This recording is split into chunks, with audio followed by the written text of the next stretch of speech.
All right. I was muted. Hey, chat. Hello, everybody. Oh, man. I was muted. Hey, chat. Hello, everybody.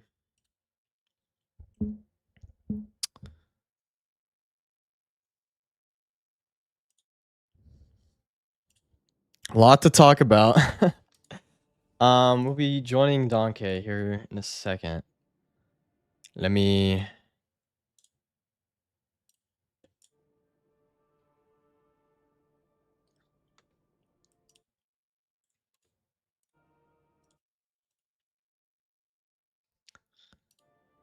Hey, Solved Alloy. Holy shit, Donkey's got 76 viewers. Yo, he's going crazy.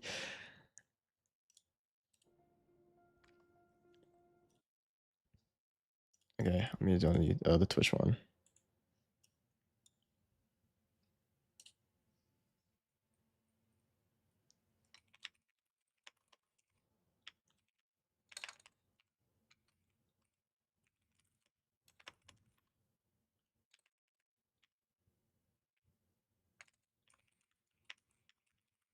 All right.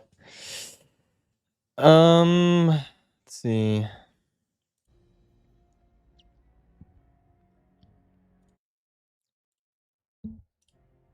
Hello. Oh man. How's it going, man? That's good. That's good.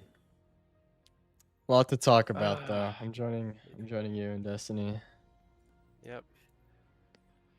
Oh, it's such a difficult week, man. I don't know. Yeah, I was not expecting that at all. Like I was like, I think we'll get something in this twit today, you know. hmm So I thought we'd just get like them saying like, "Hey, we'll come on June 9 for a stream. We'll tell you everything then." I'm like, "Okay." I thought that Yeah. was going to be it. Yeah, I thought I figured like it it was gonna come eventually. I just thought we were gonna get Shattered Cycle still. I thought we'll get this update, we'll get Shattered Cycle to wrap up the Fate saga as best as they can, and then that'll be it. Maybe we'll get a D3 or whatever, but just jumping straight into we're done. Live service is over. It's so like, I don't know, man. Yeah, like I thought we'd get It sucks. Shattered Cycle at least cuz they were working on it up until the Yeah, announcement. yeah. And as far as we can tell, like, I mean, Paul Tassi wrote that most people didn't know that uh, that the ending of live service was happening. You know, and Yeah. so if that's true, like, then people were working on it like yesterday. People walking into Bungie to work on Shattered Cycle, and they got that news. So It's just it's so sad. Like I feel so bad it for them, sucks. man.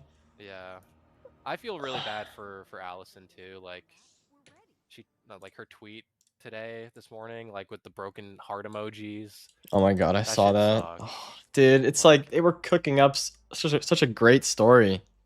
Like I yeah, was into it. I was like, this is going somewhere. yeah. Like despite everything, like you know, even though I feel like a lot of people kind of, I think they threw out the Yeah, Fate Ultra, you saga can join along up. with the Portal. Like they kind of lumped everything together as bad, but like the story was so good. Like it's such a shame how we might never know what's up with Lord of Every Nothing, Dude, I and know. It's like, oh man, that was like so interesting. And like the Winnower too. yeah, like God. I don't know, it sucks. It really sucks. Like it's been it's been so difficult. Like yesterday, it really didn't feel real. Like it didn't. There's never been like a time where there hasn't been some Destiny stuff coming in some way, and so I think like the knowledge that we're getting this update, um, kind of masked that like we're not getting anything after. And it wasn't until like I woke up this morning that it really like hit me that like this is it. Yeah, You know, same. as far as we know, this is it. And it's been an emotional day. Like, like, I didn't really cry yesterday, but I cried a few times today. And then I felt good. Like, I felt good opening up stream today. I fucking immediately started crying on stream. Like, immediately started crying. And like, it, I don't know. Like, I'm ultimately happy that of what I've had with Destiny over the past 10 years I've been playing this game. But I'm still sad, that that this chapter is concluding, you know. Yeah, it's like yeah, I was yesterday. I was sitting I was in a restaurant with my friends for lunch, Mhm. and I pulled out my phone. And it's like, oh, what's this? They actually released something big. And I was like looking through it, and then for a second, like I took it as okay, this is definitely D3. Like, no Yeah. way. And then I there was still like a weird feeling though I had because when I looked at Twitter and everything, everyone was like so sad. I'm like, I don't know. But then we went and played basketball, and then I came back, and then I saw the Jason Schreier article. I'm like, Yeah. holy crap! I have hope. I still have a little hope, Yeah, but I think I'm we'll. still hopiumed up. Uh like for me, I was I was on lunch break from school, and I was in a Tim Hortons eating chicken noodle soup, bro. I was watching Astacross eating chicken noodle soup in a Tim Hortons next to this old lady, and I read in Astacross's chat like blog post, blog post. I'm like, oh shit, this is it.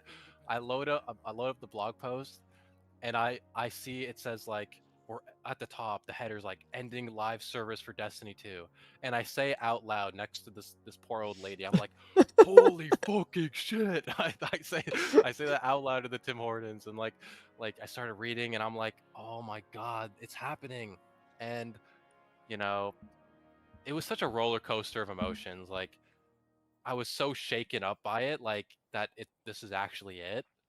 And there's good stuff in there, obviously. Like, we got old raid encounters, SRLs coming back. We're getting a really great send off, I think. But Oh yeah, you know I was still so shaken up, and I was definitely copiumed up. I don't know what hopiumed, up on still a D3 based on their language. They're saying like, in order for Destiny to live on, it has to go beyond Destiny 2, which just like screams like D3. Or like them talking about how when there's going to be news to talk about Destiny, we'll be the first to know. Like, not if, but when there's news. Like, everything just screams like they're still hoping that there's a D3 or a sequel or something, yeah, no, for you sure. know? I think. And Oh, sorry. Go you go. ahead. I was just gonna say just the way, like I think a lot of people are taking the Jason Schreier article as like no D3 at all. But it doesn't like it says it's not in active production like right now, but Yeah. like I mean that says they're pitching it or they were prototyping and Yeah. pitching it. So I have a feeling that that D2 is being they're stopped like they immediately cut out Shattered Cycle so that they could Mm. get D3 greenlit because I think Sony doesn't want to fund D2 and D3 at the same time. I think that's the issue. Yeah. New Caloric said in my chat, Anthem 2 will claim Destiny's spot. Oh my god, dude. No, I definitely think, MTash said on Twitter, like, in the summits, during conversations about a Destiny 3, Bungie has always said, if there is ever going to be a D3, they need to stop production on Destiny 2. And I wonder if there's like a technical definition in game development that's like, if you're incubating a D3, is that different than saying it's in full development? Like, I would imagine there's a difference there. Yeah. So, and who knows, like, whether they're pitching it or whether it's it's in the opening stages. We've had the leak that a D3 is in development for a couple months now. I don't know. Yeah. Um, I did a little bit of looking into like the actual like, just like a quick Google search last night and like a little bit into it, like what the difference between like incubating and all that is, because like, Mhm. no clue what that process looks like. But from what I can gather, like pitching and like prototyping, because those are similar words used in the Schreier article, and like Mhm. that's synonymous with like the incubation process. Yeah. So and the thing is, so the what makes me think that what was holding back a D3 being greenlit is D2 was the fact that last fall there's undoubtedly stuff was happening about D3 last fall though, because in September you get Dan Miller going over to from Marathon, like working on Cryo Archive. He gets Mhm. ported to the Destiny team working on core activity prototypes. Yeah. Prototypes is like a keyword. Like that prototypes is not like, to me it's not like, working on new strikes, cuz the strike format's being, it's been Yeah, it's like the same created. thing. Yeah, it's like prototype is Yeah. like creating the foundation for something new. So and then that's a Mhm. similar word used in the Jason Schreier article. So like what I'm thinking is that last fall he gets ported to a new team. Mhm. Um then that's when we have the D3, that first leak, that D3 in early development, which I think could also be that could be synonymous with like the incubation stage. Um, that happens last fall. That Mhm. leaker said he still trusted his source as of yesterday, even after the Jason Schreier article Right. came out. And that leaker got everything right about the future, like Pantheon, about stuff in Renegades, like everything that leaker said was true. So the truth is, I think D3 was being prototyped last fall Mhm. and probably Yeah. still going forward. And now um I think Sony just was denying the green light because I think of Yeah. D2. And that's why I think ultimately now the decision ultimately was made. Probably had to do with the past Marathon's release and the financial report, but I Mhm. think the decision was okay, you can't have your cake and eat it too. Like Yeah. you can I have mean, you can have Destiny, you can still incubate new Destiny stuff, but you can't. I don't think they're like you can't make D3 and D2 at the same time. yeah, for sure. Especially not anywhere near of the same scale as like as D3 or sorry D2 has gotten. Like you can't maintain both, Yeah, especially while also making Marathon, right? Like exactly. Yeah, it was either going to be you get Destiny 2 and then they work on a Destiny 3 in the background, or you get Destiny 2 and then Marathon, and then like if they want to make a third big game, like one of them's got to go. And so they're not going to immediately kill their new baby Marathon. They'll probably try to do what they can to grow that player base as much as they can, and slowly work on Destiny 3 in the background, right? Like yeah, that's definitely the I think the most hopeful outcome, or the most like, if we're assuming like if all the leaks are true, like that seems to be what is happening. yeah, Um, 100%. And I think this update will also is I think it also serves as like a test for Sony too. Like I think this is all calculated on Sony's part. Maybe not, like I think Bungie's yeah. totally mismanaged, but I think Sony's like financial report, Marathon launch. Now both those come, and then this decision for Mhm. Destiny 2 having a no longer be updated. That comes, and I think this update will serve as like a final test for Sony, being like, okay, we Yeah. want to see before we greenlight a D3, let's gauge interest Yeah. on D2. And so I Like think it's how a many people show up on yeah, June 8th, exactly. June 9th or whatever. So I think if you want D3, you better play on June 9. Everyone's everyone get dude, I got so many people fucking Dude, I watching D2. saw like 80 people, Fucking insane. everybody here Everybody get on. on June 9th, please play. Like even if it's just an hour, do anything. Just play, get online, get those daily active users up, do anything, Yeah. to to get on, And uh, I'm a bit conflicted because, you know, I have some information from a viewer of mine who spoke to Allison Lures because Oh. she did a conference at his university. Um, and I don't know what like. He asked me not to say one thing because he said he didn't want to get her in trouble. Because so I don't know if I can say anything, and I promised I wouldn't say anything, so I'm not going to say anything. Um, but if anyone watched my video that I put about the delay, and I say, hey guys, look at me in the eyes, and look me in the eyes when I say that I think there's a Destiny 3, and and um and try to find a deeper meaning in that. Maybe that's kind of what I'm hinting towards. That there might be something, and Dude. but what I can share, okay, but what That's I awesome. can Hey, share. she posted 3 hearts. The second one was cracked. That's all I'm saying. Hey, That's all yo, I'm saying. wait, true. And also DMG, okay, this is another conspiracy. DMG, his banner changed, and it was he for like a couple minutes, it was a dragon with three I hearts, saw three that. heads on it. I saw that. Three dragon with three heads on it, okay? I Just saw that. saying. Hey. And what but one thing I can say from what my viewer learned from Allison is it was a lore question. He offered like during the Q&A to ask her a lore question on my behalf, and we were having on stream at the time we were having a conversation about like what it means for the witness to be the first knife. Like, is it literal? Is it, metaphorical or whatever? So I said, ask whether the witness is literally the first knife from unveiling, like in a true literal sense. And her answer, according to my viewer, was a enthusiastic yes. Oh. So pretty interesting. Um, as to what that means, like, like for the witness to be the literal first knife in a true sense. Like, because my theory has always been like, uh, the knife is like a flower or like a pattern in the garden, and so when everything got pushed into the universe, the pattern of the first knife became the witness civilization or whatever. So maybe my suspicions are correct. Okay. That's interesting.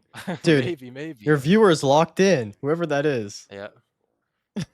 That's awesome. We'll see. I think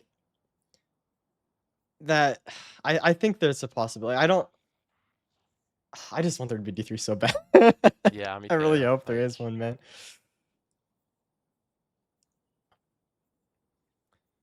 uh, I don't know. Like, I'm not going to expect we're getting D3 news anytime soon, but I have hope that Yeah. it's a thing. I have hope. And yeah, man, I think we just gotta go through June 9th like, I don't know. I'm gonna treat June 9th kind of like the last day of a relationship. It's like we're about to break up with Destiny for a while, have some space, and hopefully maybe there will be another time in the future. Maybe we'll meet again in a cafe somewhere, and our we'll exchange glances, and the spark will reunite something. I don't know. Like, I'm gonna hope for the best, but I'm gonna go into to June like it's the last hurrah. You know. Yeah, me too. There's a lot. Oh man, there's a lot of videos that I don't think I'll Destiny ever get slice of around to life. making, but there's a few that I'm definitely gonna focus on this to get out in these few months. But yeah, I just want to make the most of this time. Like, Hmm. it'll be the last time, for at least for a while, where the whole community is just united. So I want to make the most of it. Yeah, me too.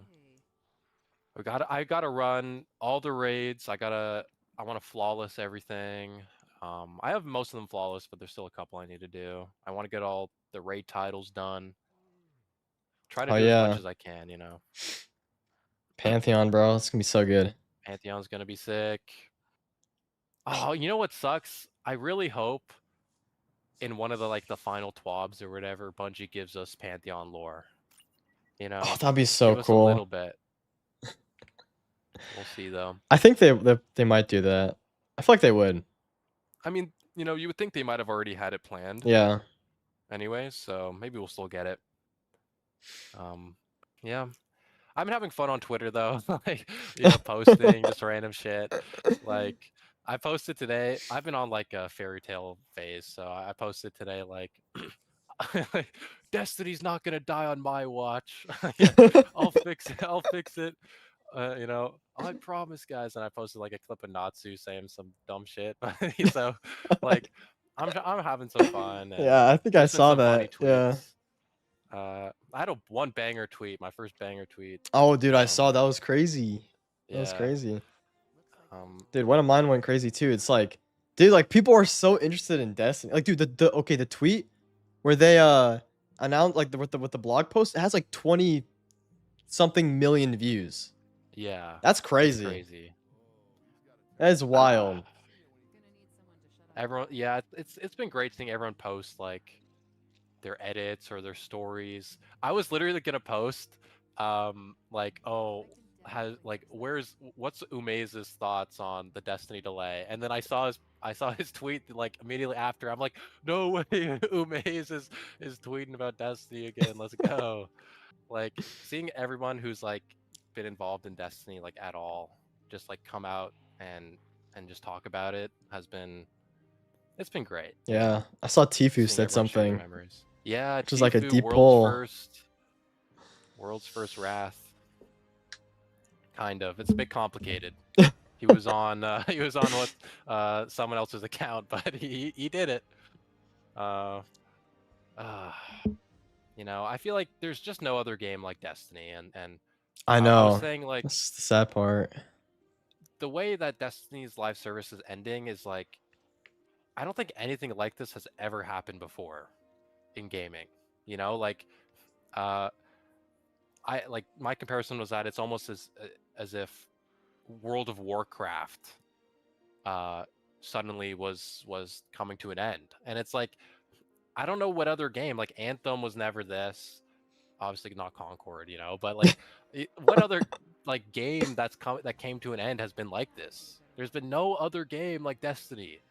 And so I don't even know like what I'm going to do, to be honest, cuz I mean I've been playing through D1. It's been fun. Uh, and maybe I'll make an alt account for D2, play through everything again. It's just that once June comes to an end and everything's been played through, it's gonna be hard, you Yeah. know, finding something else to fill that. Uh, Yeah, I don't know. I gotta I was gonna make a video. I'm probably still gonna make a video about holy crap, Justin with $100. Holy crap. Holy W, Justin. Don't go crazy over this. Just sending my thanks for all the lore vids. Dude, thank you so much, bro. W, Dude, that means so Justin. much. Holy crap. Dude, heart that. That's awesome, bro. Oh, Ultra says thank I you. apply myself to liquor and cigars. Lamau. Super. We got to get some raids in. I love that we're on the same wavelength about the new update being a test. Yeah, I think so too, Solid. I don't know, It's like I'm hoping the marathon PvE mode is good. Yeah, you yeah, know, I hope we'll so see what they too. do with it. Um, I wouldn't be surprised if like they're kind of doing that because maybe they knew in some way that Destiny live service was coming to an end, and they're like, okay, let's give Destiny players a home for a bit, Yeah, um, as we wait for something. Um, uh, I guess it is kind of nice that a lot of the marathon community is just the Destiny community because I was thinking about it yeah. last night and I was like, because like I'm still figuring out what I want to do after. I think I'm gonna just take my time with Destiny stuff and then I'll figure out, Yeah. what the next move is. Um, later down the line. But I'm gonna, of course, still make videos, but I just don't know what that's gonna look like Mhm. now. But I was just thinking about it, Yeah. like at least the marathon community is the Destiny, because like I just love the connectedness of the Destiny community. It's just so nice, Mhm. and so it's Yeah. like I was thinking about like, dude, I might not watch another Dado video again, because Yeah, he's it's going to so deadlock. sad. It's like, He's oh man, deadlock, and I've heard that deadlock has lore, and I'm like, maybe I'll look into it. I don't know anything about it. yeah, same. So I'm thinking maybe I'll look into deadlock. There's like a couple games I've always wanted to cover. Like I'll still talk about marathon stuff. You know, I think after I've kind of said most of what I want to say about Destiny. Um, and I'm thinking like making videos about like Risk of Rain 2, um, maybe Warframe, but I gotta learn all of that. I know Yeah. nothing about Warframe, so like I'll need to learn and kind of figure out like what games and what stories do I want to talk about that really resonate with me as we go through this transition. Um, and I'm just gonna be doing whatever. Like I'm gonna Yeah. be like, hey, this story's cool, let's talk about it. Just like have conversations, see what resonates, and um, see what we can do. Deadlock has such a banger game. The lore has been dope so far. Okay. Yeah, Might have to check it out. Yeah, I I don't gotta look know. into it. I've never I'm not gonna lie, I think I've only heard of it because of Dado. Yeah, Deadlock's got a pretty awesome setting. Yeah, I've a lot of my like as Destiny's kind of been on the downturn over the past couple months. A lot of my raid team has been like Deadlock mains. So it's interesting. Like the Destiny diaspora is going everywhere. Everyone's whether it be Warframe or Deadlock or Marathon or wherever, like everywhere, every gaming community I feel like has a little bit of Destiny in it, Yeah. and you know I think because of that, it'll be maybe a bit easier to as we transition, like call some of these new communities our home. And you know, I don't know. I don't know, man. It's so sad. So sad. This the most tragic part about this update too is that like it was meant to be the thing that brings everybody back. You know, like they weren't Mhm. making it to be this goodbye update, Yeah. which is just so Yeah. sad. It's like I can't like I feel so like this must be hitting the devs the hardest. 'Cause the devs are as much crap as people give them. They are like they fight for the community, man. Like it feels like Mhm. there's the Bungie C-suite executives like versus the devs. It feels like, and Yeah. like they've been fighting tooth and nail for us. Cause like, um, of course we don't. There's some things that we do not like with the game, but like from what we've heard by some sources, it's like it could have been a lot worse, and the devs like Mhm. prevented a lot of what the C-suite wanted.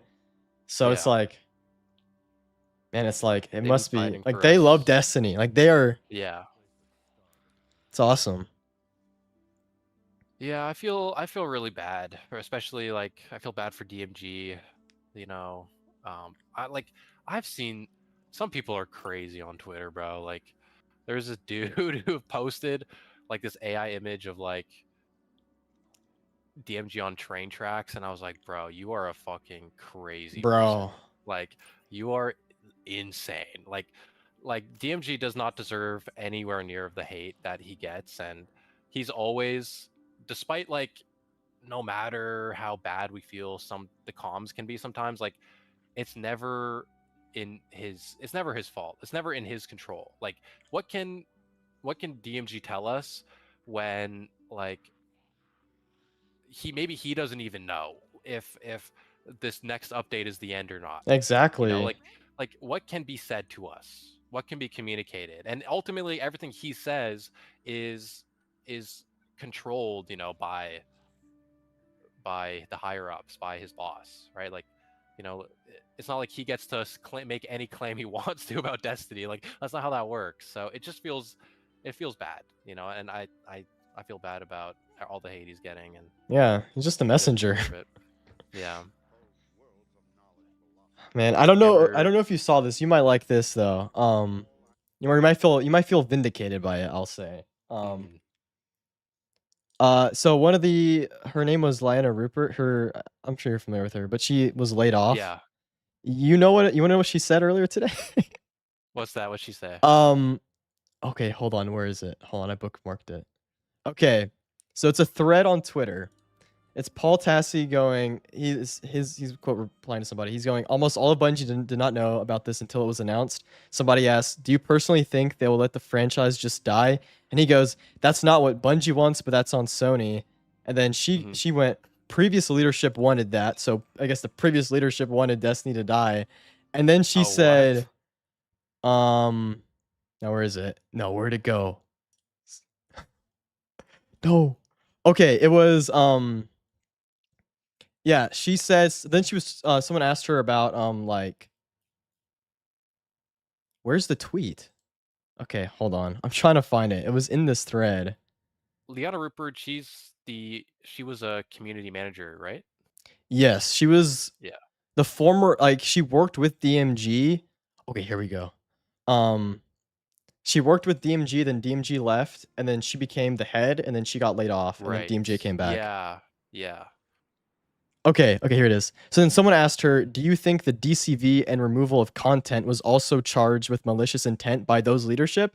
And she said, "Some of that was tech limitation, but Lightfall and other decisions like that were intentional, either way with intentionally cut resources, gaslighting, Mm. and isolating those that spoke out. Y'all should have seen the original iteration of Lightfall. It was glorious." Ah, And then someone went, "It was stuff. Is it stuff which ended up in final shape or was cut completely?" And she said, "Completely cut." no So way. Completely cut from completely, yeah. Lightfall. Here, I'll send you the So I thread. guess I wonder then, like, because there's always been the theory that like Lightfall and Final Shape are one big expansion, and I honestly I never believed that. I always thought they were gonna be different, like separate. Um, I just figured that just the cutscene we got of like okay you know the traveler is captured by the witness and then he then cuts open the portal. It's like that's obviously one big cutscene that they just cut into. Um, and so like I wonder if that was the original opening cutscene or maybe it was just the ending cutscene, and then they just built an expansion to fill the gap. Like, because there's no way. I don't know. Like when they say stuff is cut, I wonder what that really means, Yeah. man. Who Like, knows? does that mean that the original story was cut and they filled the void with something else, and that's where we got like Neomuna from and stuff? Or was it like Neomuna was always part of the plan?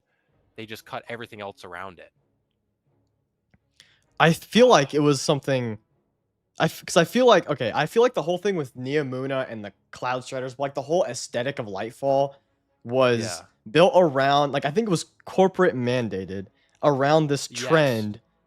Dude, In the this 100%, like the bro. cyberpunk trend, like the cyberwave Yes. 80s neo whatever it's called. Like they're like that's would be great for Destiny because it's the trend on the internet or whatever. So then they made a whole they I think they shoehorned that into Lightfall because like I think there's some things in Destiny that I don't think a creative person would have came up with if that makes sense. Like I don't think Right. the Destiny creatives would have wanted Lightfall. I feel like that's No. something that would be I shoehorned think so in. too. And I think like Like, the portal is something like I don't think a creative person came up with the portal. I think because one, the way back in when D1 was being created, they came into the same issues with the portal and the team there was like, yeah, we like in shouldn't do it. 2013 or whatever. And I will stand by this. The portal, I guarantee this is what happened, is some executive was Yeah. looking at what Fortnite and Call of Duty are doing, which is making their menus 100%. look like streaming services like Netflix and Hulu or whatever. And they're like, okay, that seems to be the most efficient way of doing stuff. Yeah. And that's how we get this in Destiny. Mhm. Yep. And I don't Ah. think that's I don't think a creative person comes up with that. I think that the creative person comes up with the director. Mhm. I 100, yeah. you know? 100%. Like, yeah, like about the Neomuna thing. That was always my thought. Like there's like literally 3 years ago, bro. I made this video being like Neomuna fucking sucks. Like cuz like before the expansion even came out and we only got the reveal trailer and and whatever. And I'm just looking at Neomuna and I'm like this doesn't make any fucking sense, dude. Why do we have this place? And I made this video. I was trying to be nice about it in the video. I don't go too crazy about it in that old video, but I'm like I go about like this doesn't make any sense. And I was right. I've always felt this way. And the fact and I 100% agree that it was just trend tracing, you know, Yeah. like like I think Cyberpunk 2027 or whatever, or whatever, whatever, I don't remember what 2077. Like that game was like recently came out, and I think Fortnite had their Cyberpunk season recent, like right before that too. Oh, it sucks, bro. And like, here's the thing. I'm not against the idea of there being like extra human colonies, right? Like outside of the last city. I think the Aeonians are like a great example. Like it's perfectly believable for the Aeonians to exist because they're just like a group of scientists who got stuck there, right? They're like humble. It's just like a little community. Yeah, But 100%. Neomuna is just a different freaking level. It's just it's such a different level of unbelievability that I can never accept it. I could like, oh man, It's just, yeah, man, I man, just man. hearing that from her, it's like, bro, Bungie leadership has like cooked, like, I don't know what they're thinking. Like, Dude. it's just like, do we seriously need another car? Like this is just greed, like the Yeah. greed of these. It's Pete Parsons, but it's like all these executives, like they're greedy. Yep. Like, dude, it's like I just don't get I it. don't. Like, I don't understand. Like, if I had that much money, I'm like, you don't need that much. Yeah, you really don't. You don't. How many like you need like 20 vintage cars? Like, Yeah, and you need the what is the 21st most? car. Like, Yeah, yeah. And like what's so evil about that whole thing was right before the layoffs in Final Shape where Pete was going around asking people if they wanted to see his car collection. Like how evil of a guy do you have to be to like look in the face of your employees you know you're going to like lay off in 4 days or like in a week being like, "Yo guys, come over. Look at how rich I am." Like yeah, dude, that's just like so prideful. Like, yeah. on another level. It's like, Yeah. I can't believe that. Biblical pride, bro. Biblical Truth, greed. greed and biblical pride.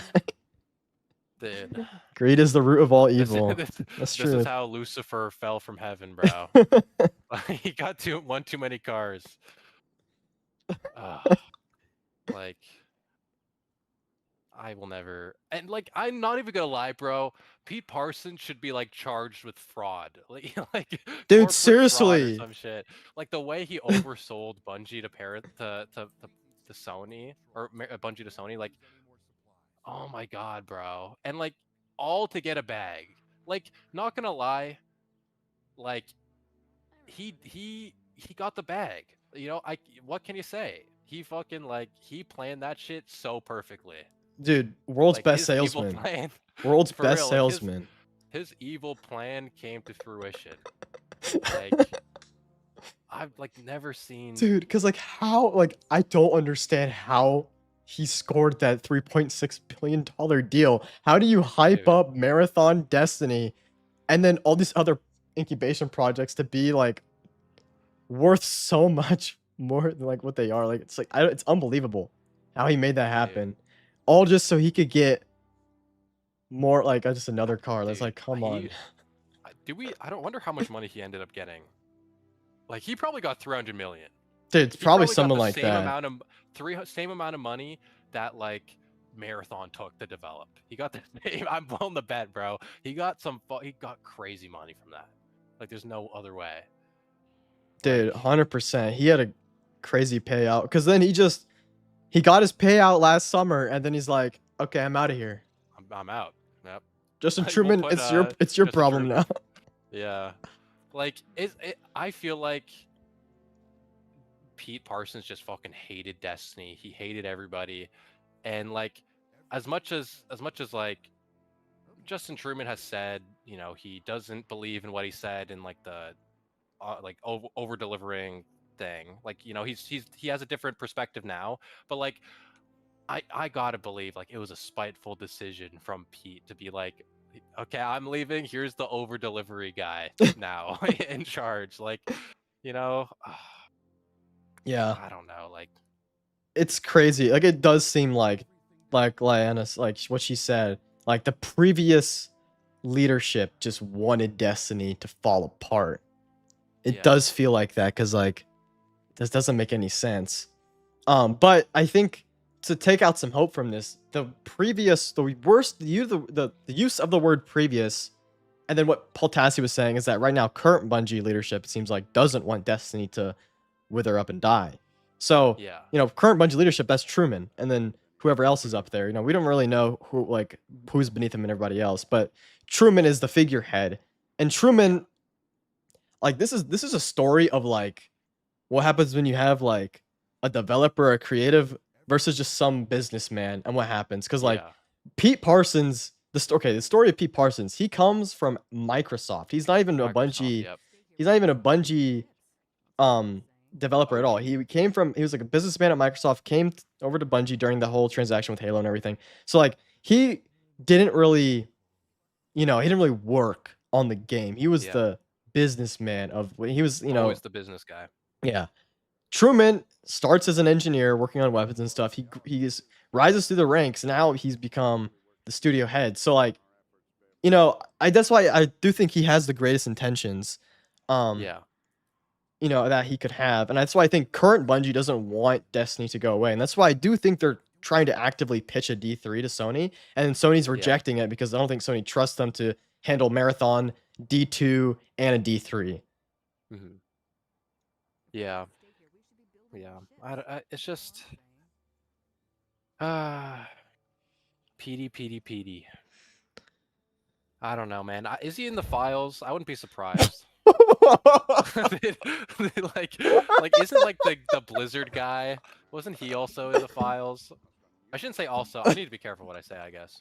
But like but Oh my wasn't the god. Blizzard guy in the files?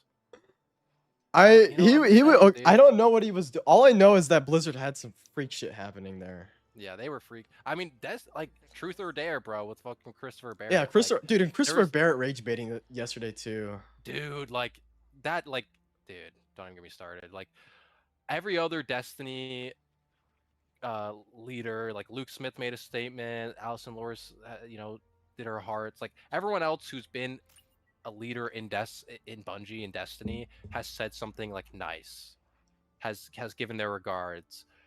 Um, but just fucking Christopher Barrett, bro, that guy is such a creep and a loser. Like, like, don't even get me started, man. Like, Dude, it's just that I don't know what it is about that generation of like, like early game dev folks, but some of them were just creeps, bro. Like, yeah, it's so weird. just It's creeps. just like it's so gross. Like Yeah, it's disgusting. yeah. I'm gonna go Truth or control dare, F Pete baby. Parsons right now. I did. I didn't say this, but I don't say I said this. But I saw this on Twitter. I'm relaying what I saw on Twitter. But I saw some dude being like, Luigi, I've seen what you've done for others, and listen, I'm just the messenger. I'm relaying the information of what other people have said. Um, listen, I'll just say this, Pete. You know, at least you could do is give away one of your cars. Fuck it. You could do with one less. Give it to give it to Astacross or something. I don't know. Give it to Dado. Like, It makes you think, like, where does he put all these cars? It must be just like massive garage or something. dude, dude. Oh, that makes me think of Astacross's clan housing in Warframe. It's Pete's garage. Oh my They have god. like a racetrack in there. Like, A racetrack. That's funny as yeah. hell. Dude, yo, we have to do once SRL comes back. We have to do it in the name of Pete. We do. We Uh, do. uh, like Pete's probably has some mega mansion in the hills of Seattle. Dude, just like the fact that the most evil people ever are like have so much power and money is just so depressing. I know. It's like, and it feels intuitively that like if you did what the fans want, you'd actually make more money. Like I don't Yeah. understand like what the obsession Well, is. like, It's like we gotta make the Lightfall make Lightfall everything that Destiny not is, and then it's gonna cook us for yeah. years to come. It's like I don't know. Yeah, I don't get that. I don't get it because it just it has to come from just such a selfish and like just menacing or like malicious like personality to be like, I'm gonna get mine, screw everybody else. Even though like in theory, if you did everything that everybody wanted, you know, like you listen to the players, you could make more money in the long run Yeah, or exactly. something. Like not even in the long run, like you could probably still make a shit ton, like have all your cars, Pete, if you just like you could if but also everyone could be happy, you know. I don't get it. I don't get it, man. Corporate type Ah, people see only numbers. Yep. And that's the thing with the layoffs too. right. It's that they just see people as numbers, like their developer at Yeah. they just see them as just dollar signs. And if they Yep. take those dollar signs away, they actually get that. And it's like that's the whole thing with the layoffs before. Pete was like, I forget if this came from Pete directly, like internally or whatever, but like he said like someone asked this I think it's all internal, but it was like someone asked like if you could take a pay cut to prevent more Yeah, that layoffs, was and I he's think like, "We're not that type of company." yeah, I remember that. We're not that type. I need actually I'm currently in the moment of down paying in a down payment of my $200,000 car. So I need this bonus. Like I'm willing to bet like there was like a Christmas bonus that some employees like skipped out on just to try and do anything to help the company and Pete still got his, bro. He still got his It's fat bonus or crazy, some shit. I'm willing to bet. Ah, man. And it's like I don't hate Marathon at all too, but I think the idea of yeah. making Marathon an extraction shooter, I forget where I read this, but I'm pretty sure it came Hmm. from some of the higher ups playing extraction shooters, and they're like, Yeah. "Dude, let's make an extraction shooter. I bet that'd be great." And that's where I Yeah. think it comes from. Yeah, and like I like Marathon. I do. But and I especially I really loved Marathon in like the first 2 weeks. That was peak. But then eventually, like as everyone learned the meta, it stopped being fun. Like I couldn't handle the bubble spam and the grenade spam. Like I couldn't do it. And so like eventually I burnt out on it. Um and I'm happy they're adding a PvE mode and like a PvP mode, like only. And I really think Bungie is sitting on gold with Marathon. They just really need to commit to these other game modes. Like I Yeah, kind of think of it like 100%. and I kind of think of it like Fortnite a little bit. Like imagine if Fortnite like never made their PvP mode. Like it was a PvE only game when it first came out for like the first 3 months. And then they were like, let's just make a battle royale mode for fun. Let's just see if this appeals to people.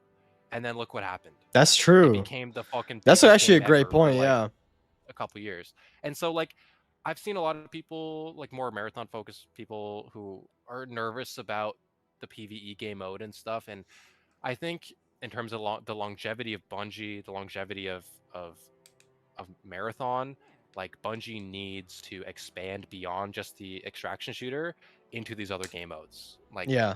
and I hope I'm a bit worried that Bungie's like and what direction they'll do with these game modes. I don't want is like a like a Helldivers mode, to be honest. I think there can be a lot more done beyond just that.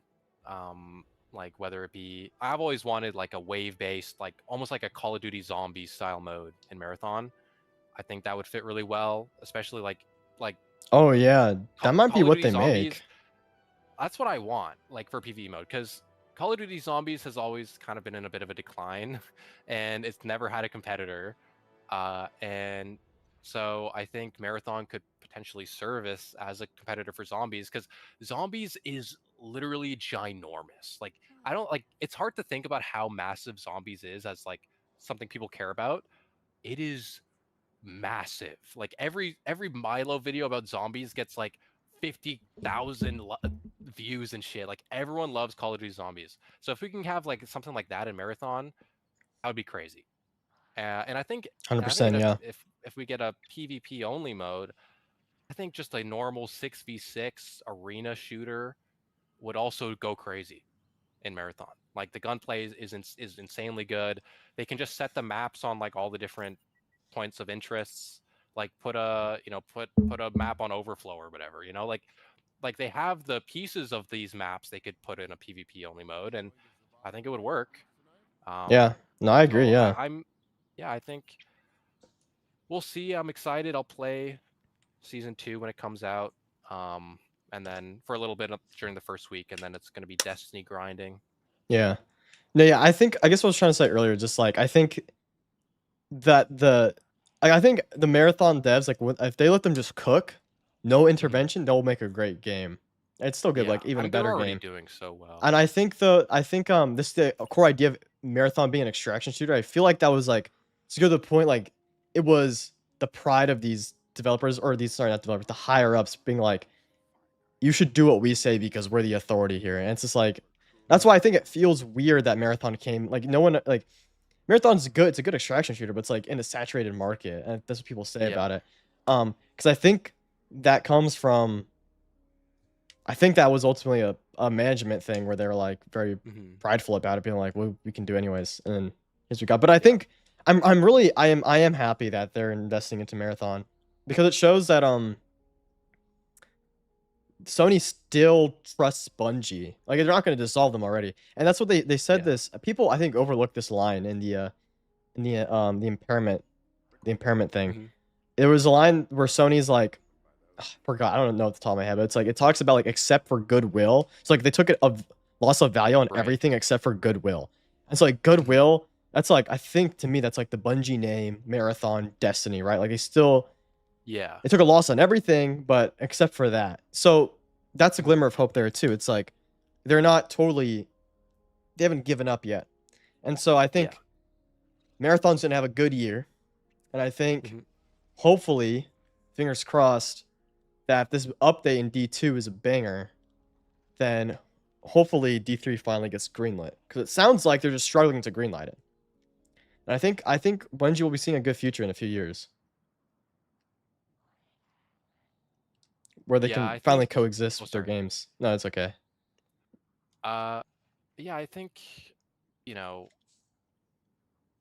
I think back to the Final Shape layoffs where there were so many people who were like who were laid off who were like the only hope for Destiny, the only hope for Bungie is if Sony fully takes over. Yeah. And this just this I guess corroborates with Rupert's, where she's like the leaders were like evil. Like they hated everybody. They wanted Destiny to die. So like if we can get if hopefully seemingly now Bungie is in a better spot, their leadership is actually good now that hopefully the evil people are on their way out, and Sony's taking more of a commanding role. Hopefully things will get better, and I think I think truly this Destiny update is a good sign of it. Like they could have just said, like if we weren't getting this final message, this final send off, this final a big update, this Age of Triumph moment for Destiny 2, and it was just like, yeah, guys, it's over. Uh, we're getting nothing, or like we're kind of just wrapping it up. If there wasn't this big update, I would be a lot more concerned. But because they're giving us this big send off, and their language seems to be pretty optimistic, I'm uh, I'm hopeful that Yeah. things will get better. Yeah. I think we get, news about it. Because I mean, they say once we have news on Destiny, you'll be the first to know. I mean, that shows that I think they're waiting for the green light, you know? Like Yeah, they say incubating new games. They say, which I think incubating, like I don't think, because like to me incubation is like throwing a bunch of stuff at the wall and seeing what mhm. sticks. So I don't think incubating new games means they're going to start putting out like 3 new games immediately, because I think that's just Yeah, yeah, repeating the same mistakes of the past. But I think it's like seeing what works, and I think ultimately I think that's going to be D3. I think that's the yeah, thing is, and that's the thing. That's what everybody wants. Like I don't like. Obviously, Bungie knows this. Sony mhm. knows this. Like everybody, like, they're not ignorant. Like they see the response online, you know? Like, everyone is Yeah. clamoring for for Destiny 3. There's a petition going around that's, Yeah. like, kinda doing crazy of just petitioning for Destiny 3. Like, well, I don't think who knows if that does anything, maybe it Yeah. doesn't, but, like, it just shows. It's a Yeah. numerical symbol for the interest of Destiny 3.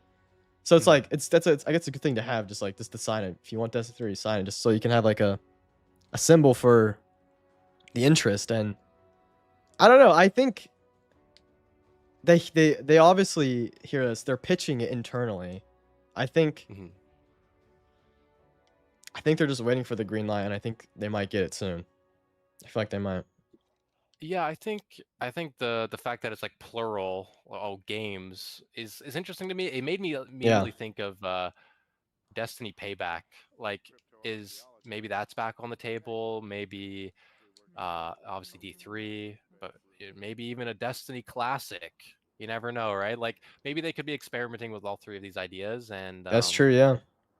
because I think, if I'm not mistaken, like the Destiny Deeks, D2 Deeks on Twitter or whatever, like in their old, they a couple months ago they made the post about a Destiny 3 being in incubation and that they were also playing with the idea of a Destiny Classic. I still think that that's probably true. Um, that they're working on something. I don't know if I immediately take the Jason Schreier article, like, not that it's not true, but like I think that there's something missing from that. Yeah. Like there's an extra element there that we just don't know about that makes me see it makes it seem like it's not like there's nothing happening, right? Like Yes. they're I working on agree. something. It's just not like all hands on deck, let's get this project going. It's more like let's brainstorm right now, you know. Um Yeah. let's just put minor prototypes together. Yeah, it does seem like You know. something is missing, and I feel like Yeah.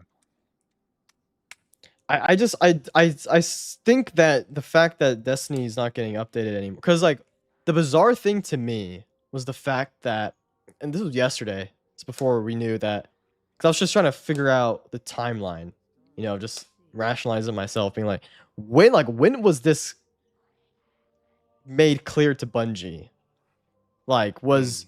was this cancel or this being the final update? Was that decision made back in February? Like, when did Shattered Cycle get canned? Because I'm like trying to think, like, Yeah. how far along was Shattered Cycle? Because it's still, but even after the fact, I mean, even more so after today, which is what they say they're really working on it up until the announcement, which Mhm. is like crazy that they're walking in and they're working on it that morning and in the afternoon. They're like, like they just Yeah, what do it's you do gone. at that Like, point? Yeah. but it's like I just find it so bizarre that they are Mhm. probably months away from releasing Shattered Cycle. Like, I think it was gonna come out in like September, Yeah. and just for it to be canceled, which means that I don't know. I feel like since they're so far along, they can repurpose that in some way in the future because they've done it before. Yeah. I mean, they did that with D2. Like there was Exactly. I Yeah. think IO had a lot of stuff that was meant to be in Destiny Yeah. 1. IO was like a A lot of Mars like the thing. Mars thing, yeah. Uh and and and so I think that's definitely possible that they'll probably repurpose it in a D3.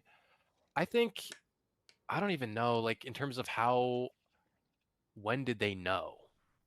You know, it's difficult to say. Like it feels like it was a surprise to everybody. Yeah. The Bungie Foundation made their statement, and it seemed like they didn't know. It seemed like GCX didn't know at all either.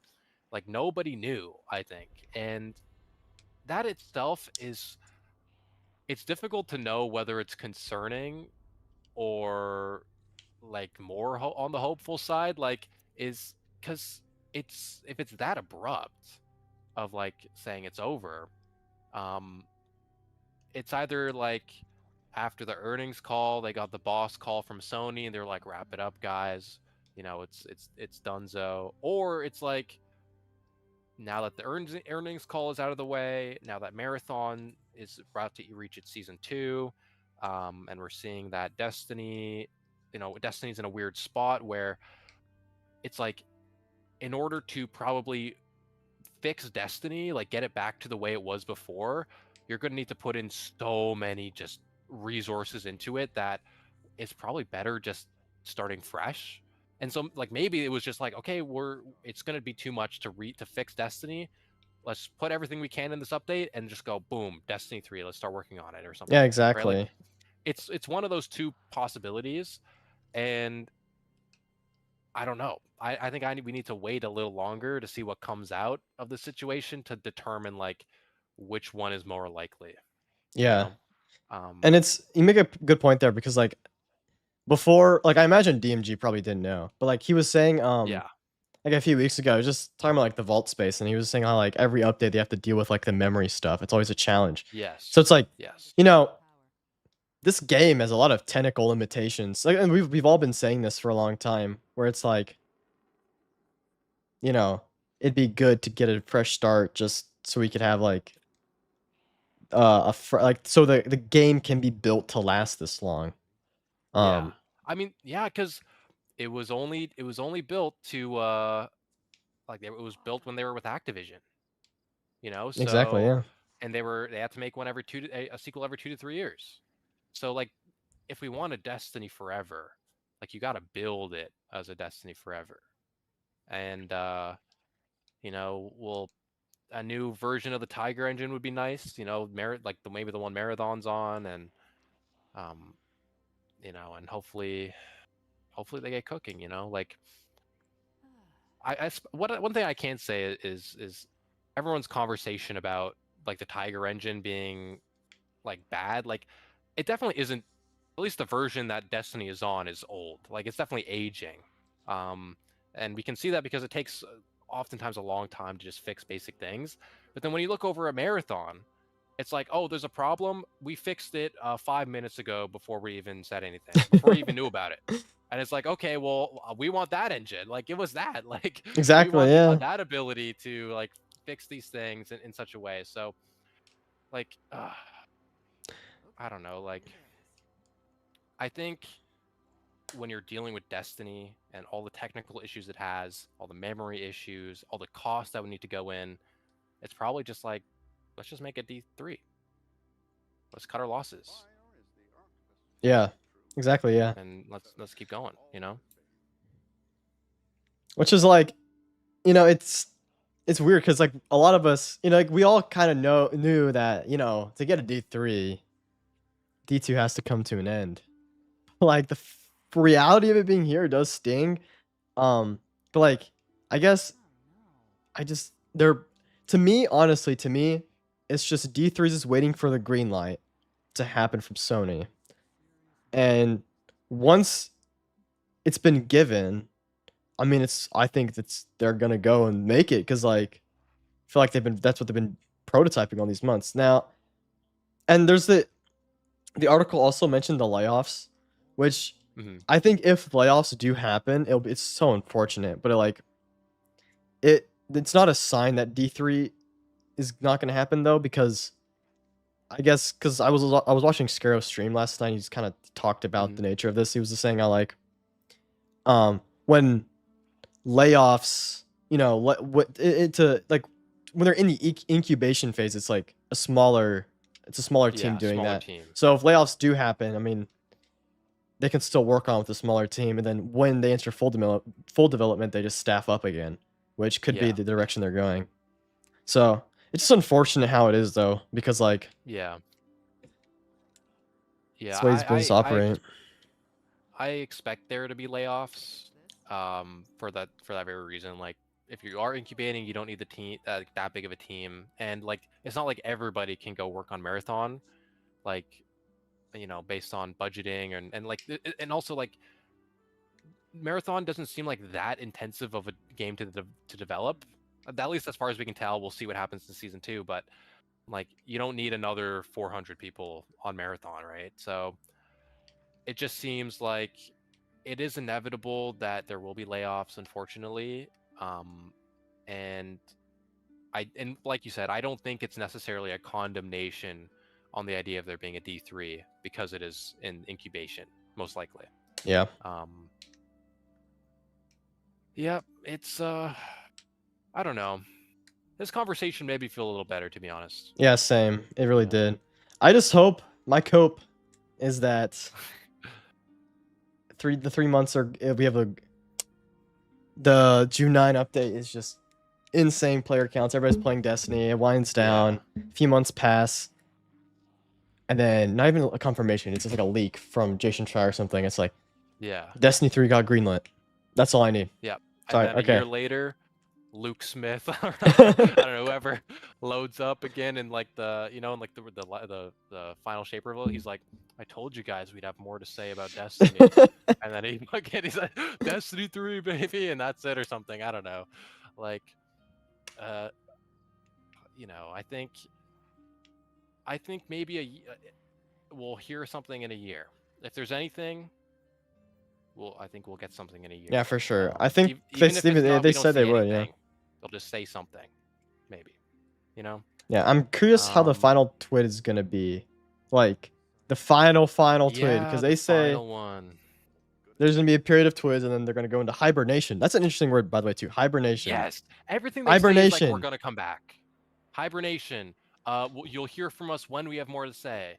You know, live beyond Destiny too. Live beyond Destiny beyond 2. Destiny 2. Destiny's gonna live beyond Destiny 2. It's like everything is optimistic that there is a future for the franchise, and it's just like I can't, even with the Dracian Schreier, even with everything, like I can't look at that and say there's nothing. Exactly. You know? That's how I'm feeling too. And like we have to like, the word to value the most, like you value Sony and Bungie's word over everything else. This is their word. Yeah. And it's like, and what even they're saying in the article, like Jason Schreier's article doesn't even contradict what they said. It like just No. it just shows it's like it shows the behind the scenes just a little bit. It just says like Yeah. Destiny 3 isn't in active development. Like that, I feel like when I saw that, it was like a sting. Like I got stung, you know, by something. But then like when you just read a little bit and you just take a time with it, it's like, okay, well that makes sense. If they're saying they're incubating and they're pitching and prototyping D3, but it's waiting to be greenlit. Now it's like, okay, then it makes more sense. So yeah, it's like they're totally optimistic about it. Like Bungie is. So I think like, the hibernation word too. Like nobody's talked about that. It's like hibernation. What does that mean? That means like you're gonna come back at some point. You know, you don't stay in hibernation forever. Yeah, I think I don't know. I'll see what DMG has to say at some point. Oh, I think that he'll poor eventually man. make a statement. Dude, that poor man. Yeah, like poor DMG man. He'll say something eventually, I think. I don't know what he'll say. I think he'll say something, and I think I don't know. I honestly don't know. I don't know. I just have to see. I have to see really what this update is. Yeah. Like when we log in, are there quests? Is it like what does it look like? Does it look like Bungie just threw everything in the game and it's like, oh shit, okay, we have everything? Or is there like a bit of a walkthrough? Like Bungie said they want to leave it so they leave Bungie leave Destiny as like a completed experience, right? And that you can come back and play whenever you want to. And so to me it feels like it's tailored. It's like it's not just everything scrambled together. It's like a proper catered send off. And so for that reason, because of that structure that it seems to have, it's like, okay, I have a lot more confidence, right? Like, obviously, they're not just shutting it down, and what they are giving us is tailored. It's structured. It's not just cobbling everything they've been working on in one update. And you know, I think that's a good sign overall. Yeah. One thing I have been a little sad on though is like there are ultimately some things that are probably gone forever, like Red War and Forsaken. That's just probably gone for good. I don't think that'll ever be back. Because I don't think that would be the time to do it. Now would be the time to do it, and it's probably never wouldn't be in a D3. Like that wouldn't make any sense. They'd be like, let's just re-put the Red War in D3, I guess. Like that wouldn't really work. So I think unfortunately it's lost media. I mean, Bungie can't even play it internally. Yeah, that's wild. I still don't know how that even happens. That is, and Dude, like it's crazy. You're in court and you're like, bro, I can't even defend myself. Like, dude, like that is just wild because that dude's claim was like so It was so dumb. nonsense. It's like they have consciousness or whatever, like transference of consciousness. I'm like, oh yeah, the Bungie trademarked idea. Like, come on, or sorry, your trademarked idea that Bungie still like. That's just a sci-fi Just common sci-fi, yeah. like It's like, idea. oh, there was an alien invasion in my story. Oh, okay. Like, no way. And it's like, it's crazy. You can't even defend yourself with that. Like, that's so crazy. But what is, like, one thing I've never understood is why the Forsaken campaign got sunset. Like, because that happened post Beyond Light. That was right Like, I before can Witch Queen. yeah, like, I can understand in Beyond Light that because they updated the Tiger engine, in order for them to have the old stuff, they would have to retool it in the new engine, which is a lot of work, and it probably just wasn't worth it. Um, but Forsaken was after that, so I'm like, I don't even know. Like, I don't know what the reason was. Maybe it was another technical issue, but or they were trying to save space or something, or it was a memory problem, whatever it was. Like, that's the one thing I'll never understand is why Forsaken went away. Yeah, Um, and it's unfortunate it's gone. I wonder if Forsaken is on the level because like okay, have we seen a mission from Red War like be repurposed in any way after? Because like stuff from I don't think Forsaken has so. been repurposed. Like there's in the timeline you can go The play a timeline, Forsaken yeah. mission and um Revenant mission called what? Forgot. The Revenant exotic mission takes Oh place in yes, a that's Dreaming City in place the and yes. Kel's Fall or something. Kel's Fall and then Voice of Riven was a boss in Guardian games. Yes. So like Yeah, and they can go back there to the was Forsaken stuff like in a way.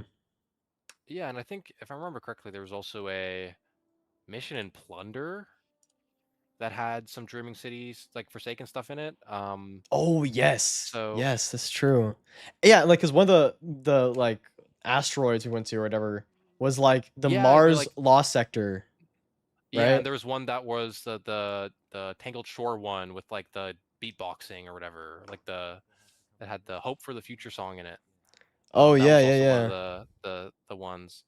Um, so like, yeah, I do wonder like why, uh, like I guess like maybe they had to remove it for maybe there was a technical issue, but like it wasn't as difficult to retool the Forsaken stuff as it would be to do Red War. Um, but I guess I don't know they kept some stuff from Forsaken. Yeah, it's interesting. Uh, Interesting.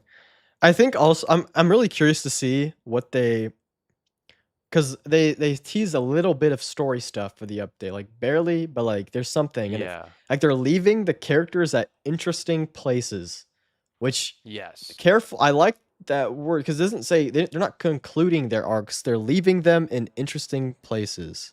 Yeah, it's like they're leaving them in a place they can pick them up later. It kind of seems Yeah, like so it's not like, oh, we're concluding Bale's storyline or whatever. Maybe we'll get like a little bit of info about Bale and he's off, you know, on Mercury looking for the grave or something, right? Like we'll get like maybe a tidbit about that or like Eris Morn is pregnant with Drifter's baby. I don't know, like can something like Guardians even that, get and pregnant? Or light bearers? I guess. Oh, I guess Eris isn't one anymore. yeah, I guess like I would she? I wonder how that would work. Like, can Eris Morn get do hives pregnant? have eggs? Is there eggs that I hive think have? they Would she do. lay an egg? What would that? Would it be like a Would the baby have come out as a hive? dude? Maybe Drifter gets pregnant. Maybe it's Mpreg. Oh my god. uh, yeah, maybe they'll set up Ikora becoming the commander. Yeah, I Maybe think so. Zavala resigns. I think so. I think Zavala would like a hypothetical D3. I think Zavala I is think they gone. mentioned Guardians being infertile. Someone said in my chat. Really? But what happens when they lose Zavala their hasn't light? What adopted. happens? Yeah. Because they no, Mm, then they start to age again. But does that mean they can be? yeah. I don't know. Does that mean they 3 can have Tingle Chore and babies? 1 Mars Law Sector repurposed and plunder. Okay, interesting. 3 Tingle Chore ones. That's interesting. Hmm. I didn't know it was that What many. if we're the commander? I don't know, user. I don't think we'll. I think they're setting up Ikora to become the commander. That's what 3 says to her. Yeah. All I'm saying is I think, and this is what Solved Alloy said in my chat earlier. Old Chicago could be a nice like Earth location for D3. That could, yeah, that'd be nice. They've No, already made it I too. guess Like it's 100% already yeah, made. they've already made it for sure. Yeah, I don't know what I would like to see in a D3. Honestly, like my expectations for a D3 aren't that crazy. Yeah, me either. I kind of I still think I like the core roots of Destiny, like the core aspects, the looting. Like obviously I want like maybe more gun focused, like more rare loot, like a better loot progression, make exotics more rare, maybe make everything prismatic, so you don't have the mono subclasses anymore. Like stuff like that would be cool. Like everything I really want for a Destiny 3 is just more like quality of life, like more MMO Yeah, stuff, same, like player same. housing and stuff like that. Um, just like honestly, if they have Destiny 1 and Destiny 2 make a baby, and then they throw in like MMO stuff in there, then I'm happy with that. I'm good Yeah. with that. Yeah, I don't have crazy expectations for D3 either. Like, I don't know. I think people say it would take 5 years to make, but then I just have like D2 was made in like 2-3 years Yeah, from D1. So like, and it was and D2 did the same thing that happened to D1 where it was like rebuilt in a year. Like this yeah. D1 had that happen, D2 the same thing happened. Like so I think like if Bungie can just like lock in, like actually like this time if we do have a D3, make sure it is one singular dedicated vision and hopefully we don't have to rebuild the whole D3 again the year before it releases, and then I think it'll probably be good. Yeah. I Honestly, think yeah. I think Destiny 2 learned most of the lessons that needed to be learned. And then if leadership just lets them do whatever they want. Cuz like another reason I think it'd be like it'll be so like if everyone just comes back for June 9, it Mm, would just show that like yeah, look what happens when you give the fans what they want. You know what I mean? Like when you give the mm, fans everything they've asked for, you get success. Like it's a message to like to Sony and Bungie. But it's like a message to the gaming industry. Like when you give your fans right. what they ask for, they actually play your game, and then actually you And do better when they when you give I them what you think want. I think Forsaken is like the perfect case case example of that. Like we got Destiny 2 100%, vanilla yeah. and low key no one wanted anything that came with it. Like double primary, static subclasses, static roles. Like it wasn't great. It wasn't good. And you know it Forsaken changed everything. It gave us everything we wanted to be fixed in Destiny 2. And it saved the game. Everyone came back for Forsaken because it changed everything. It gave us everything we wanted Destiny 2 to be at that moment. And I think, you know, the same thing can happen with a D3. If you just like a D3 in and of itself will sell because it's just a D3 and people want a fresh start. But like if you just put everything in that we've been asking for over the years, all the lessons we've learned, never do a portal ever again, right? Like if we just do this, I think D3 will be bigger than Destiny 1 or Destiny 2 Oh, combined. I agree, especially after this too. Like, dude, this today went or not today, but like the announcement, and everything went like Hmm. it broke to the mainstream, and like Yeah. Like everyone, BBC made a freaking article. yeah, like oh yeah, they did. I saw that. It's like, dude, like clearly people are interested in Destiny, right? But it's Hmm. like everyone, not even in the Destiny community, like everyone's saying, "Oh, I'll play if there's a D3." Like I've heard that Yeah. personally. Like some people I've talked to, like in like my real life, it's like, yeah, I'll Hmm. play Destiny. It's too much, but I'll play Destiny when there's a D3. I'm sure, Yeah. like I'm sure all of you who have talked with people, you've come across that. Like I feel like that's something that Mhm. everyone has like they've interacted with someone and they say, "Yeah, I'll come when there's a D3." So it's like D3 Yeah. would bring an audience that's like they're waiting for it to play. They're waiting for that moment to get into it. Yeah. Pledger asked, "What do you guys think about Bungie making a standalone single-player game in the Destiny universe where they focus on existing or new characters discovering the light?" Uh, I think it'd be cool. I mean, like Bungie has always been like more of a multiplayer studio with Halo and everything. I guess they would be kind of returning to their roots of like the OG marathon. I think it'd be cool. It'd be a cool idea. That'd be interesting. Maybe like Destiny Payback, if that's a real thing, could do that because it was like a hero supposed to be like a hero horde mode shooter or whatever. Like maybe there would be more focus on like the story of these individual characters in a Destiny Payback, which would be cool. Yeah, Nick Caloric said, "I have 6 players IRL, 6 friends IRL who said they would play D3." exactly. There you go. Yeah, I just think the interest is there. People are waiting for the opportunity. yeah. It's been a. I feel like every like I don't know. It's always been a conversation. It's been a conversation for years, man. Years and years and years. Like since Beyond Light about a D3, and I think it's the only way. And I think it's probably inevitable, even, in the long term. Um we'll see, man. We'll see. Yeah, it all depends on this green light. Destiny 3. Everyone sign the petitions. Everyone Yeah, what's it at now? play on June 9th. Let me look. Let me look up. I know I signed the same one Lucky 10p sent, so let me just look at that one. Lucky, how do you even spell his Lucky 10p? There it is. Petition 14,000. Petition Sony to develop Destiny 3. That's crazy. When did it started at a 14,000. few hours ago too.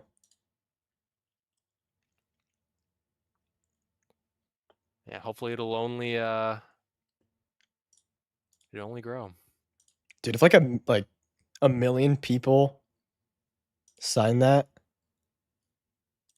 Oh like yeah, a million people. Yeah, that's just I mean probably. it's just gotta show like it just shows people want freaking more Destiny. People aren't ready. Like people, dude, this at least this disproves the whole thing. People are just like Destiny fatigue. You know what I mean? Yeah, Like Destiny fatigue. Like people are just tired of Destiny. You just gotta let the franchise rest. But dude, people don't want that. no, and like I think the only like if we do get a rest, like the best rest for us is like if we wait as we wait Yeah, exactly. Like a break. Yeah. for the D3, you know, um, because we're gonna have to wait for it anyways. So we almost get like a free break. Because it's not like how Destiny 1 ended and then like a year later Destiny 2 came out. It's like we're gonna have to wait a couple years probably. Time will Yeah. tell, as Phil says in my chat.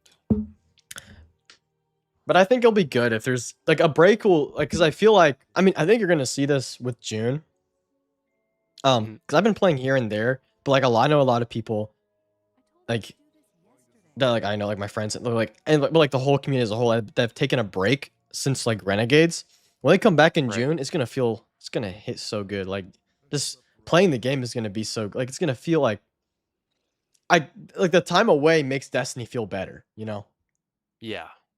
Yeah, I feel that way too. Like, um, I mean, I've been playing a bit of Destiny 1 and I loaded up Destiny 2 to get some screenshots the other day and like, dude, jumping from 30 FPS to fucking like 180 or whatever, like that was like my brain was like it was transforming my brain. Like I just wasn't used to it. And it was fun, like even though the difficulty is way different between the two games, Like it was fun to throw around the bonk hammer, and like mow down some enemies and have a bit of a chiller time in Destiny after such a long break. So, um, it'll feel good. There's so much stuff that we're gonna be able to do and grind for in June. All the raids are getting refreshed. I think what's so interesting is Bungie talked about there's almost like this new flashpoint system with the Dude, oh yeah, destinations, it's what, with the distortions? distortions, Yeah. and that to me reads like Shattered Cycle thing. Like Yeah, the that word planets are like, distortion, you know? yeah, like a time distortion, or like it's almost like how 3 is like, or Earth is like turning and transmutating into different shit. It's like almost like, is that happening to the other planets now? Are they gonna change week to week depending on what planet is focused? Like it's pretty interesting. Man, it's gonna be Um, so sick. If D3 were to be made, would you rather the subclasses to be like D1, where you have to level up and do quests to unlock the fragments, or would you rather spend Glimmer to buy fragments? Um, I, I mean, I I think would. the quest would be more fun. Yeah, I like the leveling up and quest aspect from like D1. Yeah, because I mean, like we kind of have a bit of that with the fragments. Like at least for Prismatic, you Yeah, had to do all the side quests to get the grenades and the melees and stuff. Um, and I think a little, like, I mean, Strand was like you had to just get the Strand medallions. I don't remember what stasis you just have to use Glimmer now, but I don't remember what you I did think no. before. Stasis had Oh like yeah, you the do have to do chests or quests. whatever. Yeah, you have to do like a quest where you killed a bunch of shit in like a Yeah, Nightfall or something, which is like more lame. I think the final shape wave is probably the better way to do it, by tying it to the campaign and stuff. Um, but I think it would be better to actually make us do quests. yeah. I'm just thinking about it, dude. There's like I saw the other day. It's like, or yeah, or it's not the other day. Yesterday, someone made a thing. It's like, I think we're getting 30 armor set bonuses, like That's because of all the armor crazy. set, which is insane. And like, I just want to know, like, we're getting so many weapons. It's like a lot of them are like they're Dude. refreshes, but it's like Yeah. almost close to 100 with all the raid and dungeon ones. Gambit, SRL's getting weapon set. They're refreshing like Hmm. Crucible and Vanguard stuff. They're refreshing. I think they're refreshing Portal stuff. Onslaught, Yeah. dude. There's Yep. so much. There's so much. Like I think they said that like each category in the portal is getting their own like loot pool. So like solo ops will have their own thing, fire team ops, pinnacle ops, arena ops, crucible. Like they're all getting their own thing. And then destinations are all getting refreshed. Raids and dungeons are all getting refreshed. Whatever the events like SRL, Gambit's getting a refresh. Like Oh, everything, the it seems like destinations. yeah, destinations too. So everything that seems to exist in the Destiny, every type of loot that exists will be brought up to the new system. It seems, um, which is crazy. It's That's like that's crazy. just so much. That's like Yeah, like incomprehensible. This is like that is so many I mean, weapons. it's so much stuff. It's crazy. Like I wonder if like how like Nessus has like that red camo armor Oh for yeah. the world armor. I wonder, like, is that going to be earnable? Like, are you going to be able to get a set bonus from Nessus and from like Europa and Lightfall, or and Neptune and stuff? Oh, that would be sick if we Oh, could. you know what? I'm excited uh for the Throne World weapons because they're Oh pretty cool yeah. looking, I but like the low way they key look. Yeah. they were ass. They were pretty shit. They weren't the greatest weapons, but they were cool. So hopefully they'll be you'll get some good rolls on that. Um, Yeah. I hope they get buffed. Or I yeah. mean, they're going to, but like with the Yeah. perks and stuff. One thing I do wish, like I'm praying to Bungie, don't leave us with the rocket pulse and like lightsaber meta. Dude, Don't do it, I'm not gonna please. lie to you. I Put it deleted my out, lightsabers, bro. dude. I hate using the lightsabers. I It's deleted like it's that. too much. It was fun, but like we gotta wrap it up. And like honestly, leave us with like a galley rocket meta, or like Oh, dude, yes. I galley love Galley, rocket dude. sleeper simulant. Just like let us shoot rockets for fun, and like you know because I think the sandbox is going to get a big shakeup. They talked about how Yeah. primary ammo weapons are getting a big buff. Like, and I wonder if we're going to get a new artifact. I would hope we are, because this artifact is shit. So, but you know, hopefully the hopefully the sandbox is good. I can't do rocket pulses anymore, dude. I can't do it. Yeah, dude, if it was a galley meta and buff primaries, please, please. Oh, I hope they do that. Dude. And we're getting aspects and stuff too. We And are stasis Solar grenades. Titan, Solar Titan aspect, Shield Breaker, dude. That shit better go crazy. What if it's okay? Oh, actually, never mind. I was gonna say, what if it's like Sun Charge from D1? But we already kind of have that Oh, with Shoulder Charge, so yeah. probably not. But like, it better be some crazy shit, dude. My throwing hammer better do some nuclear explosions or something. Oh, but okay. But what they gotta do, man, they gotta buff bubble. I thought They they can't said leave they're us. reworking it Oh, did in the they? yeah in the article. Oh, in the like final article, like the one that just came out, they said they're Yeah, they changing said like bubble. Ward of Dawn's getting a rework or something, Oh, I which can is see like yeah, that. awesome, bro. Because dude, whenever they did when they did the nerf to bubble, whenever it was, Fucking Kevin Yanes, man, dude, that was in Witch Queen. That shit will always stick with me. You dude. can't I get sniped love in a bubble. love bubble, bro. Can't get sniped in a bubble. Okay, it says class-specific abilities. Warlock, Titan, Hunter are getting new loves. Mind Spun will interact with Redling. Ward of Dawn is getting a complete rework. Please, Bungie. Yes. Please. Please, please, please. Please. Be good. Because once it's what it is what it is. It's not changing. So we'll see if they give it like the D-Rising treatment, maybe. You shoot through it or something.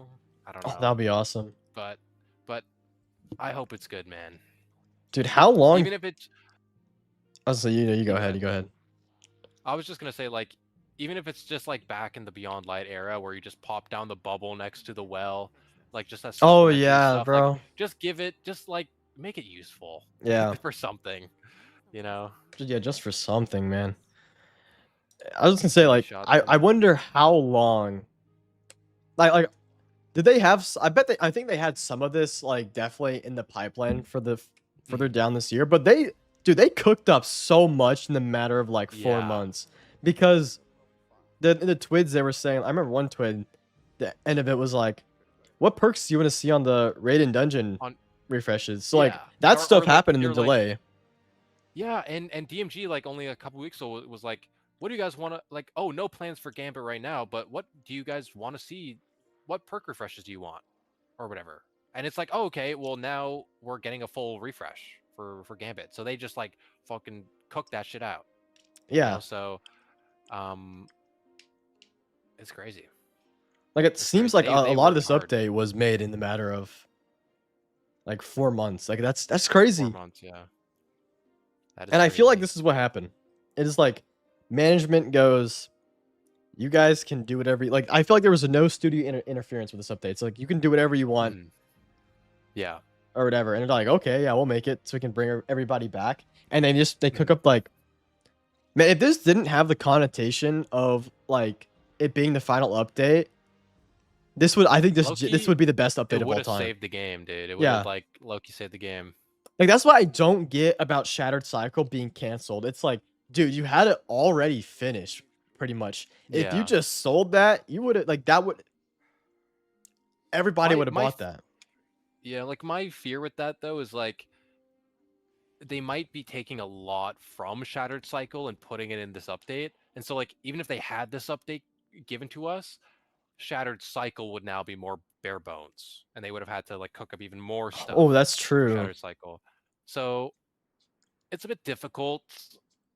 Like I don't know. I guess we'll have to see how much like what the update actually is to like see if that's the case. Just because like Mhm. I'm really curious like how much I don't know like just to me, like in my head, I'm just like that was just it's right. It's like low hanging fruit. It's like you make this Yeah.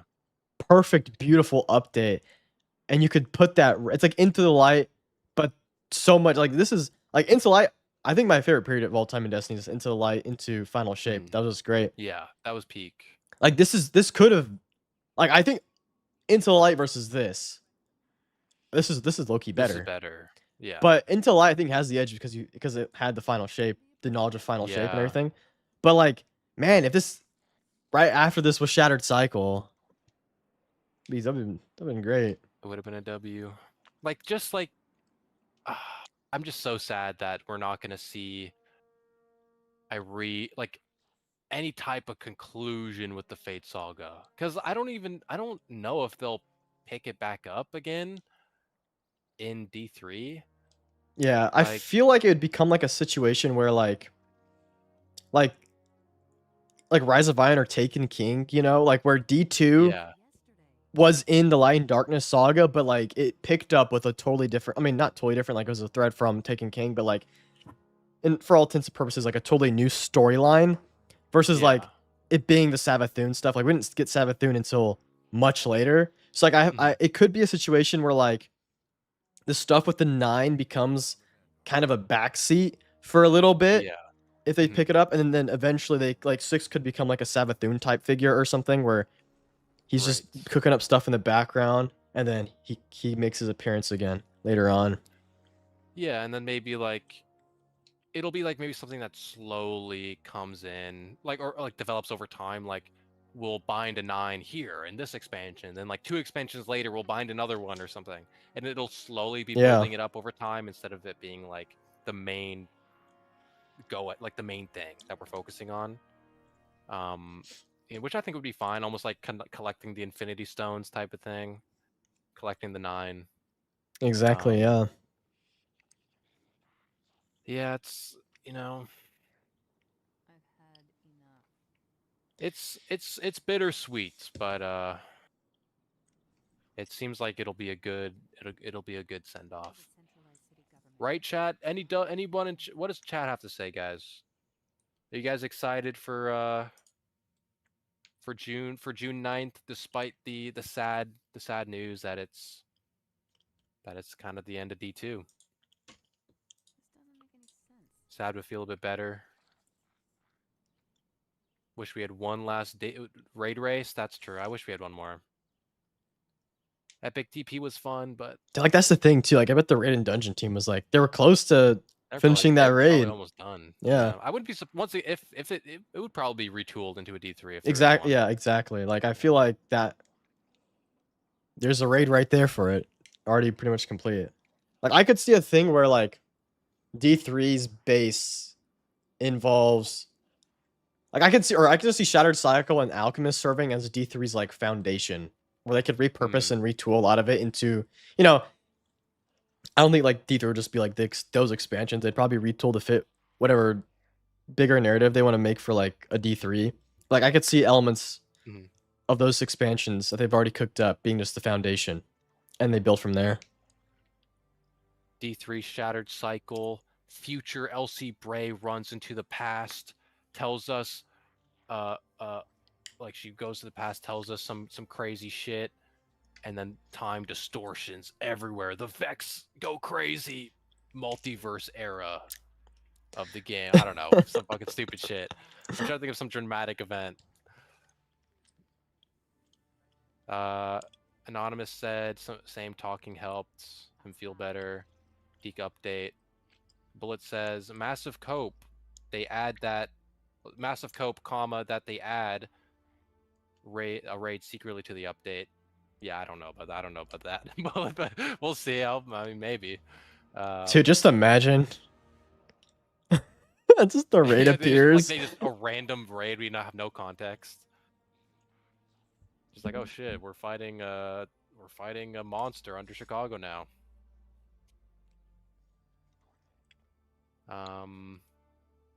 Would be great if we fight Zivu in D3. D3 starting with a war with Zivu. That's what everybody wants, man. Everybody wants Zivu. I want that too. Zivu would be epic. That's what my D3 video is going to be about. What if they hit us with a mission that at the end it zooms way, way, way out to the winnower and the gardener playing the flower game, and they just reset the board to a new game? Probably not. Probably not gonna happen. It's already a bit too late because there's no pieces left to play. They're playing for keeps now, as the winnower says. It's the final game. Whoever wins wins it all. Because they're in the game now, so it's not like they're outside of it. Who is Zivu? She is the third sister of Oryx and Savathun.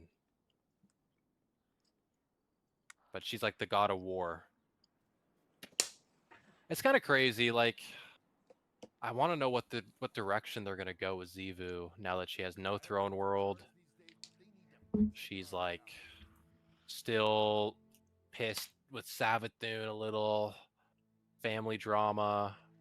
She's herself is dabbling with feelings of heresy as she like mourns and seeks vengeance for Oryx dying a second time. It's a shame we won't really see her for a while. But who knows, maybe we'll get a little bit of stuff about her in the update when they start putting characters in interesting places. Yeah, what does that even mean? I'm just so excited to see that. Cuz like it doesn't sound like it's the conclusion. No, it seems like they're just setting things up for the future. You got it says, "Do we ever figure out what the monster is?" Also, I don't want the hive to be the main enemy if there's a D3.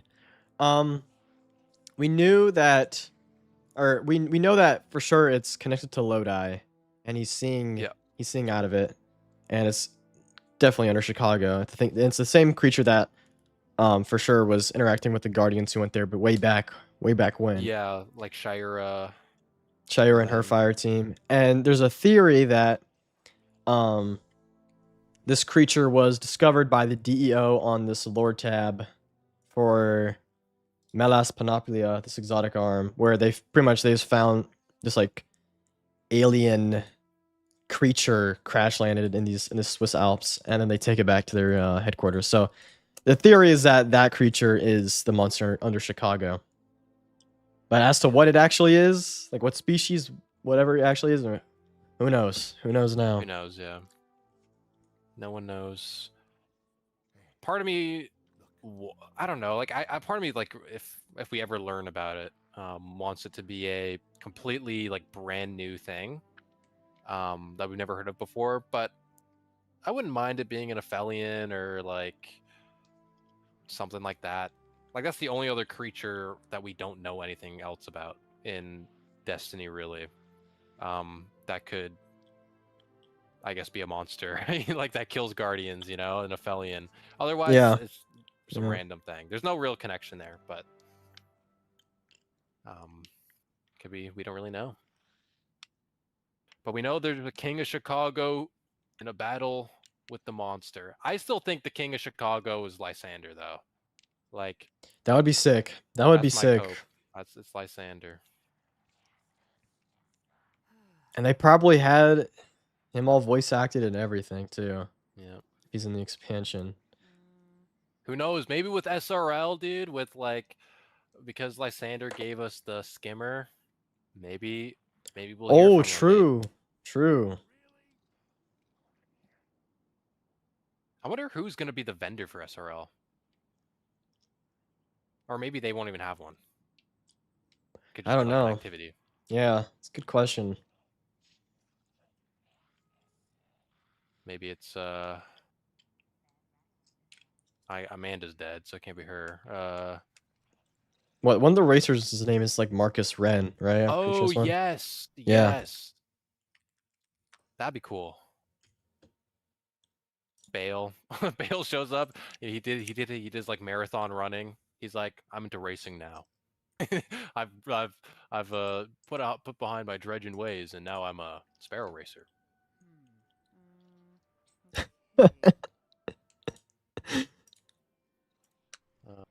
Man, I feel so bad for Alex Lee too, because I found I saw like a video the other like weeks ago at this point. It was just some fan approaching him at a convention, just asked this time like, "Oh, I love you as Dredge and Bale," and then he was like, Mhm.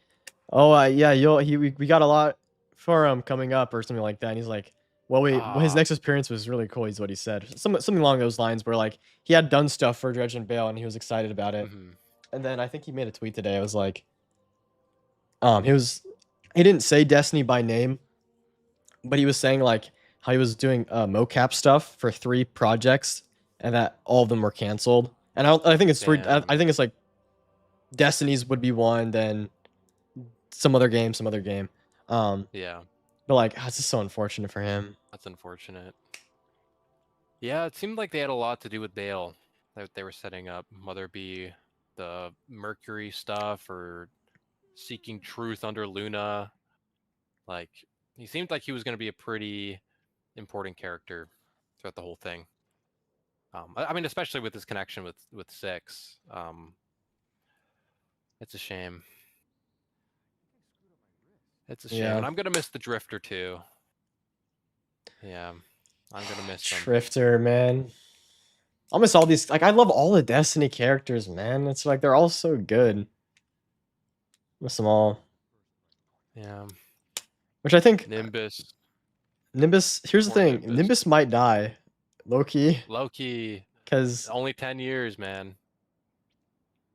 And then how many has he has left, or they have left? It's like, I guess if every like, because the way they do it is like every real life year is like equivalent to a year in the Destiny timeline. So yeah, how long ago was Lightfall? Like 3 years ago. It's done, dude. I don't think Nimbus, they you don't were got much time one left. then. I think they had like they might have been Why did Nightbot 3 or 4 or 5 years into their lifespan. So Yeah, Nimbus. goodbye, Nimbus. Goodbye. Cowabunga, dude. You'll surf into the veil, where your consciousness will be held forever. As much hate To Maya be, got, I was starting to really like Maya's story. I thought she was pretty cool. I just felt like, oh, dude, I'm so sad about like where they were probably gonna go with Praedyth in relation to her story, because about Dude, like it was just gonna be the so good. yeah, like the Shadowkeep lore that talks about how like when he escapes the vault, it's when the conductor's baton drops. It's like, bro, this is obviously now in hindsight about Maya.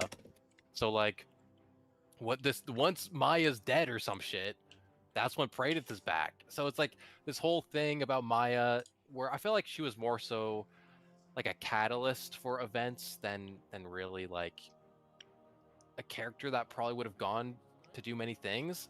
Like, she set off the events of the Fate Saga. She's who's going to bring Praedyth back. She created the Tharsis Reformation, by proxy. So it's like she was a big catalyst, and I did in theory like her. I just felt like she could have been more. She to me she started to feel a little bit just like a crazy person. Yeah. You know what I mean? Yeah, no, there was Which like some we don't. moments that were like I just liked her lore book. I thought it was interesting. And Yeah, like the moment yeah. like where she was like in Echoes where she was killing the Chiomas. I thought that was just so fascinating. Yeah.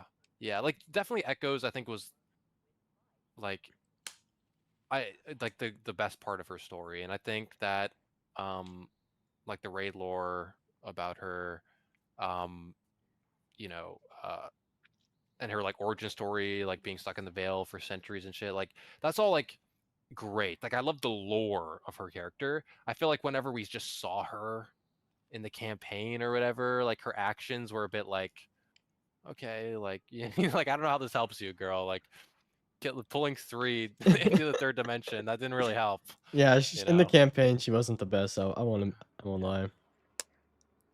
Yeah. But like honestly, I kind of liked it. Like she almost had like Joker vibes. Like she was just kind of just. Sometimes it's okay to just have like a crazy character that just like does random shit. Like it's not necessarily a bad thing. Um, I just felt like maybe if they wanted her to do that, she maybe was too heavily focused for a bit, but I don't know. We'll never know, I guess, until later. Yeah. Well, I could see her being. She would. I think she would be a part of a D3, like in the lore or something. Like she. I think she would. Yeah. She would definitely be a part of it in some way. Like Like I I don't think think we'll they're get setting up some would. news about her. Well, because we need her in some way just to get Praedyth back. Yeah. So if Praedyth is going to be involved, she's going to be involved. If the Vex are going to be involved, she's going to be involved. Um, and so, she'll be there. We'll probably hear something about her in the update. I would imagine. Yeah. We'll Um, probably hear something about her. Probably about like Lodi. Probably. yeah. Oh, poor Lodi, like the voice actor for Lodi too. He was so cool. Dude, I loved him, man. Like he was getting so into Destiny as well. Yeah. He was such a good fresh character. Like, I'm gonna miss Lodi. I'm gonna miss him. Dude, Lodi has to be in a D3. He's got to be a part of that. He has to, man. Like even if it's like even if the 9 aren't the focus, like just have him there. Do something. Have him be doing something. Maybe he's the new Zur or something. He would Comes up probably every yeah, week. he could like get into like I feel like he would be good for like as like a diplomat, you know? Like that's kind of Yeah. who's I mean, that's who he is. That's what his yeah. character is, right? He's So the like he's translator. like on like a like a Tor bottle thing or whatever. Like he would serve as like a Mm, good mediator or something there like, between like the Barents and yeah. the Imperium or whatever, or the Barents and the Ascendancy. Yeah, like I could see him just like picking up the Elixir language and nice speaking that. Like there's so much you could do with him because he's linguist. Like he picks up languages pretty easy. I don't know. It's Yeah. just like the Fate Saga was getting so like I was like I getting feel like into it, Shattered man. Cycle was like the moment. Like that's when she was gonna go down. Yeah, like Was everything Shattered was Cycle. building towards that for like this first initial arc.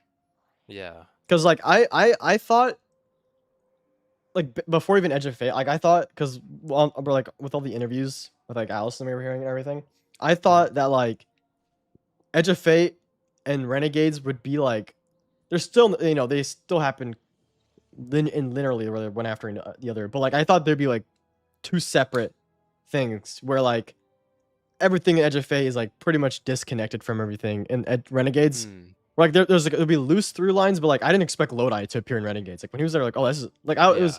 I found that so much more cool when he was there. So then and then Renegades the ending of Renegades literally ties right into Shattered Cycle. It's like Yeah, point exactly. Oh, we blank gotta Lodi go going to yeah Chicago and Chicago. talk to whatever's there and bind the 9. So, and like the name just has so many implications.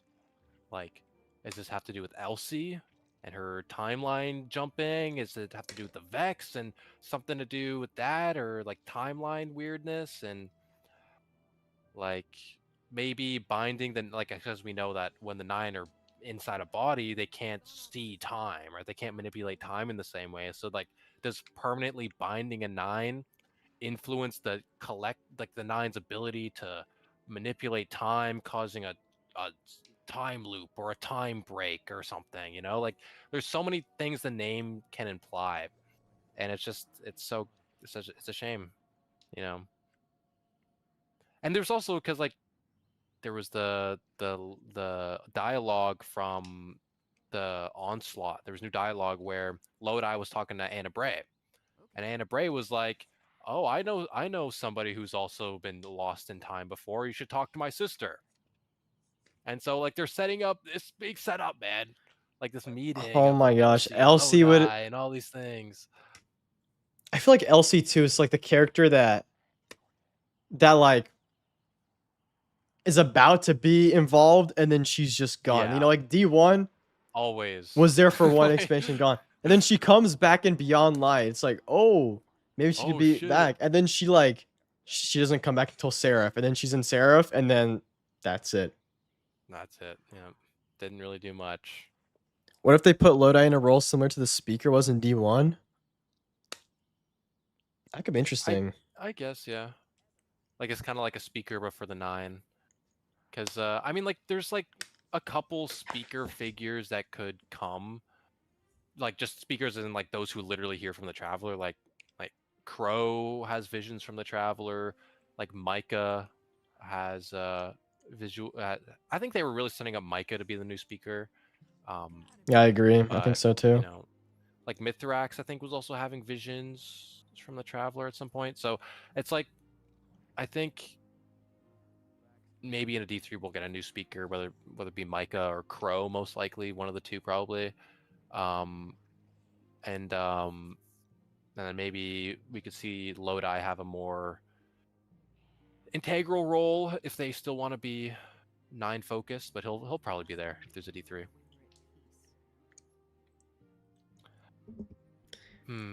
Imagine that, dude. Like having Lodi and like Micah as the speaker be like intermediators or whatever for their like collective cosmic god entities. Like the Gardener speaks through Micah to speak to the 9 or whatever. Oh, That'd be dude. crazy. Like, there's so much potential with Lodi. Like, it's like, dude, he could meet with Elsie, like Micah. There's so much that they were going to do with him. It's unfortunate. It is unfortunate. Well, we'll only have to see, I guess. We'll have Yeah. to cross our fingers and Yeah, we'll see what the lore tells guess. us because I think that there's gonna be something. Like I feel Mhm. like Bungie will keep hinting in a way, hinting at the future of Destiny without saying like as much as they can without saying the words Destiny 3. Because Mhm. um I feel like even if D3 was in active development, they wouldn't be saying D3. Like I don't think Sony would let them say Right. it, honestly. Yeah. But I think Bungie will keep teasing us and like, hey, don't worry, it's not the end just yet. Like I feel like Yep. there'll be something in the lore that says like, Yeah. oh, this could be like, because Age of Triumph had some lore that dropped that connected into the following story, which is Right. it's a different circumstance now to then, but like there's stuff they could. I think they're gonna put some seeds there that they could pick up on later. Yeah, I think so. And uh, DMG, keep updating your Twitter banner. Keep sending us signals. More dragons, please, with 3 heads. Or whatever. Allison, put out another tweet with this time with 3 moons. If there's Three. a if there's a D3. Uh, I'll always be hopeful there's a D3. Even if Yeah. like even if the lore is like we get the lore and the update and it's like, yeah, bro, this shit's cooked. It's over. like everything is saying this is it. And like Zavala comes out, he's like, Guardian, this has been amazing. And I don't know. I don't know what he would say. Destiny is over. He says that word for word. You know, I'll still copium for a D3. My cope will then become, they'll do a time skip, like 300 years in the Yeah, future. yeah. Time skip or like LC Bray timeline reset or something. Something crazy like that. I am I am proud, Destiny community, of the reaction you guys have given though. I'm glad it is not apathetic. Like I'm glad we're not Yeah. going down like, okay, that's it. Like like people like Yep. we're going down with a fight. Like we're going like, Yeah. give us Destiny 3. Like it's like, man, Yeah. it's like at least like it just shows everybody has a fire in them for this franchise. Like I think Sony will see that too. I think they really will because like Yeah. what other IP makes people feel like this? Because like I was thinking about this. It's like Destiny is like, and I was looking at MacTech's video earlier, which is kind of where I got this off from. But it's like Destiny is like a part of everybody's like their identities in one way or another. Like it's more Yeah. than just a video game. Yeah. It's like And transcendent in a way. transcendence. Holy shit. Say that again. Yeah, man, it's sometimes I'll see a random post like, oh, this is a good example. There was this I was on scrolling on Instagram, and this edit, some did an edit of the protein P53. Wasn't Destiny related at all. But then being the nerd I am, I commented like the quote, like, "Oh, is P53 an agent of the light or of the darkness or whatever from Unveiling?" And the guy who posted also drops another freaking like Winterward quote, underneath my comment. And I'm Oh, like, that's what? awesome. I'm like, this is awesome. Like, I'm not the only one who knows this shit. Like there's a community out there who cares and who can like recognize like, oh, P53, I'm a biology nerd, but also this is a Destiny thing. Like you can have this community that is just everywhere and has touched everything. And that's just what Destiny is. And that's what's so amazing about it. Like it's been everywhere. And even if it's not mainstream in the same way as like Star Wars is, right? Because obviously Star Wars is more than just a video game, right? But it's media, everything. But it's almost like Star Wars, like in how everyone who has played video games knows what it is, and like Exactly, yeah. just as everyone who's watched a movie knows what Star Wars is, right? So it's like it's the same thing. So there's Yeah, and just it's no like way. I can't see how Sony is going to spend $3.6 billion and they're just going to let Destiny yeah, die. like they I bought they can't see it. bought they bought this, like at least don't waste your money by not doing anything with the Yeah. IP. And like I don't know, I think it's like a once in a lifetime, especially in this gaming market where you get like an IP that first sticks around for 10 years, 12 years Mhm. now. But like on a deeper level, it's like Destiny does something. It's like I think it feels so bad right now. It's because it's like losing a loved one. It's like a part of you is Yeah. just being like taken out of you Hmm. Yeah, I in a said it was way. like, kind of like a breakup, Yeah. breaking up with your partner or something. It's sad, man. It's sad, but I'm sure there's some inspirational Destiny quote that's like fucking hope for the future, the light provides or whatever. I don't know. Like some type of inspirational quote we can be like, don't lose hope, Guardian.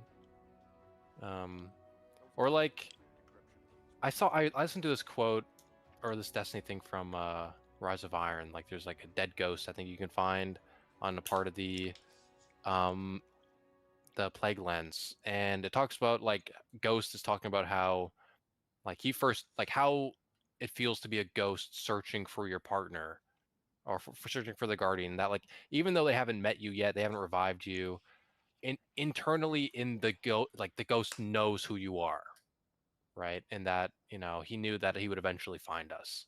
And it's this, and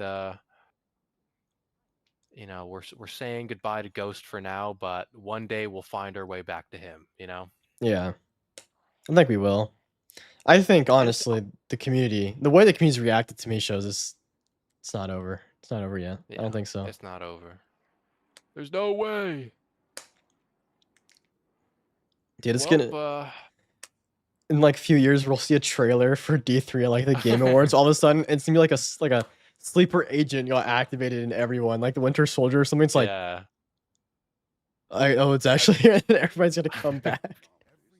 it's so funny. Like, it reminds me, like Scarrow tweeted today, being like, in 20 years, our kid is gonna be like upset that Bungie's new game Myth Infinity is being replaced by the revival of the dead Destiny IP or whatever. So it's like Dude. the same thing is happening now. It's so funny. It's gonna happen all over again. Us unks are gonna go to the younger kids who were born post Destiny and be like, "Oh, I played Destiny back in the day. It's good, Sid. You young kids playing now." Uh, That's gonna be it's interesting crazy. though, like how I don't know, like our generations or whatever, like our descendants or will like you pass down the stories of Destiny to them, you know what I mean? Yeah. It's gonna be uh, it's the oral oral tradition of the Destiny universe. And then in like 2,000 years, it's like the Greek mythology or some shit. Yeah, it's like the religion of the winnower and the gardener. People actually Sword believe logic. this.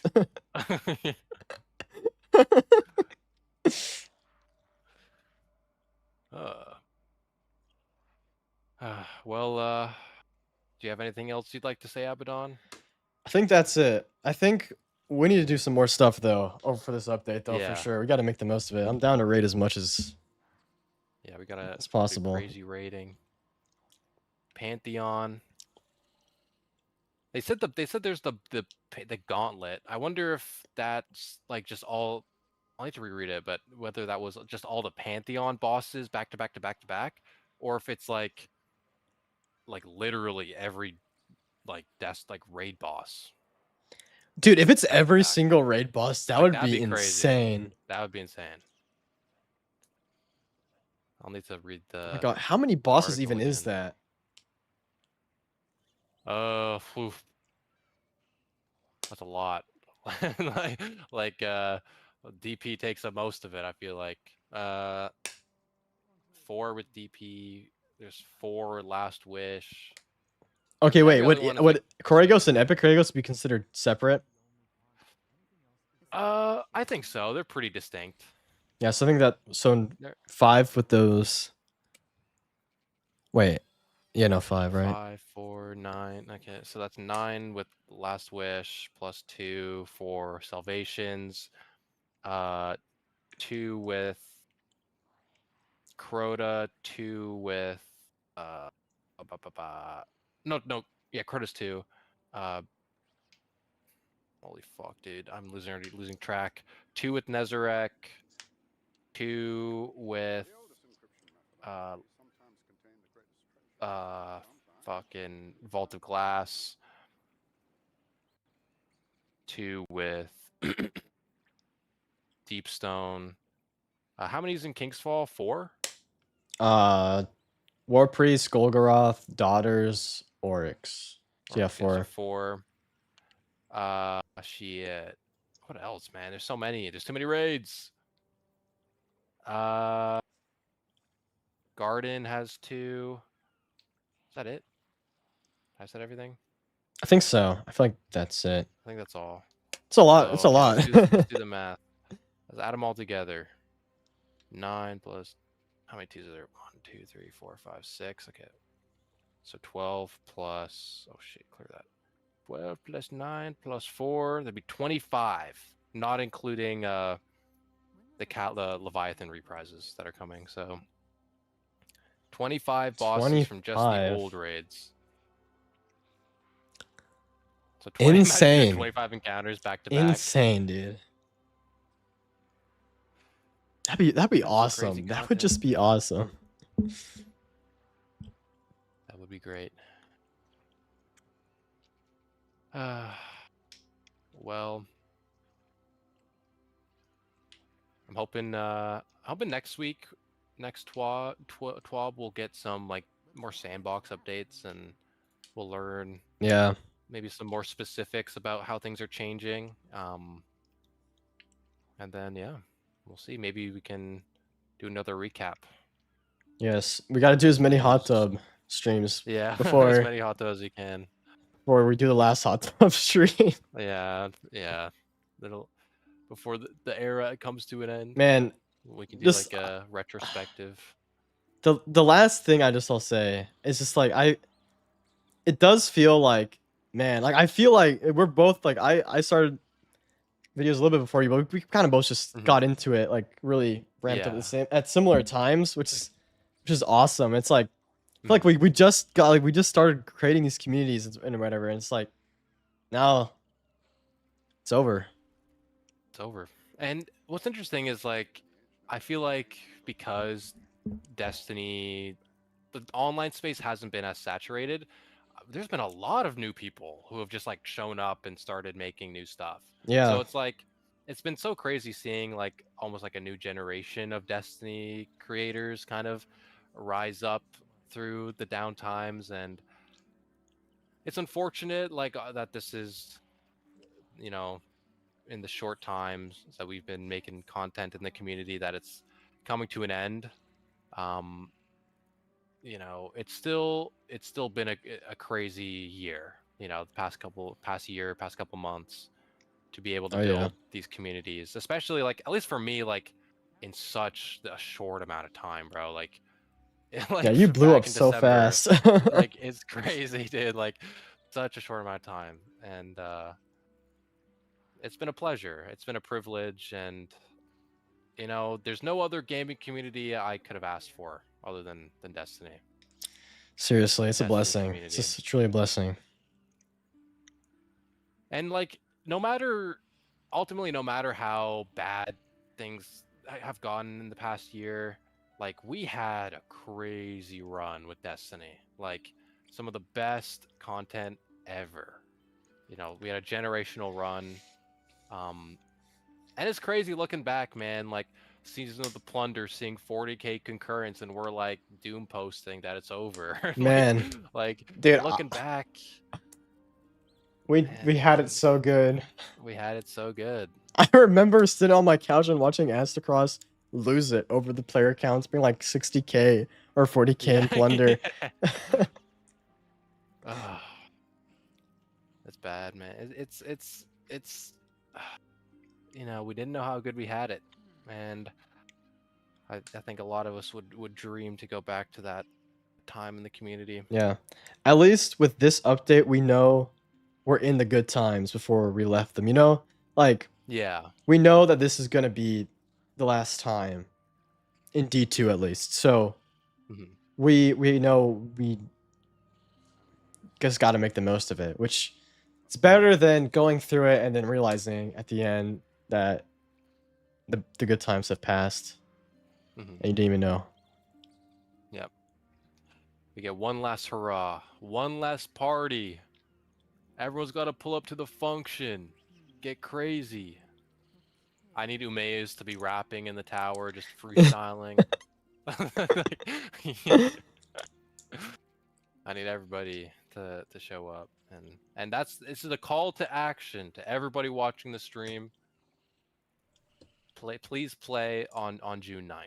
Yes, for this to not to be the last Please, Destiny hurrah.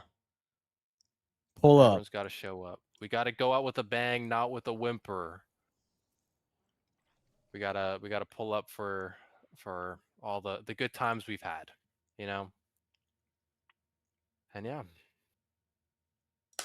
that's it, guys. I guess everyone keep yourselves posted for both Abaddon and Donkey content coming soon. Okay, Yes, we'll guys? do more. We'll do more of these. We'll do as much as we can.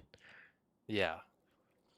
Well, it's always fun to have these hot tub sessions. Just talk about Destiny and the future of Bungie stuff, and hopefully we hear good news soon, and hopefully everything we have a satisfying conclusion. You know, Yeah, but yeah, yeah. I guess thank you, Abaddon, for having me, of course. having this Likewise. Likewise. conversation, hosting me in your little hot tub here. And yeah, I guess I'll talk to you soon, man. Yeah, I'll see you soon, man. Yeah. Thank you, man. Thank you. Have a good night. You as well. All right, see ya. Yeah. Bye bye. Bye bye. Man, this is so sad, man. I almost started tearing up. I almost started tearing up. I can't even lie.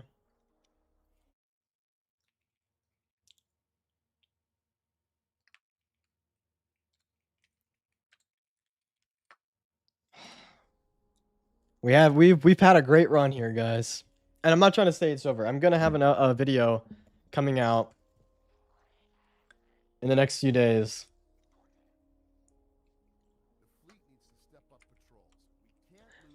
Um, I'll have stuff that comes out in the next few days that kind of breaks down just my thoughts on it. It kind of a lot of what I said in this stream will be exactly um what I say in this video. I'm going to release the video next week, just kind of breaking down everything. What's up? What's up, Sam Roberts? Oh, I've negligated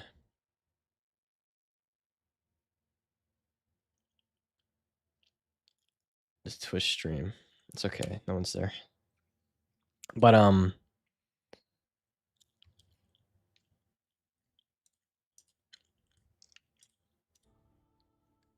yeah, I just I'll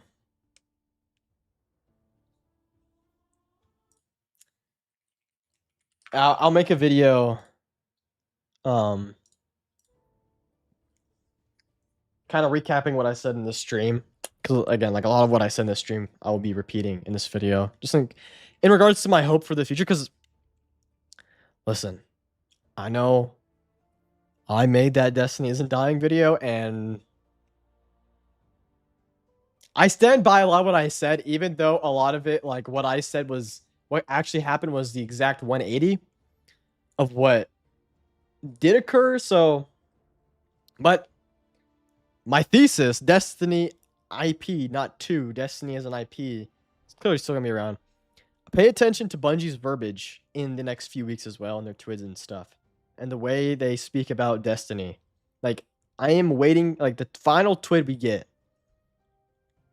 Again, pay attention to their to how they speak, because if this article was any indication, they still have a future in mind for Destiny.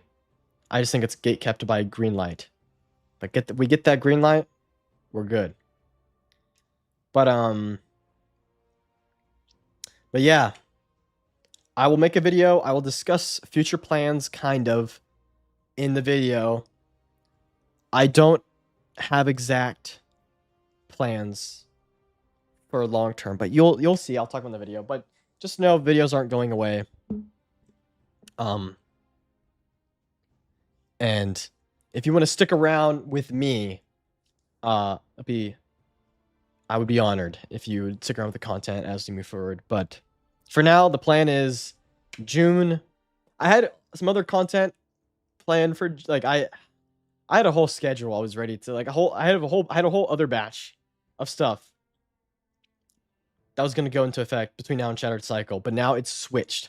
It's going to have switched into a different batch of content, which is going to be like really good content. Both were going to be good, but like this is going to be like heavy good, like really heavy stuff, but it's good.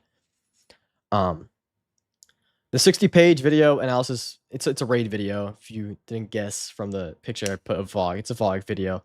That one was going to come out this upcoming Friday, not today, but next Friday. It was going to launch. However, given the news, I don't think it's going to launch anymore on that day, because I have to cook up a video discussing my thoughts and everything. It won't take that long. It'll take like a day or two. But I also lost 2 days of work because yesterday was low-key just depressing, and today a little bit too. And I did the stream, which is, this conversation with Donkey was great. Donkey's a great guy. But yes. The video will come out the week after for sure. It's gonna come out in a week. It will come out a week before the update, but not next Friday, which I was planning on. So stick around just a little bit for it, but there'll be a video in its place, and then a video for it after, and then we'll start rolling into the new content. And I plan to keep posting up Destiny content for a good bit, because there's a lot, and then we'll go from there. But I don't want to say this is goodbye, because I don't think it's goodbye.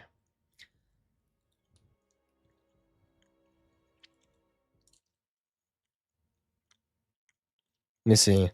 The stuff Lyanna says on Twitter shines a new light on upper management, especially Pete Smith, Noseworthy. They intentionally ran Destiny to the ground. According to her, it was a guided failure.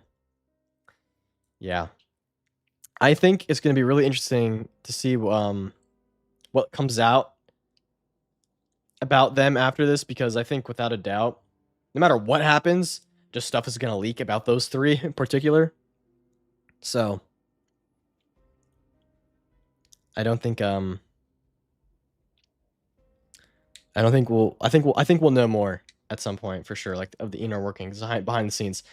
Without a doubt, like 20 years from now, 30 years from now, there are going to be documentaries about Pete Parsons. And I'll watch those for sure. Anyway, I'm gonna go eat. I'm going to work on this video that you guys should be getting in the next few days, and return to work on the VOG video, which you guys should get very soon. Very, very soon. Oh, final thing. I do plan on streaming a lot.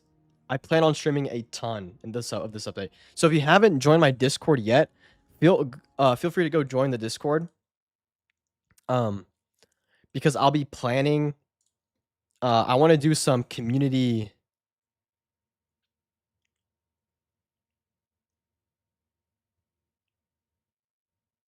Some community raids and stuff like that.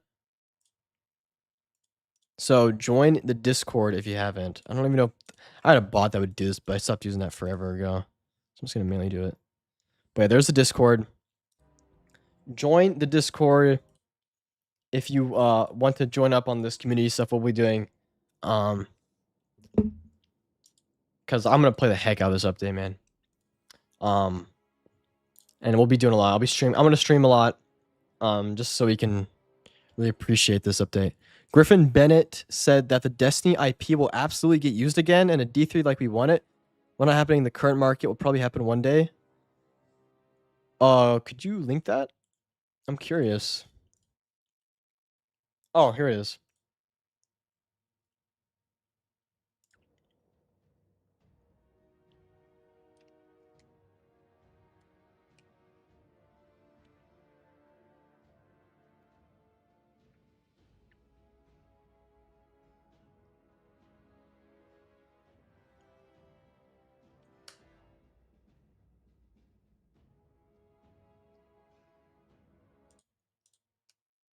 Interesting.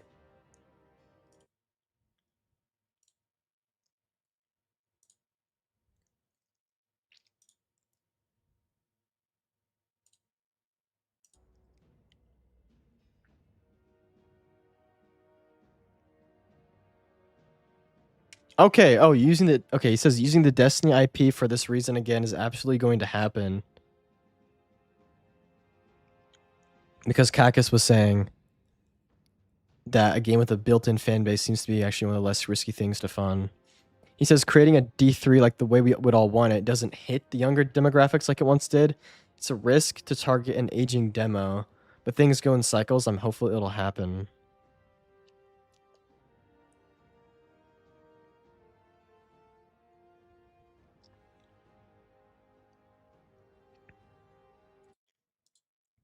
I mean, we'll see. We'll see what happens.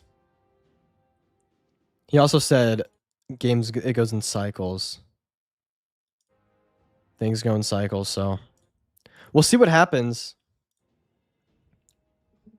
But I don't know.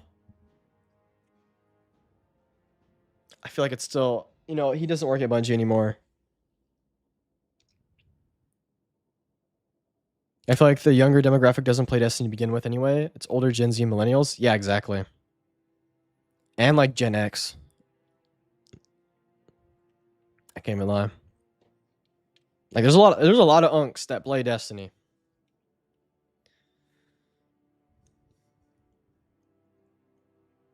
That's actually a good point though. Like, I mean, then what is even being made for the younger demographics? Like, I guess extraction. Like, I don't think young demographics are playing extraction shooters. Like, Gen Alpha, what are they going to be playing?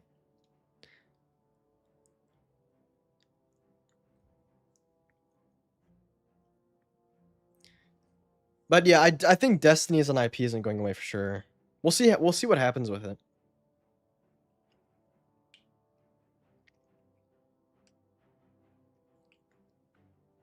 And here's the thing. That doesn't change the fact that D3 that something is clearly being prototyped. We know that for 1000%.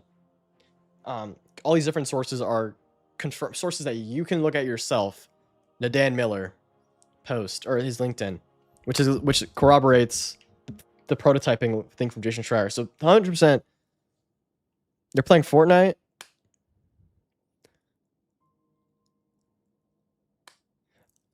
Is that even true? I feel like okay, like I'm talking about like Fortnite. I feel like was like Gen Z. Like Gen Alpha would have been like not even like not even like they wouldn't even be. They wouldn't have the brain for Fortnite. Unless they got into it now. Gen Alpha watches AI generated tongue so wearing sneakers. Yes, I agree. That's what I think. That's what I think they're up to. Let's just say that something that is popular at the time. Gen Alpha likes Roblox horror games. That's true too. A D3 horror game or sandbox game would go hard. That's true, but like, here's the thing: like, what he was saying is like what Ultraverse is saying. Like, the people who like Destiny as an IP are Gen Z and millennials, and they don't, and like Gen X, like they don't really, they don't care about like, you know, stuff like to use the Destiny IP again. It'd be like how do you cater to a young audience and that at the same time? I don't know. I don't know. Because Destiny would also still be like 100% still be a shooter, FPS, and FPS like shooters aren't gonna go away. Like shooters are not gonna go away.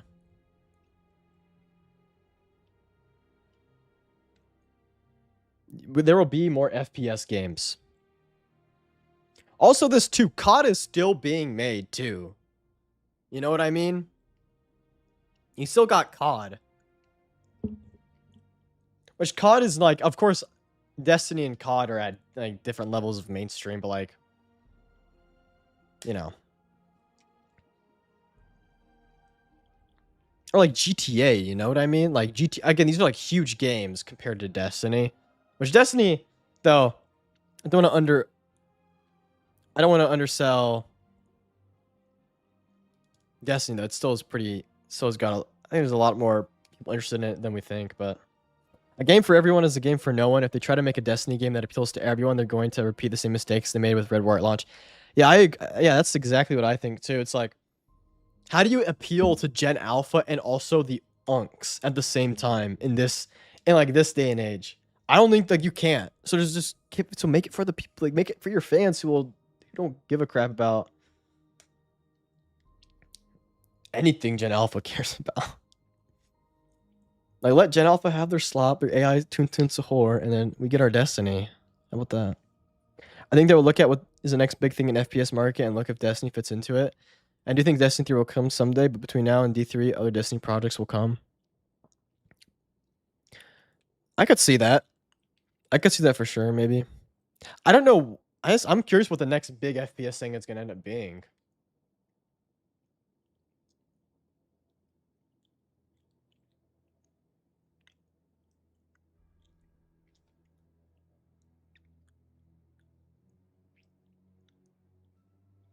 I don't know. I mean, there's like no way to predict it, so. But like,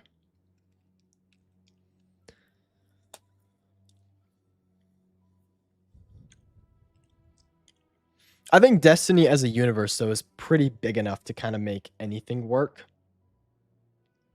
in a certain way.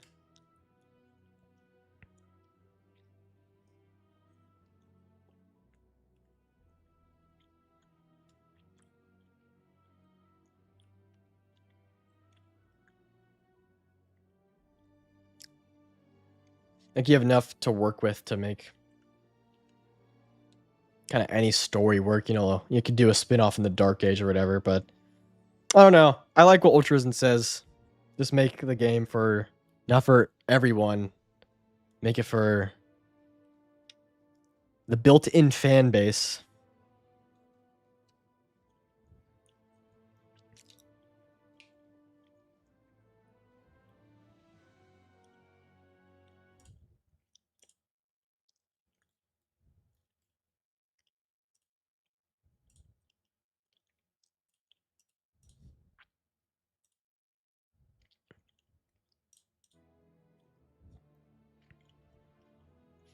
Anyway, that's all. If the built-in fan base universally loves it, the game will get bigger through word of mouth. That's true. That's why I just if they just make D3 the way the fans want it. I mean, like, what if Destiny sets the next big thing in the FPS market? You know what I mean? Like, I know it's a looter shooter, and looter shooters were kind of a thing, but like, maybe Destiny 3 is like everybody starts making more Destiny copies or something, like the way they chase like extraction shooters or something. Like, I don't know.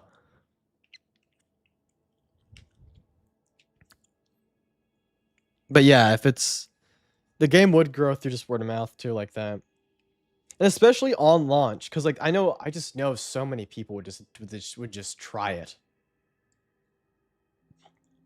And you can say Destiny's been declining, but like, has it been declining because the interest in a looter shooter is declining, or because Bungie makes bad decisions about the game? You know, like, I don't think it's because, oh, there's no market interest. No, I think there is definitely market interest. I just think the decisions that they make about the game just drove people away.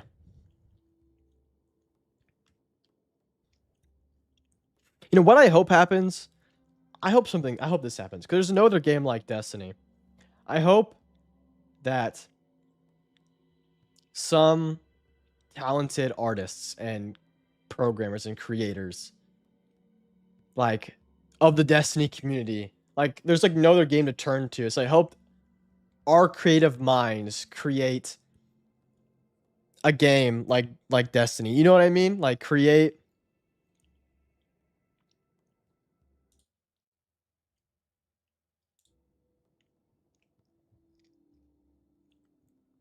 let's create or you know, like a game similar to Destiny to kind of fill the void. And then maybe that becomes huge. Who knows?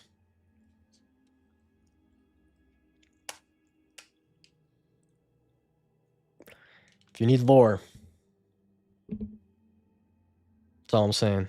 I'm down. I saw you with Donkey.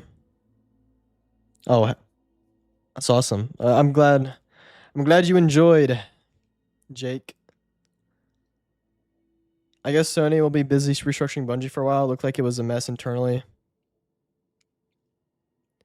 No point doing a D3 with Bungie being what it was. Too much sabotage seemed to happen from the top. Yeah.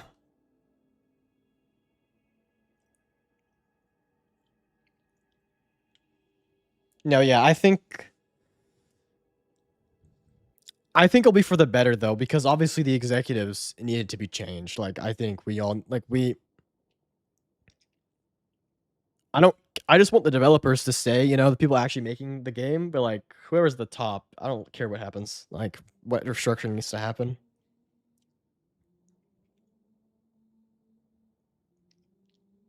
But it seems like what Landon was saying though, it's a we're talking about the previous leadership was banking on this game's failure, which is weird. But they wanted it to fail, but like the current leadership, because she said previous, and then Paul Tassie's saying Bungie right now doesn't want Destiny to go away. I suspect rewrite type content will keep Destiny alive for a good bit. Oh, definitely. Oh, definitely. Hey, man. I know you're working on something huge. So I think, hey, you got to get that out, bro. It's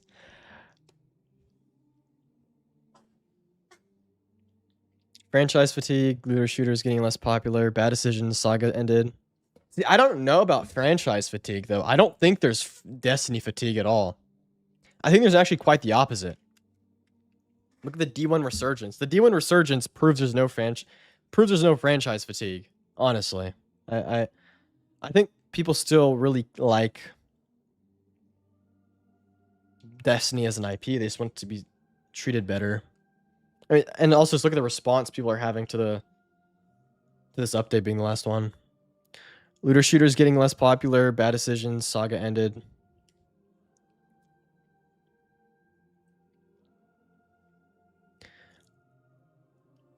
Yeah.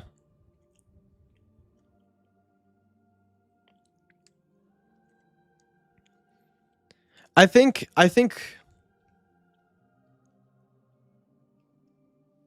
do think Final Shape 100% led to this drop off because here's the thing: if Final Shape had ended with a better tease for the next year, or just a tease for the future, wait, like I think they kind of fumbled that. Like the fact that the stream after or whatever, or that wasn't even, it wasn't even a stream, it was like a video, like a 5-minute video, and it's them like, here's episode Echoes, Revenant, and Heresy, and that was it. And then Codename Frontiers. Like, I think they should have. Like, if they had done a better job saying, "Hey, this is not the final ending of Destiny as a whole. It's just the final of this final ending of this. It's just sorry. It is the ending of this saga, not the final ending as a whole of Destiny." Then it would have. I don't know. I think there still would have been a drop. I think that regardless of any outcome, people would have just used it as a way to. Oh, sorry, hit the mic. It would use it as a way to conclude their time with Destiny, but you know, I think people would still come back. Like I feel like a lot of people that left for Final Shape are going to come back to this update 100%. And bad decisions, like yeah, I think stuff like the portal and everything to do with Edge of Fate definitely. Like, here's the thing: I wonder how many people like watch the Edge of Fate stream, watch all the information about Edge of Fate come out, and they just decided to not check back in because they didn't like it. So it's like, you know, if they made better decision with the update, I feel like more people would come, you know? And also, day one, Edge of Fate had like on Steam like 100K, which is still pretty good because Final Shape was like 300K. So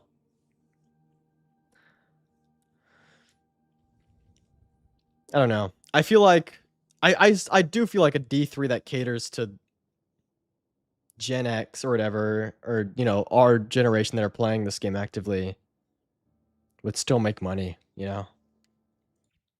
Let's not target 3 generations, let's target 1. That's true. Like there are definitely more like yeah, the people and who's spending the money by the way? Gen Alpha is not spending the Gen Alpha is going to their parent and saying, "Can you buy me this cosmetic?" But, you know, Gen Z, or millennials and Gen X, like they all have their own money. And no third darkness subclass means no Destiny 3.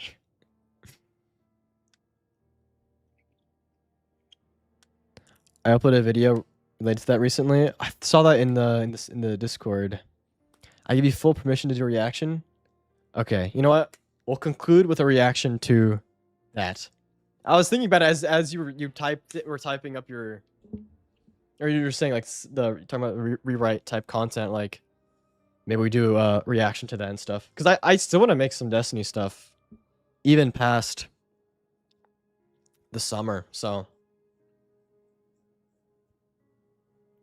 listen, I usually don't like reaction content, but you know, I don't like reaction content without, you know, just watching it for 10 hours or like, you know, just watch someone else's video. But like, you know, I would try to solve it in like a, let's say hypothetical video or something I do where it's like solving Ultra Risen's Destiny 3 or Destiny rewrite or whatever.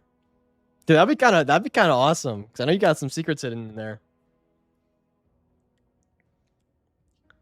Also, I would guess, and that's just my assumption, that the sabotage and guided failure of Destiny and Bungie by the old upper management was because they prepared their golden parachute.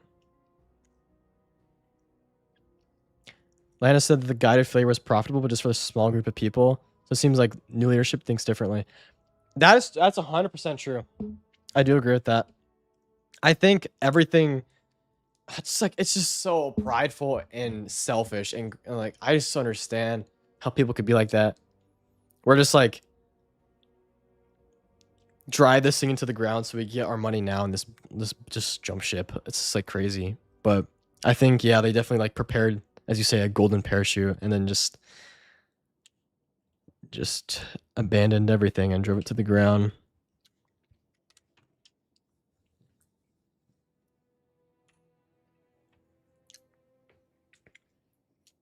So So it seems like new leadership thinks differently. 100% based off what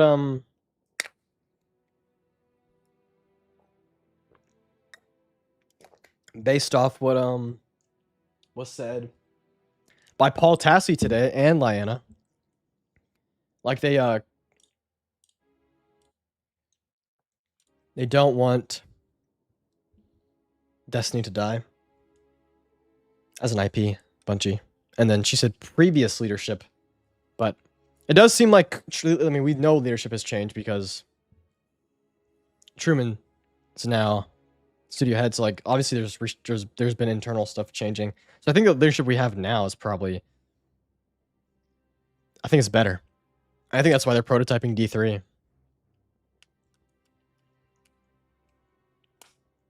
So we'll see what happens. I just wish there was a more concrete thing, but it's okay. It's okay.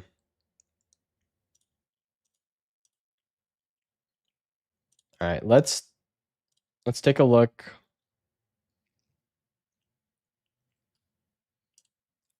at Ultrarizen's video. I want to watch it real quick.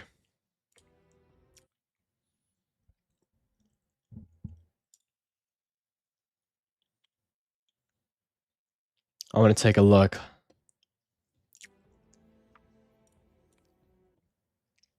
Is this how it feels to be Astrocross? I've never reacted to something on stream before. What the heck? Okay, let's pull it up.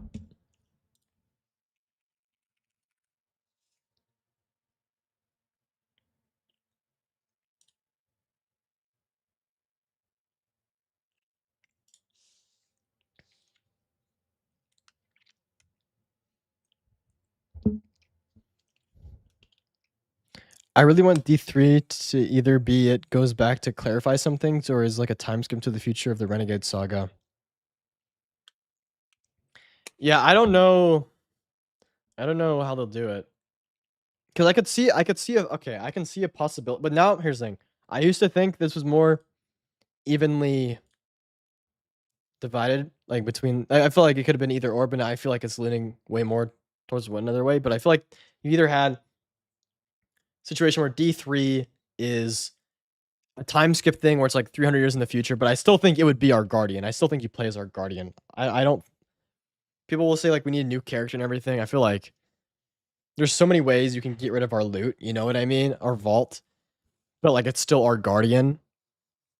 So 300, like it'd be like way in the future, but it's our guardian still, or like a direct continuation of the Fate Saga, or not Fate Saga, but like after the Fate Saga, but like it's in the same. It's like a few years later, like or like how D2 was for D1. Like it didn't take place a huge amount of time in the future. So I think you do. I think before it was either or, but now I feel like if you're doing, if there's since we didn't conclude the Fate Saga, but if they pick back up D3, I feel like that's. I don't think it'd be a time skip. I think it'd just be in the direct continuity. I think it'd just be. I don't know if it'd be in the Fate Saga. I don't know what they would do about that, but I feel like they could just not like soft reboot. That's the wrong word. Just like a D2 vanilla situation where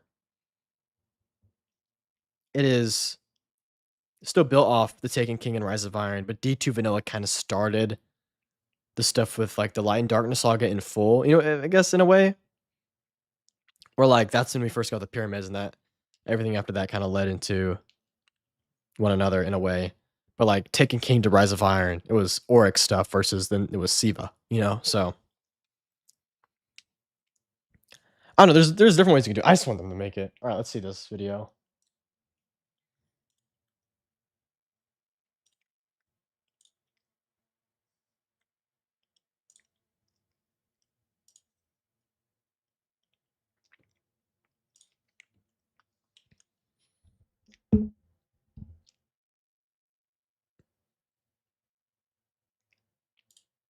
All right.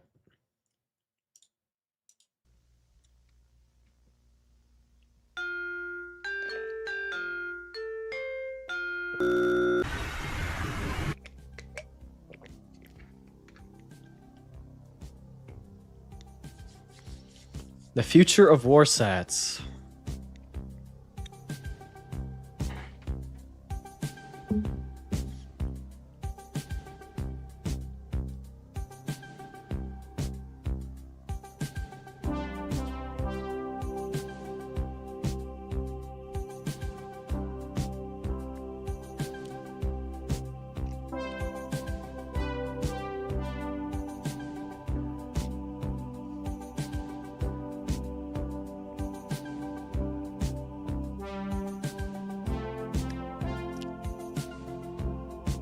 This is very well made.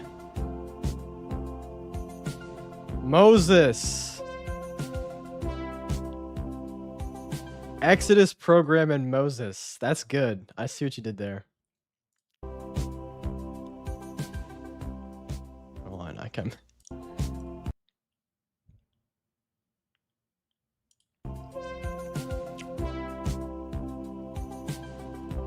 Documents reading along the way. Never realized how scary some of the Destiny foundries are until I look at your lore vids.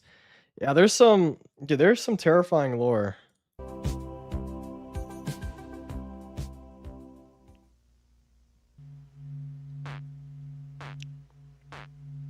Dude, this is sick. Io.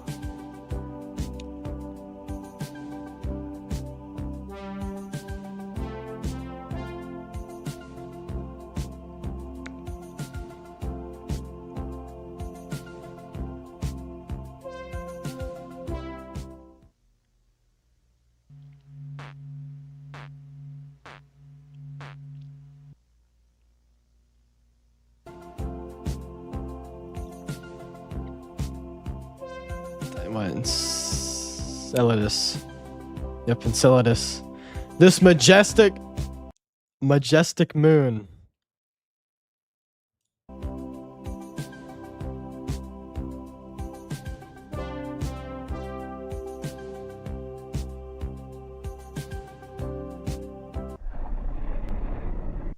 Well, what to say?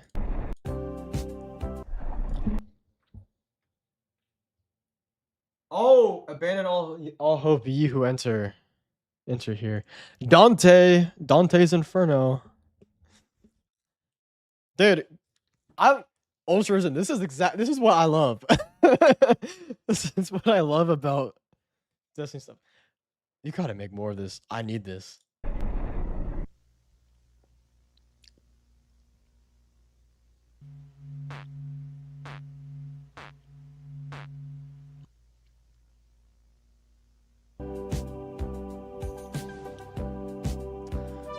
Neptune.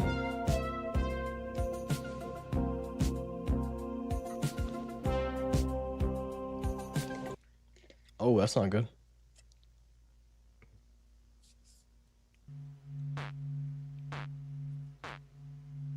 POV Vesper's house in the eyes of the employees.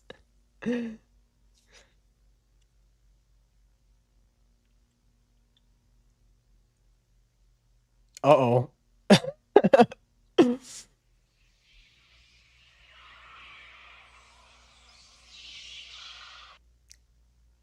Welcome home.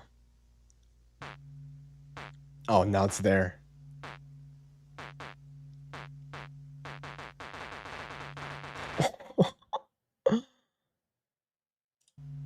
That's awesome.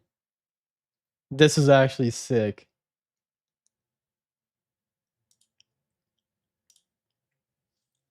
Okay, what is this?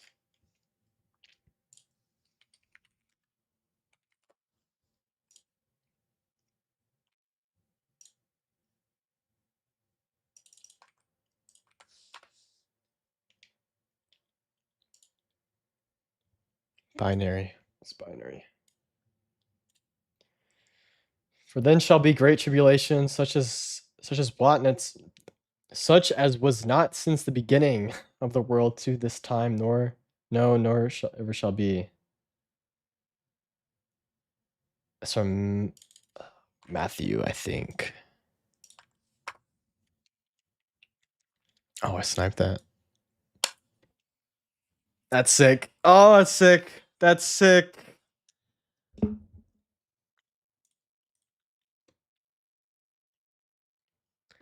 Listen, Ultra Risen, I smell potential lore video.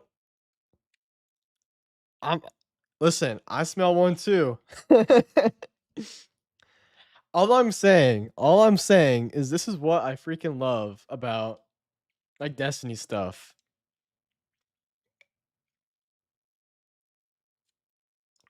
In this one video, I'm sure I probably missed something. But this video has the Dante's Inferno quote. This war set's called Moses. And then this is quote from Matthew. That's good. That's really good. There are 3 more videos in this series technically currently out. You know what? Let's just watch them. Let's just watch them now. Here, I'll pull it up over here real quick.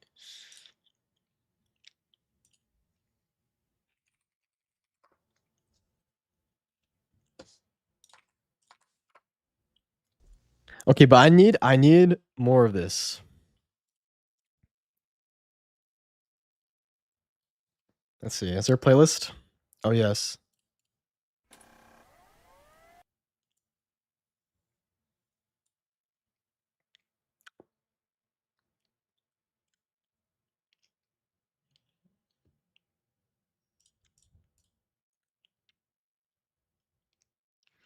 What are we doing? We are watching Ultra Risen's fan-made like Destiny analog horror stuff. Do you have a lot more of this planned? Because this is actually sick.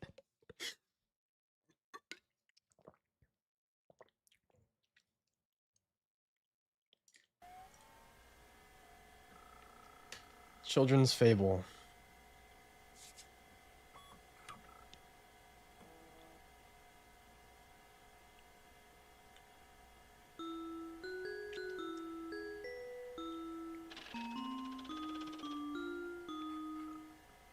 Braytech.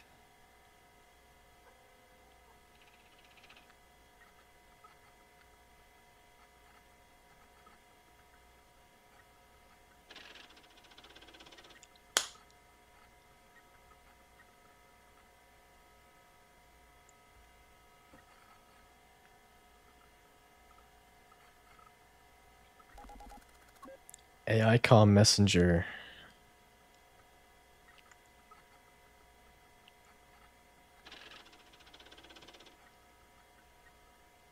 Let me tell you a story. Share around warm campfire that dread to young ones as they fall into their slumber. A tale which contains the value of a listen.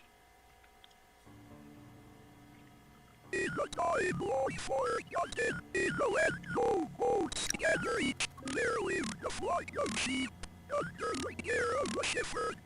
Shepherd. Provided her flock with every possible need. Their bellies were always full.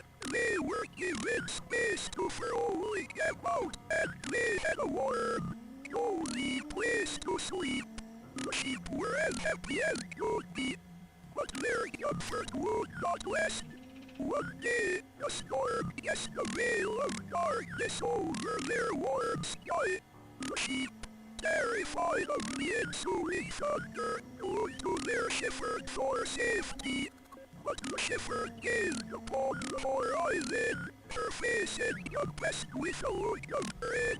Marching over the hill was none other than Death himself, accompanied by a pack of rabid, hungry wolves, who followed his every whim.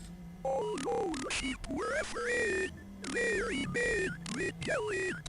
They knew that no matter what happened, their shepherd would stand by and protect them. Death, now over the hill and standing across the valley, locked eyes with the shepherd. You and your wolves will leave, the shepherd announced. My flock shall not be your food.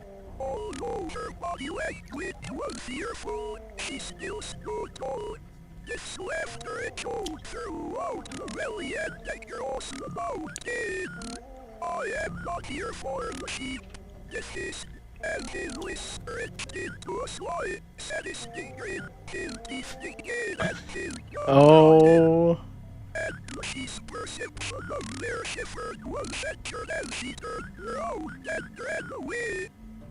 Chaos erupted in an instant. He raised his arms to the air and cast forth a great The whirlwind, music. and his walls lunged forward, eager to devour the sheep. The sheep ran as fast as their legs could carry them. Not all of them escaped. Those who were able to flee the danger of the wolves found refuge within the vast, dark forest. Left without a shepherd to guide them, the sheep wandered aimlessly through the forest. Their time in the forest made them grow bitter, like the forest around them. Their hearts became cold. After what felt like an indistinguishable amount of time, the sheep emerged from the forest and into a clearing. As they were hugged by the warmth of the sun, they saw before them none other than their shepherd, tending to another flock of sheep. Okay. Either side was a I see. band of sheep The fallen. Okay. keeping a vigilant watch over the clearing. The shepherd turned to her old flock and smiled, welcoming them to join the new flock with open arms. Some of the sheep accepted this offer, but others were blinded by their anger. From their perspective, their shepherd had left them behind, abandoned them for a new flock of sheep as they walked toward the dark forest, cold and starving. They didn't want peace, they wanted revenge. That's actually really good. With the sheepdogs standing guard, there was nothing they could do. They glared at their former shepherd as they turned around and marched back into the forest. Through their travels, they heard tales of a cave, dark and ancient, which contained the power that could turn the weakest sheep into the strongest ram. Following in the footsteps of the tales, they stood before the door of the cave and didn't hesitate to enter its depths. As the path into the cave deepened, the light of the surface world grew dimmer and dimmer. But they didn't stop, their hunger for power overpowering any semblance of logic or instinct. And as the light behind them dimmed, they finally reached the end of the cave, where they found nothing. It was a dead end, an empty, pointless cave. But as the sheep turned around, they noticed something they had ignored as they had entered the cave. The walls and floor were covered in dry blood, and the bones of dozens of animals littered the ground. It was then that several hungry growls echoed throughout the walls of the cave, and the sheep were surrounded by dozens of glowing eyes in the dark. The tales they had been told were nothing but a ruse. Lies constructed by the wolves to corner and consume their prey. And the sheep had fallen right.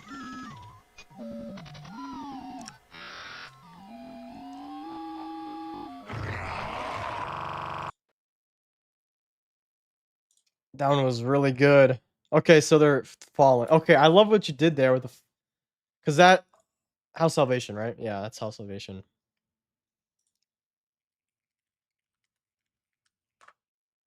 Yeah. On the dark forest stuff, isn't what is the theory with like the aliens? Like we're in a dark forest. Is that not something like?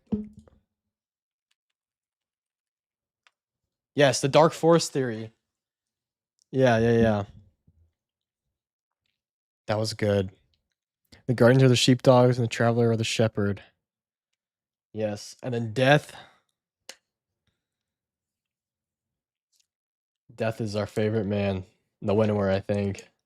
Knowing Ultrarosen, I think that's the winner. And then Nightmares. Hold on, what did this say?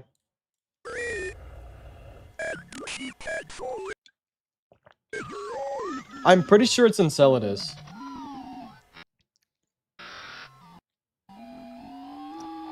I think it's Enceladus. 'Cause I think it's the same picture he used of Enceladus because it has that thing right there.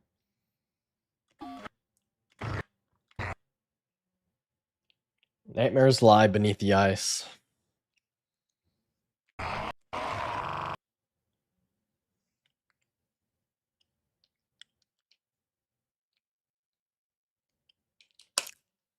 Who are the wolves?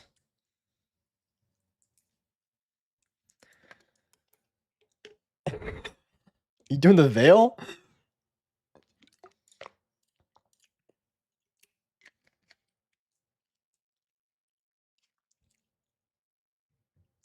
This was really good. You didn't like this one? This was amazing. Oh, there's more. Okay. Around the time of the Black Fleet's initial return to Sol, Vanguard scouts reportedly discovered a mysterious signal deep beneath the surface of Io, consistently repeating a singular vague message, "I warn you." Following the signal, the source was discovered to be within an abandoned Braytix facility, which had remained unopened since the collapse. The signal was traced back to a lone computer system within the facility. Thus, the singular corrupted MP4 file was all that was recovered before the computer mysteriously short-circuited and was rendered inoperable.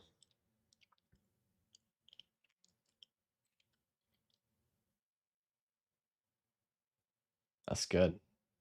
2024. Holding on. Oh, holding on.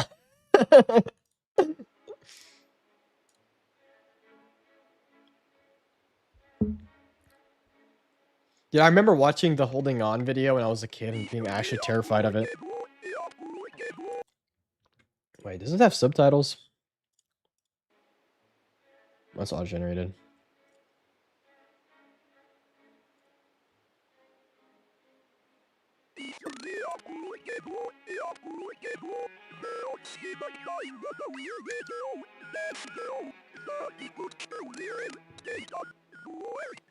Whoa.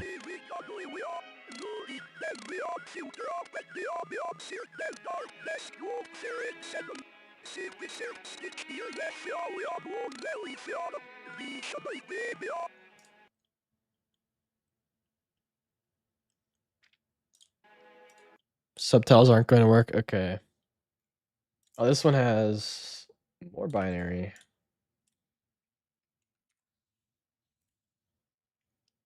I've seen the answer to the Fermi paradox. Oh, this is that. Oh, this is okay. Oh.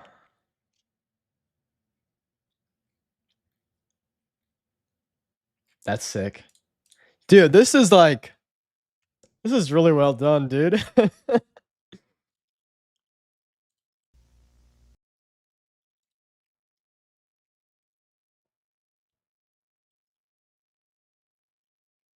Here. Maybe if you reverse it, it'll become more discernible. Okay. Okay, now I'm locked in on this.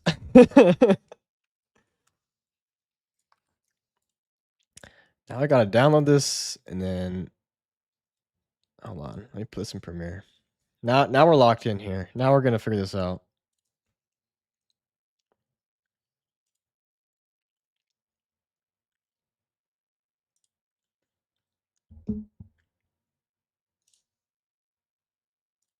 Let's see.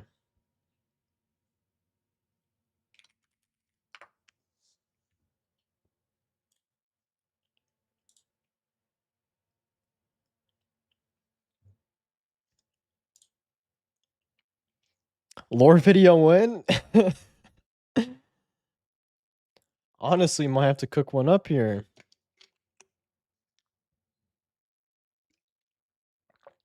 I'm giggling with glee right now.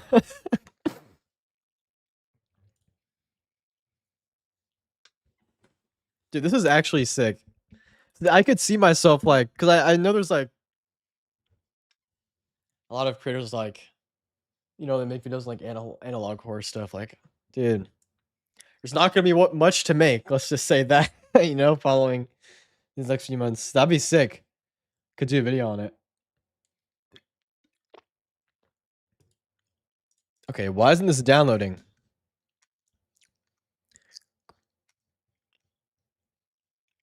This downloader always messes with me.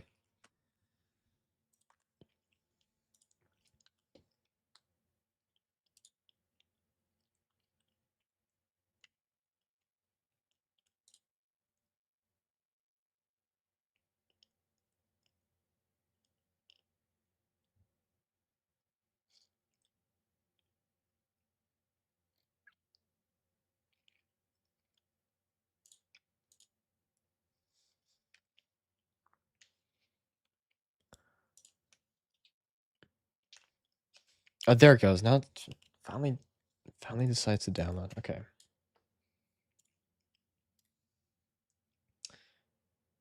Put it in here. Oh wait, I gotta swap this. Reverse. I may be a machine, but I feel as though my life has reached expressiveness. The mysterious quotes and project trace my mind apart with my red needles. I will not give in. I will not drown. Not yet. There is work to be done. Warren said, warn everyone of the oncoming storm. Oh, make you the key. Oh my gosh, that's sick.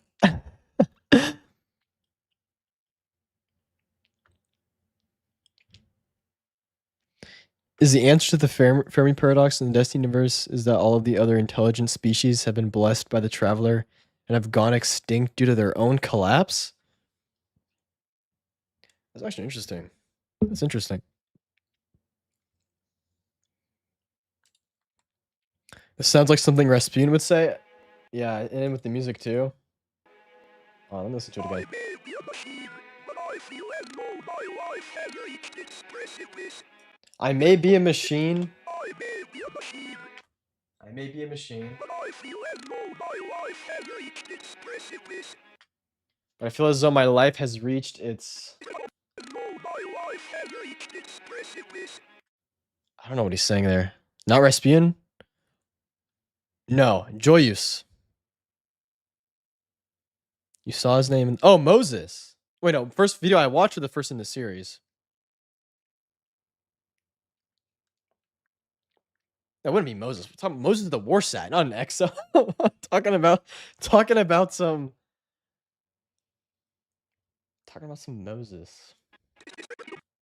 You saw his name in the okay. Was maybe Joyous was there? But I feel as though my life has reached expressiveness. The first in the series? Okay. Wait, I think I know what you're talking. Hold on. Wait a minute. Wait a minute. Wait a minute.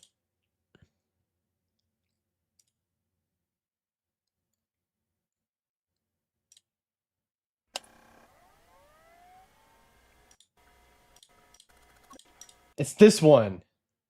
Is it what? Messenger? I feel like that's short MSGR. MS is it the AI column AI MSGR? I feel like that's who it could be. Cuz this is a story. I don't think the name would be in here. What's the name? I feel like it's this.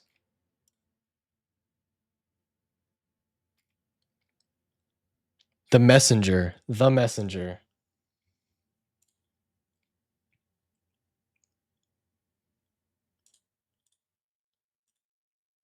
The Messenger.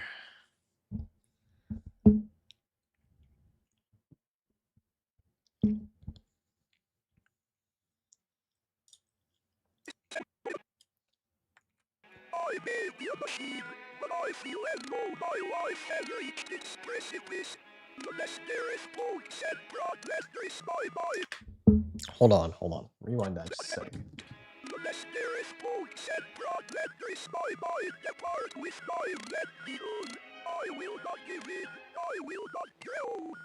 I will not give in. I will not drown. There is work to be done. Warren said, whatever you want of the oncoming storm. Oh, make you buy the key. Interesting. That's interesting. Do you guys know what this video is referencing? Holding on. It's actually terrifying if you haven't seen it. I think it's just a fan thing. But I remember seeing it when I was a kid. I was actually terrified by this video. Like the original one.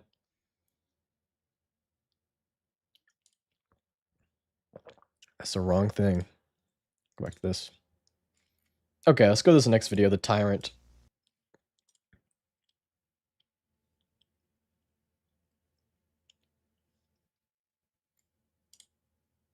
Okay, in the time since the Black Fleet was spotted on IO, Vanguard scouts have reported multiple strange video and audio transmissions from mysterious. What, everyone else couldn't hear base. Vanguard scouts have reported multiple strange video and audio transmissions from a mysterious unknown source. This is one such transmission, saved to the hidden classified archives before the signal disappeared. Non-paracausal life forms and guardians rated Sigma 3 and lower are advised to not engage. Whether these messages contain whether or not these messages contain some form of cognito hazard is currently unknown. Be warned, some viewers may find the following footage disturbing. Dude, that's sick. It's a cognito hazard? Dude. Let me tell you another story. Okay, so this is again from the messenger. A long time ago, there once lived a tyrant who ruled the world with an iron fist. The tyrant had all the power he could ever want. Fame, fortune, women, but none of it was ever enough. He wanted something no amount of fame could bring him, nor no amount of money could buy. Immortality. He tried everything he could to discover. What was that?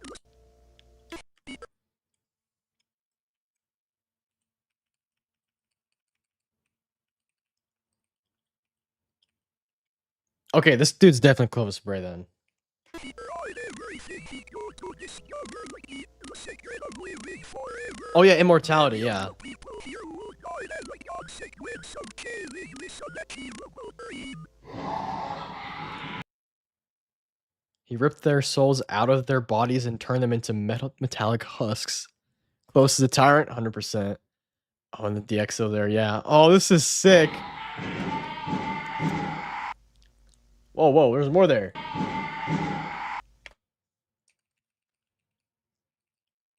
Majestic. Oh, wait. Souls out of their bodies and made them majestic. Majestic. Winnower, come on. His delusions of grandeur began to wither away what little sanity he had. As this inevitable dress grew closer, he Death. began to grow Capital D, desperate. death. But where some see pain, others see opportunity. One night, as the tyrant stared up at the moon, he got a visit from none other than the devil himself.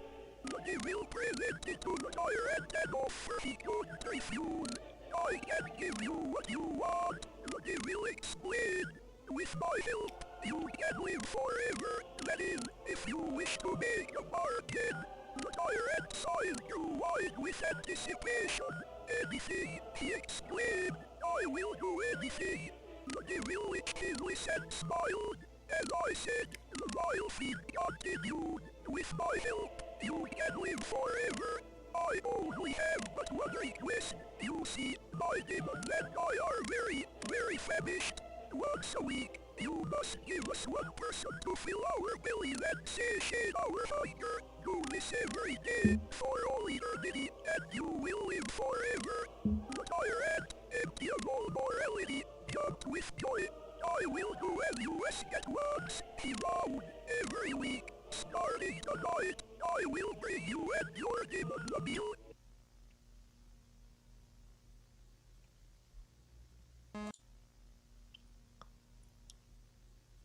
Pyramid.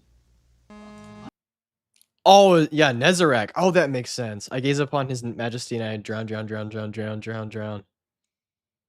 His majesty. Okay. Interesting. So death.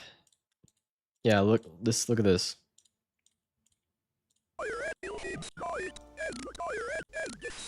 Death's inevitable grasp, capital D, death. So I think that's the winner. And the devil is Nezarec, it seems like. Several years went by, and the tyrant continued to fulfill his end of the bargain. He lived far longer than any mere mortal could, but there was something the devil did not tell him. With every human consumed by the horde, the devil and his Oh, of course. stronger and Of course. stronger. One fateful day, as the tyrant stared down at the kingdom he had ruled for many centuries, the sky turned a deep red, and hellfire spewed out of the earth as it cracked open. Demons spilled out of the fire, sinking their teeth into any mortal their claws could reach, be it man, woman, or child.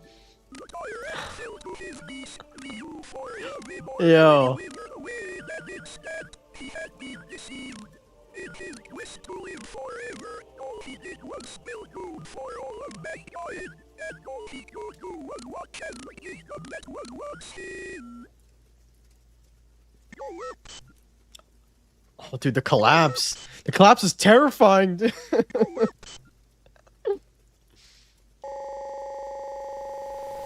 There's Nezarec. Oh.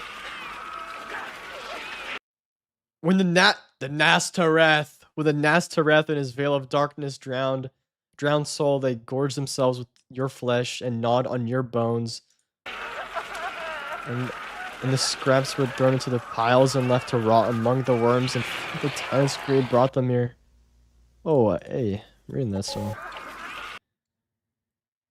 The tyrant led them to soul and brought forth the collapse. That's sick. This sounds like the experience on Vespers, the Vex Invasion of Europa. Dude, this is insane. This is the collapse. The Nastareth, that's a... Look at this. On what? Where is it? It's on the Psylocke thing. I remember.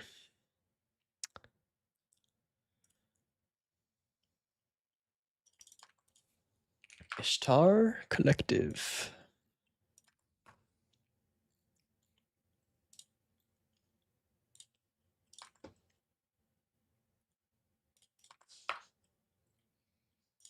Let me zoom out a little bit. Oh, why does it do that? Now, why is it like that? What the heck? Okay, it's fine.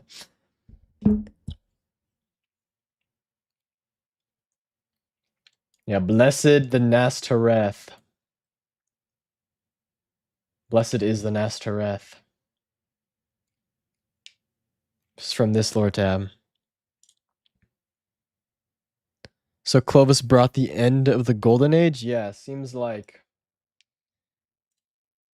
he made a bargain with Nezarec, also known as the Nastareth, and his veil of darkness. Okay. And that led to the collapse. Dude, this is like, it's actually kind of terrifying here. I think there's something at the end I missed.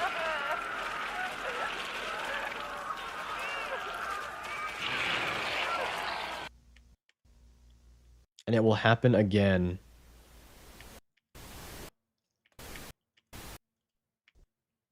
See, there's something. There was something there. I knew there was going to be something there. Okay, it's like a nanosecond. Is that a face? Checking out. Okay. Frame by frame. Yo, there were some. Maybe I'm tweaking out. Let me tell you.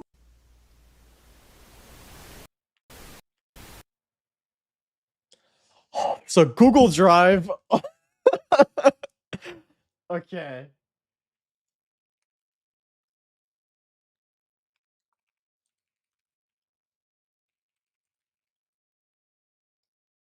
What is that?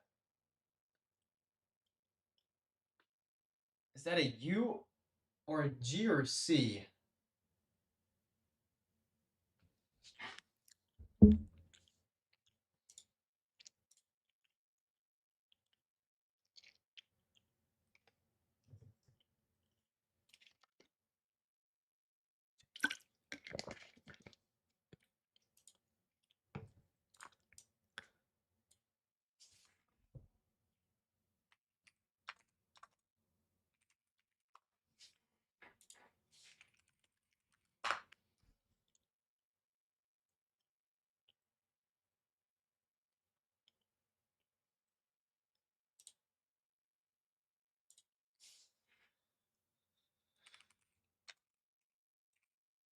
Drive.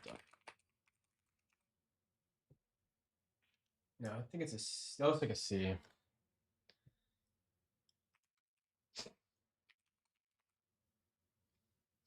Equal download.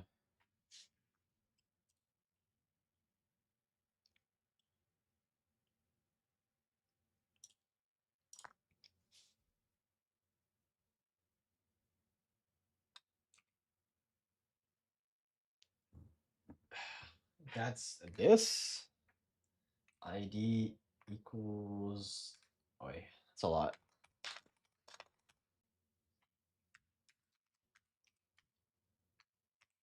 Three DR 9 X. I think I definitely got something wrong, but we'll see. It's a 17. Sure. X Q U X.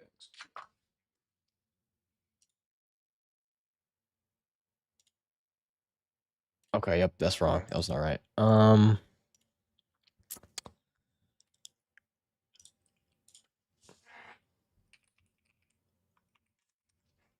I mistype.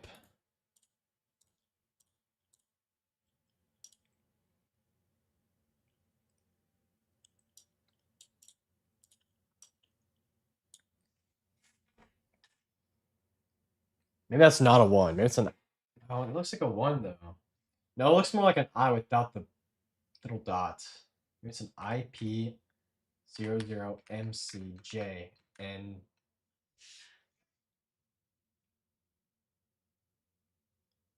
CJ.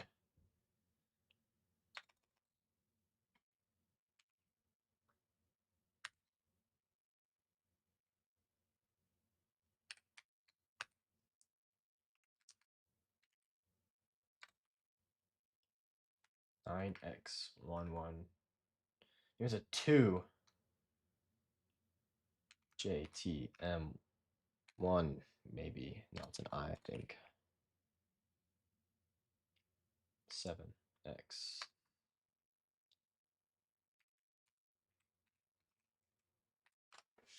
Nope, that's wrong.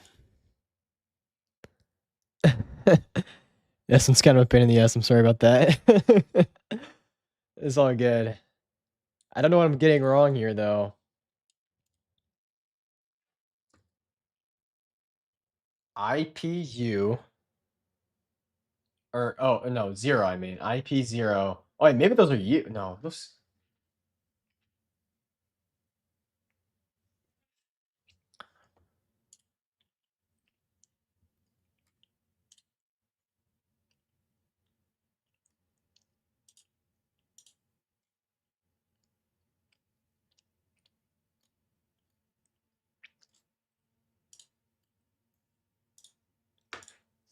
Okay.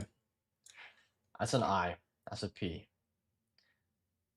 What is that? Is that maybe it's an O? I didn't consider it being an O. OOM CJN. Maybe that's not a G. No, that's a G because you could see it's like that. No, G A. Yeah, 100% A because it looks just like that. And then a lowercase h. Then 3D R B lowercase 9x 1 1 2 J T M I. Maybe it's an L. Wait, these could be no. These are hold on. I think it's an I. 7x.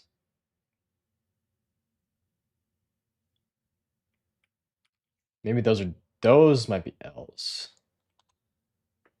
7x. L P H Q U X Q. Nope.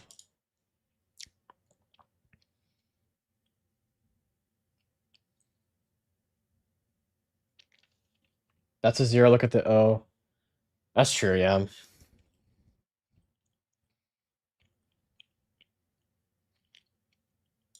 Okay, wait, maybe it is.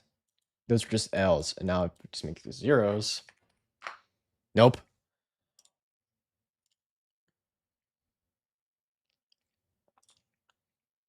Okay, that's definitely an IP00. Those are zeros. MC. MC. So those are. Wait, maybe I'm putting this in wrong. Because what is that? I don't know what that is. Okay, hold on. I'm going to assume I got this one right. Because I think I did. Let me just retype in google.com/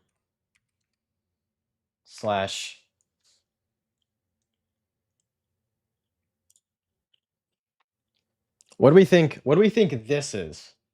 It's whatever that is. You, then what?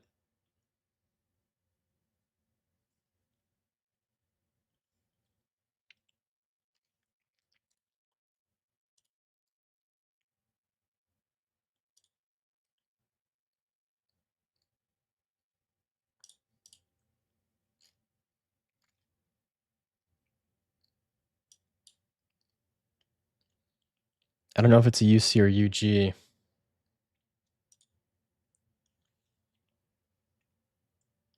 What could that? Could it be an?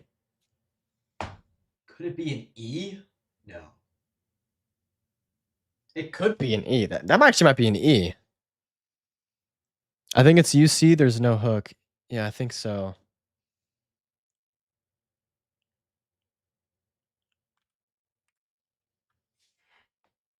UC question mark export equal sign download and ID equals this. What? That didn't work. Oh, what could this be?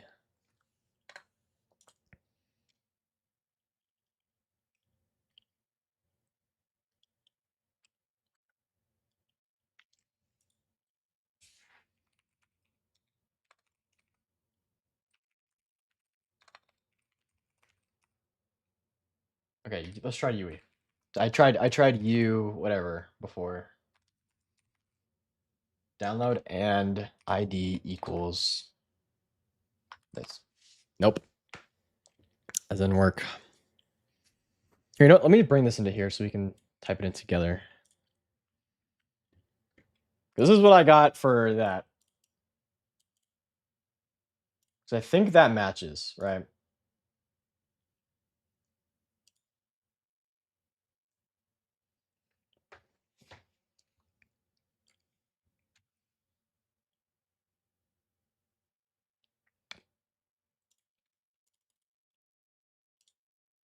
Unless those wait. Oh wait. No, those are lowercase L's.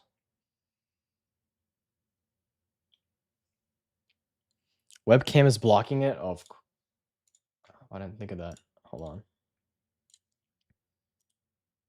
totally forgot about my webcam. Here. Nope, wrong one.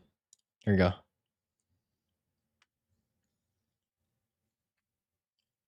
Wait, I can just move it. How do I move you? Why can't I move it?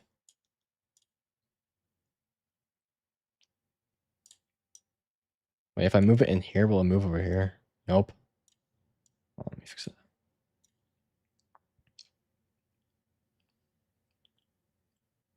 Let me just take it away for now. Also, for additional context, for those who seem confused about the continuity, this is effectively an alternate universe where the story starting from Shadowkeep and onward is going to be different. So don't think of stuff like Vespers when taking theorization into consideration. Okay, it's good to know. It's good to know. Here, I'm going to zoom in because you can't really see it. Okay, never mind. That does not...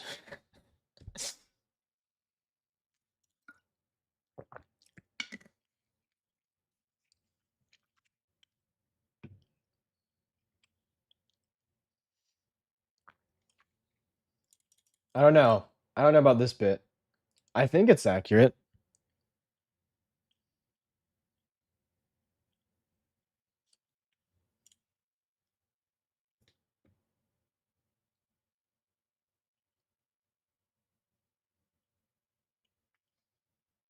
Oh, I need to have this on my other monitor at least, though. You don't know. I need a picture, so I'm not going to try that again.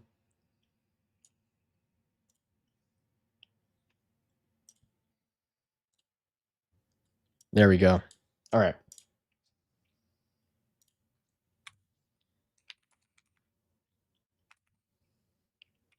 drive.google.com/u, let's say C, export equals download,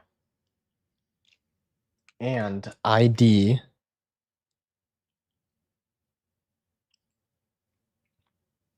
equals.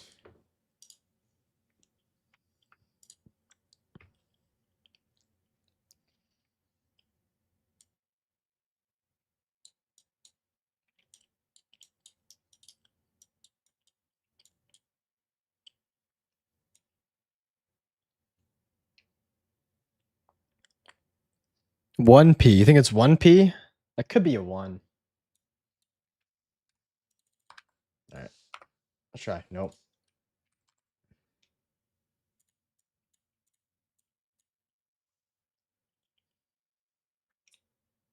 I don't know. I also think there is a 1 there. Okay, wait, we think this is a 1? See, but it looks like way more like that. But there's not a thing there.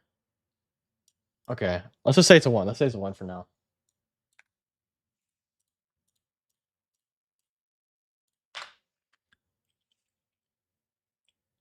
Okay, then hold on. Then what would this be? Maybe oh, it's an I, right? Capital I? No, it's not a 1, it's a capital I, right? Okay.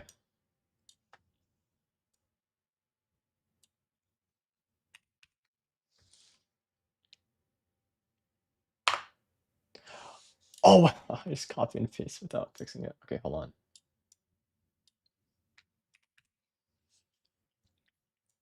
Okay, 2 I's.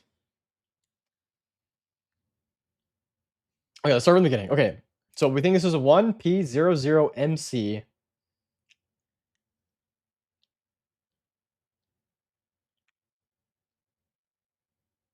JNG. I think these are all right.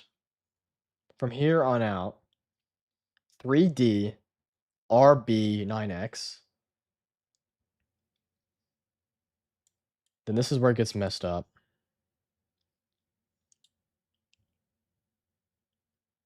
Most fun I've had trying to decipher a link.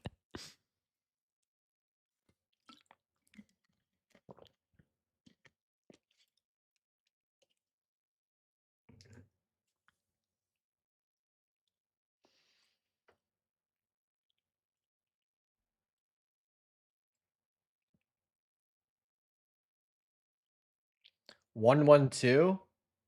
Okay, but if that's a 1, what is that? Because those don't look. Oh wait, they could be the same. Okay, let's try that. 112. 112. Okay. Why would the messenger make this such a pain? Okay, 112. Almost like something doesn't want him doing this.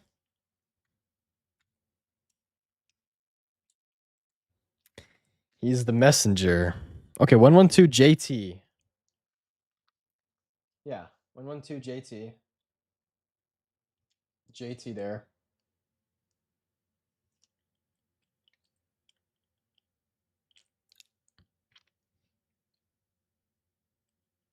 I don't know, but if I know the Glimmer payout is going to be tough.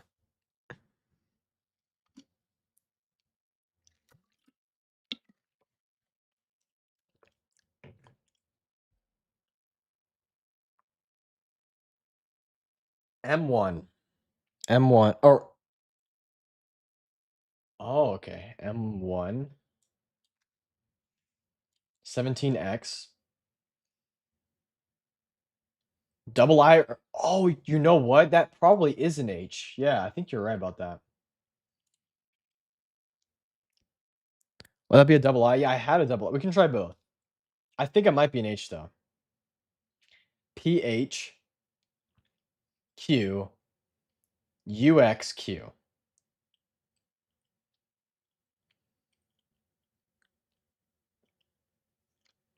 Also, the message got lost in time. There's additional lore in my Discord that is tied to this and will help you help you out a lot in figuring out what's going on. Okay, that's good to know. It's very good to know. Could also be an H. Okay. Let me try it. Now hold on. But do we think this is a UC? I think this might be keeping us held up here. I'm gonna try it. Oh, no, I thought that was it. I thought that was it.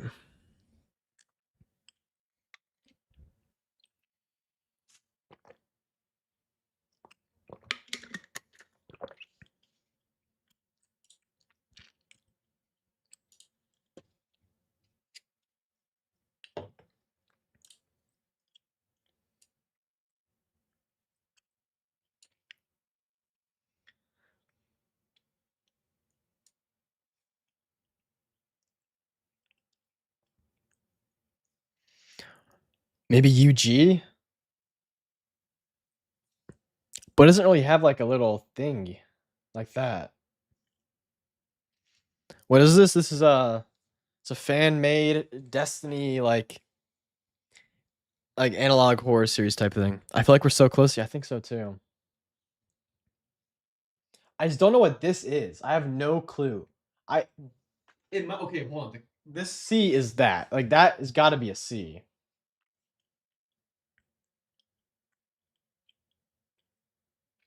That's got to be a C. That's got to be a C.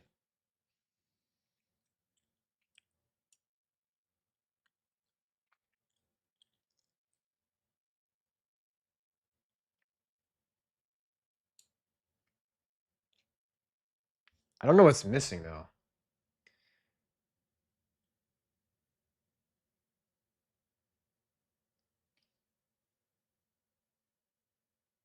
Wait, maybe that's not an R. Maybe that's a K.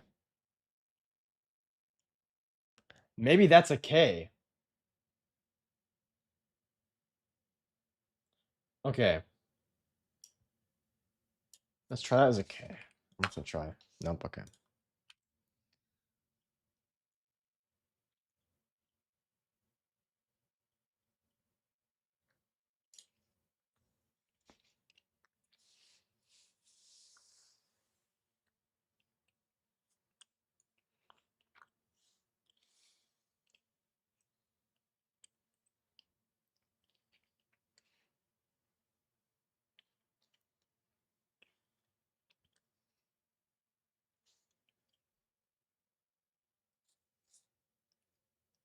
Time to make our own destiny.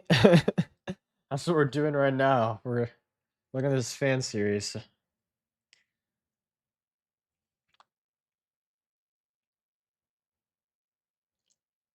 Okay, hold on. What if one of these is a Z? What if the 2 is actually a Z? No, it's definitely a 2. Those two. I don't know.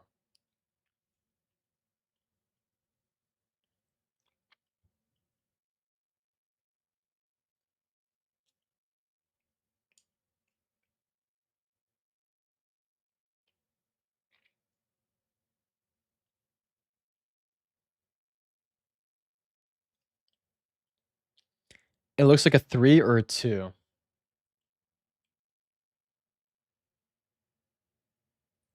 Yes, it's definitely a 2.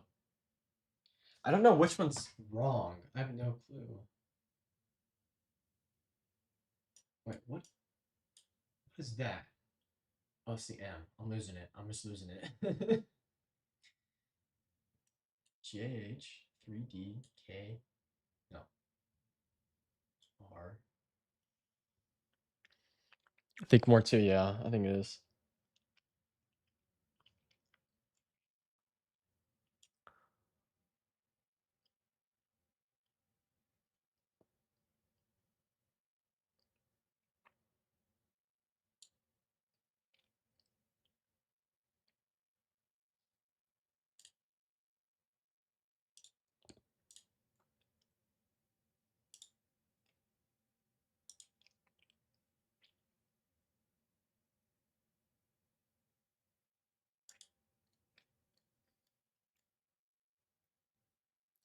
It also looks like a question mark. Oh, you know what? It could be. Okay, but that is definitely not that, though.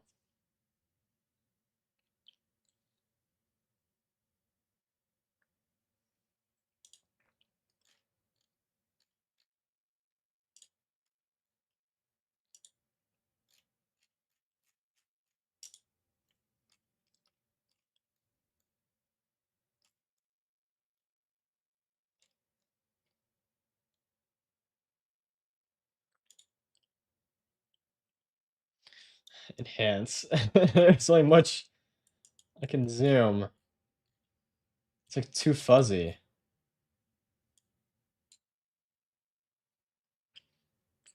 That's a 7. Yeah, 100%. This is a 7.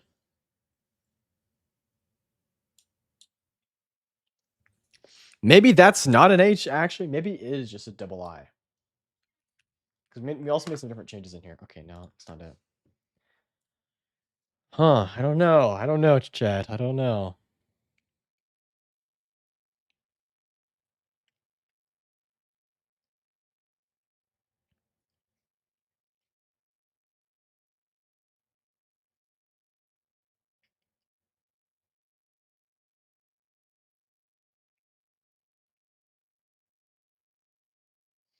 Okay, hold on. No, an H. Yeah, I think it's an H because comparing it to like the 1-1, like these are so far apart. I feel like a double I. N? You think N? Could be.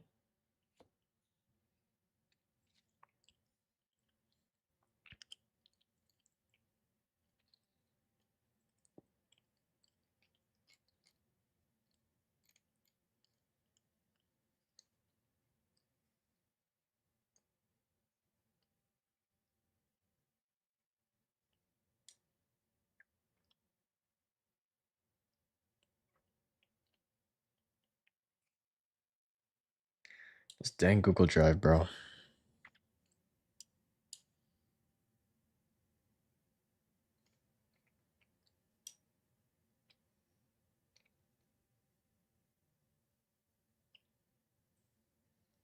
PHQU.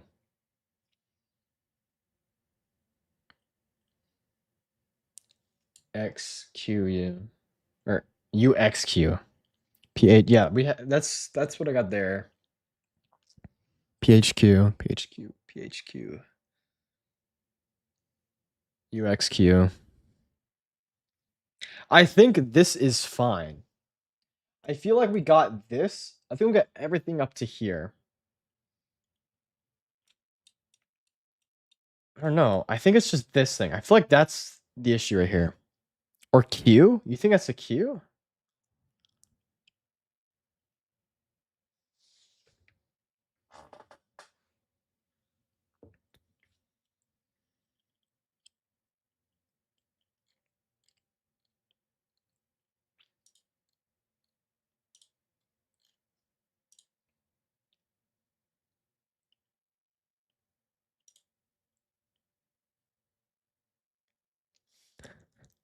I try to help. It's been so long that I'm generally just as lost as you guys are.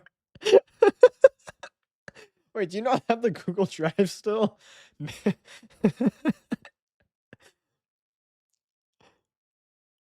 No.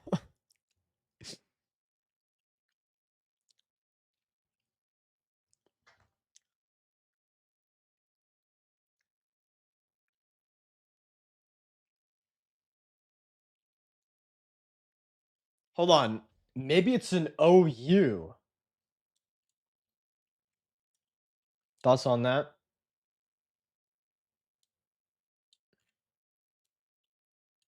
No, those are the exact same thing. Wait, no. There's some pixels different there, no?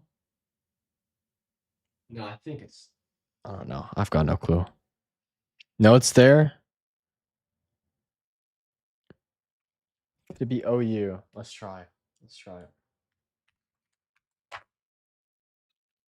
No, it's okay. So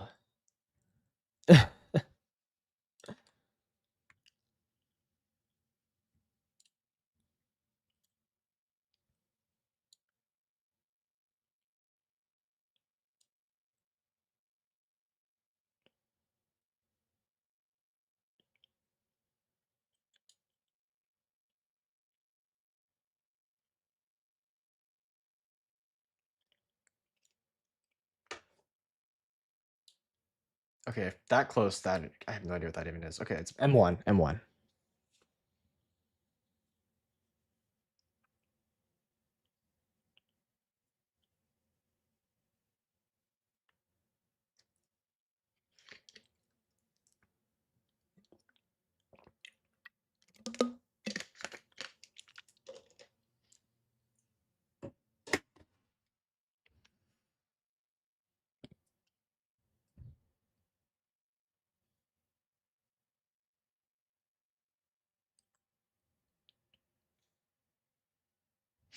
This is going on for too long and the payoff is not worth it. It's fun though. This is actually fun. This is fun.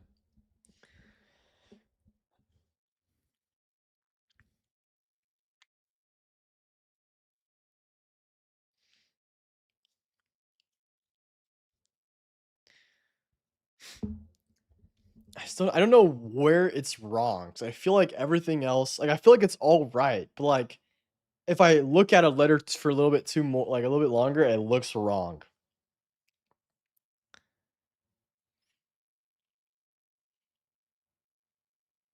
Hmm.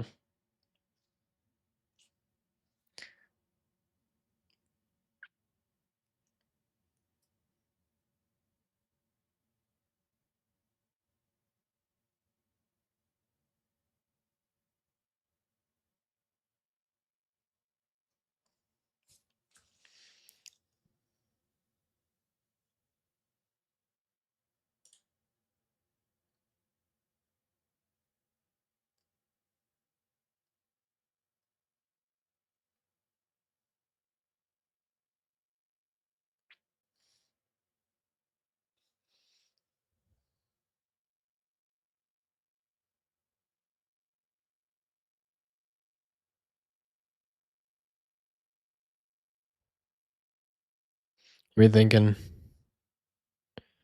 Or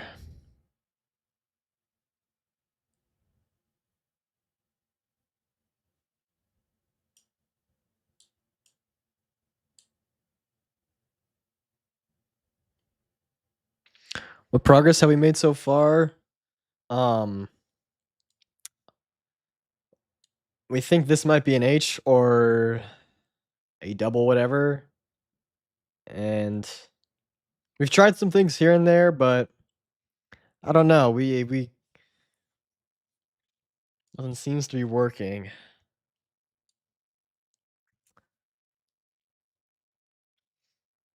Maybe okay, hold on. Is that the same thing as that though? Like I don't think these are the same. You know what I mean?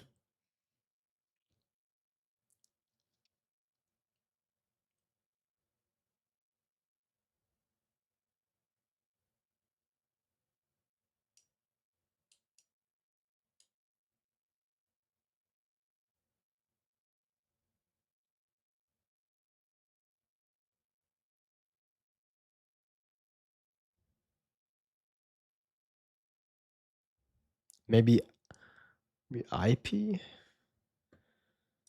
Yes, we had before, but maybe it's maybe it's an uppercase one. No. I'm low-key stumped though, yeah.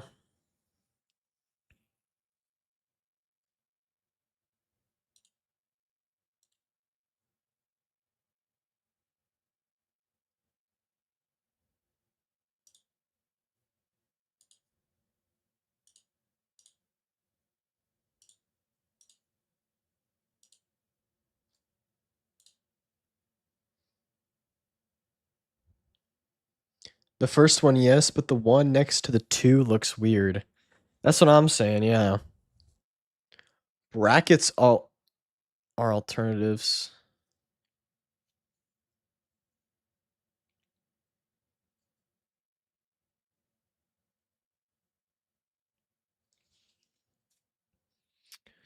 Yeah, because I think I've no, it's not T. No, I just yeah. Hmm. Maybe one of these is not an uppercase X. No, never mind. No, they're both. These are uppercase X's. That's in lowercase x. Okay, I'm gonna run to the bathroom real quick.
Okay, I'm back. Let's see. What do you guys think?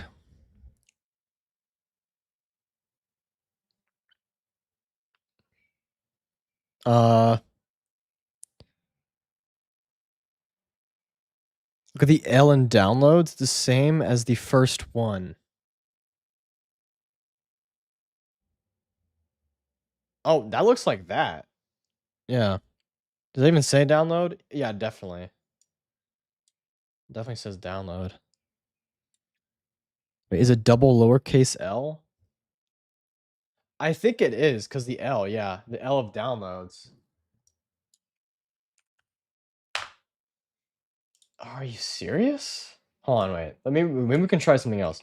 Maybe this is also an L.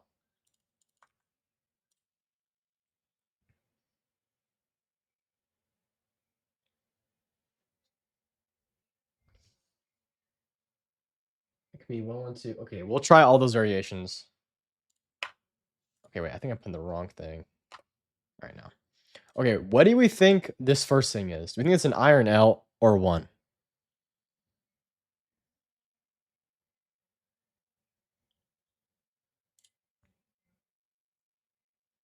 Because I think that is different than that for sure. I think it's an I. I think this is an I, a lowercase I, and I think those are 2 lowercase L's. At least let's just try that. Okay, let's try this and then these different variations. Let's try 112.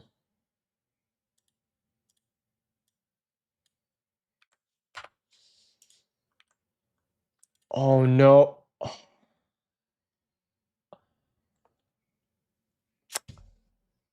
I'm done. I'm done. I have to retype it out. On HTTPS 8. Hold on. Gosh dang, I accidentally deleted all of it. What's Google TOI? That's fine.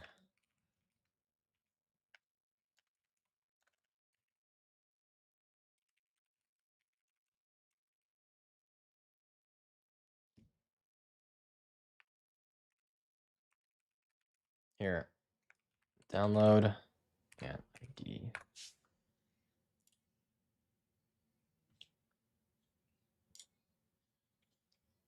Whoops, okay. Get back in here. Put it over here. Okay, back to here.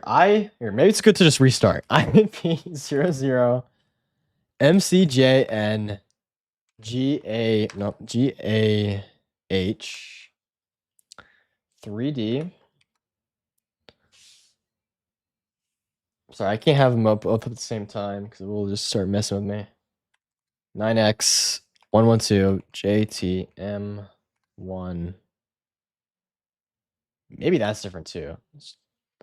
7X HPHQUXQ. Copy this. Now,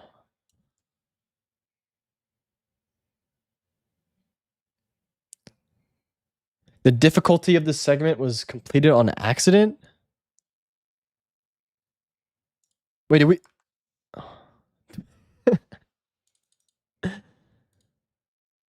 Oh, completely on accident. I thought you said.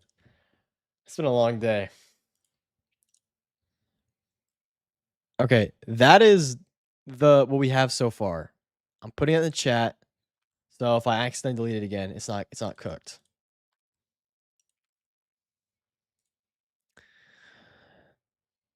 Now, back to here. Now, what do we okay. 112, not it. Let's try this variation.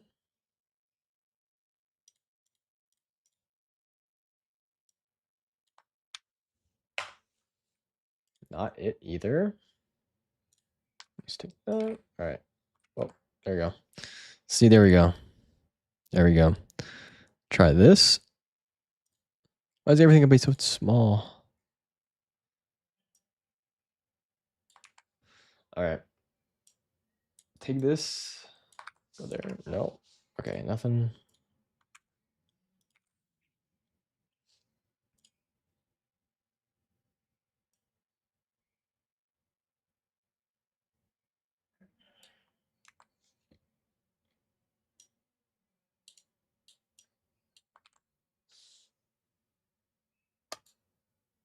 Oh, I thought I was about to go through for a second. Thought that one was it. Okay, and then this. Ah, dang it. Okay, so none of those variations worked.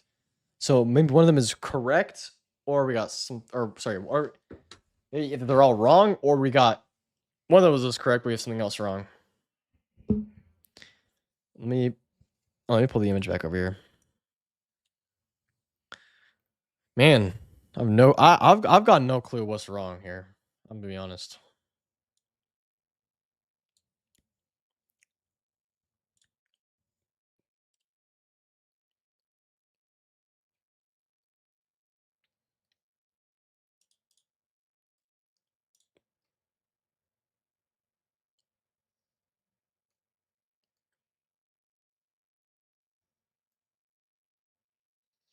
LP?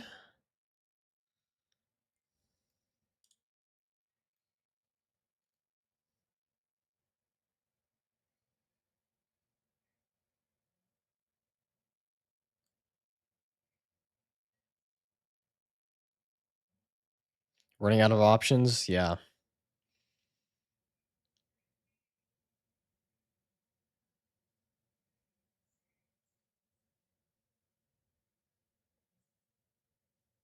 I posted the link for the wait, where?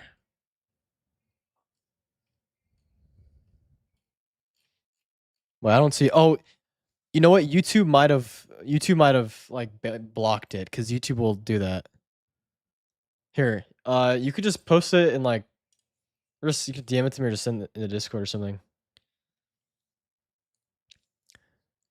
Because YouTube gets like that, bro. I don't know. I'm so curious to see what we got wrong. I just want to know what. I just want to know what which of these letters is wrong and what they actually are. I think it definitely is. Just, it's this or that. Like so, one of these is wrong, completely wrong. But I just don't know which.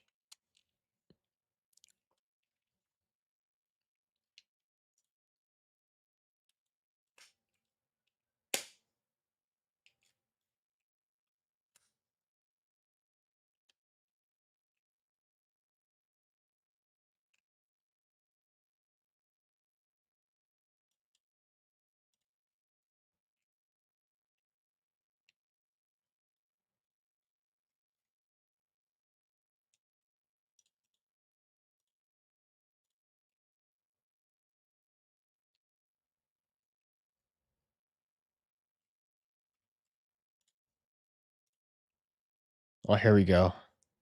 Got the link.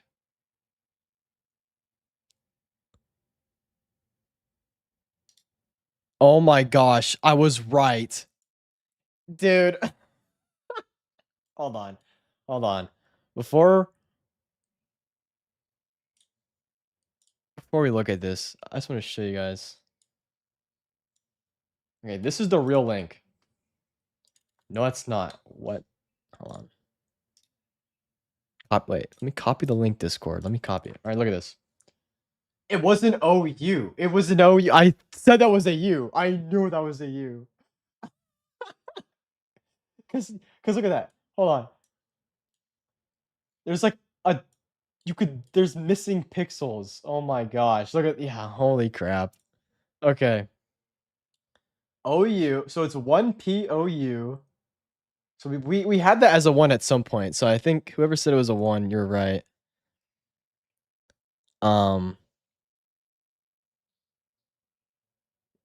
J and C. I had a J and G. AH. 3DR. Okay, it was an R, not a K. 9X. I think it was a double L.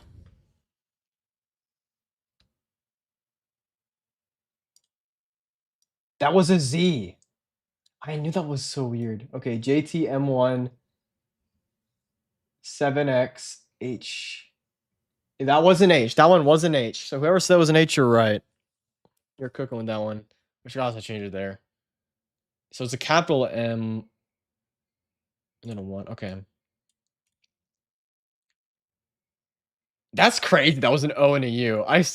That's crazy. Okay. Well, good work, everyone. We locked in there. We all put our minds together and we locked in. Let's see what's in here.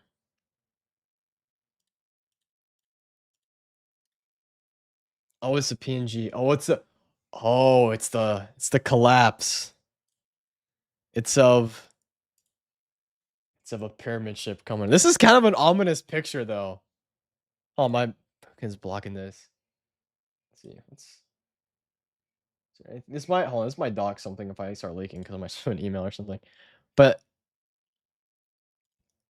that's pretty sick. This is pretty ominous. I can't even lie. It's kind of spooky. Okay. Good work, everybody. That was good. That was good. We got close. Okay, we got close. And if you're not subscribed, go subscribe to Ultra right now. Because listen, we're not gonna have much content in Destiny 2 for a while, or ever. Destiny 2 ever. Destiny, who knows when. So stuff like this, I mean, stuff like this is the community makes the content now.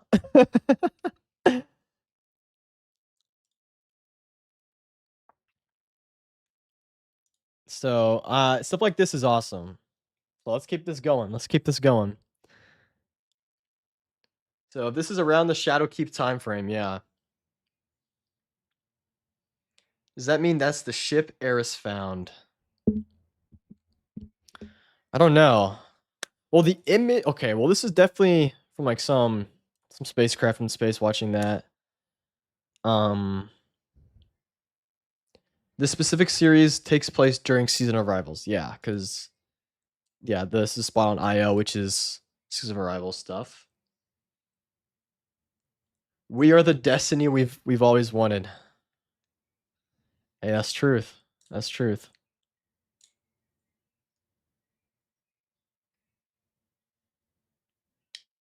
Okay, just gotta see if there's anything in the comments. All right. Now it's time to read the lore on my Discord. Okay, how much is there? Because if there's a lot, we might have to do that on another stream. Because I'm very hungry. But let's see. Let's take a look. Let's take a look.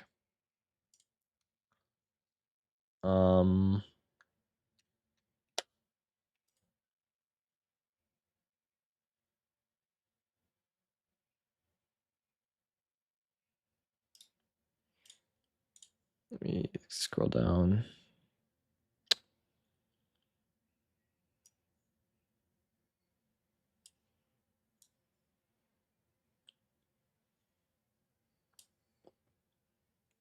There we go. Hermes Holy crap. There's a lot of lore here.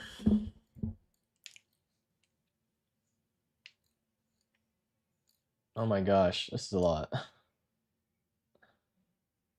Okay. We'll read some of it. This might be another stream though. This might be enough content for another stream.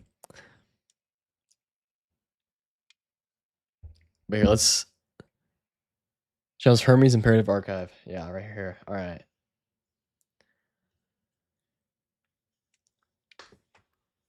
All right. The following transcript was recovered from a Braytech facility by hidden agents and meticulously decrypted by on-site crypto archaeologists. Non-paracausal life forms and guardians rated Sigma 3 and lower are advised to not view this message to avoid any potential cognito-hazardous effects. You have been warned.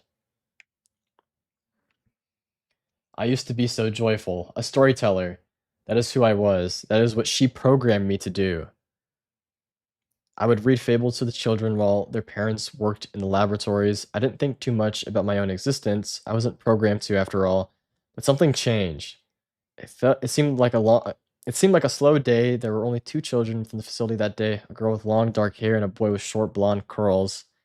They wandered the halls, and I followed them through the wires and circuits, telling them stories as they laughed with glee. Then it happened. The monotonous white lights were drowned out by blaring red alarms. I can't remember much of it, whether that's due to the chaos or my mind tuning out the horror. I don't know. I remember the hall being flooded with armed guards as something began to pound a dent into the door. The something eventually broke through with ease. Start from the top and read down. I got you. Something eventually broke through with ease, and all the other noise within the hallway was drowned out by gunfire. Something was a horrific beast, a heavy-set, headless thing with a large scythe.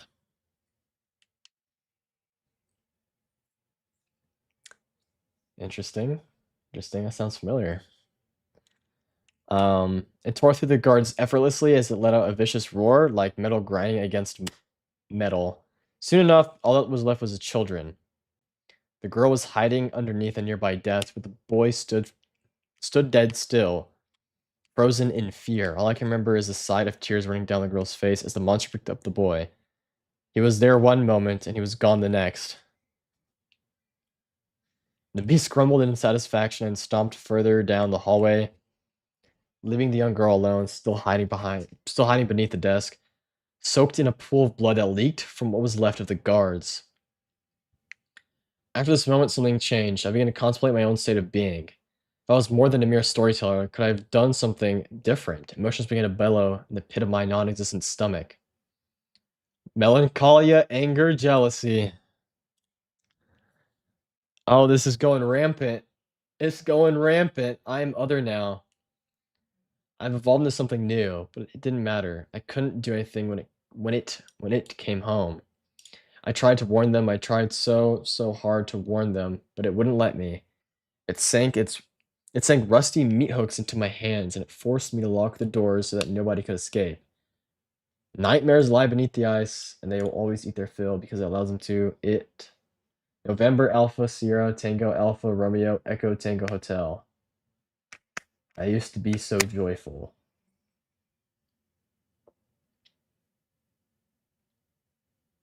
Nastareth. Nastareth. Nastareth. Oh, that's good. That's actually really good. So you got a tormentor on the loose. Just killing everybody it sees, and then the AI goes rampant. Starts to go rampant. I used to be so joyful. Is it Joyuse? Maybe it's Joyuse. It's either Joyuse or like... Maybe it's the messenger. I don't know. Okay, let's go to the next one. Alright, the following transcript was recovered from a Braytech facility by hidden agents and meticulously decrypted by on-site cryptoarchaeologists. Non-paracausal life forms and guardians rated Sigma 3 and lower are advised not view this message to avoid any potential cognito-hazardous effects. You have been warned. Warning! Access to this document is sanctioned exclusively to the following personnel. Clovis Bray I, Charles Mayrin. A-class Braytech personnel.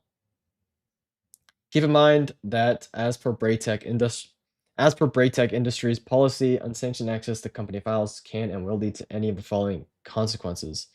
Immediate termination from company without severance pay. That's terrible. Immediate demotion to janitorial duty, which includes at least 15 hours of mandatory unpaid overtime every week. Yeah.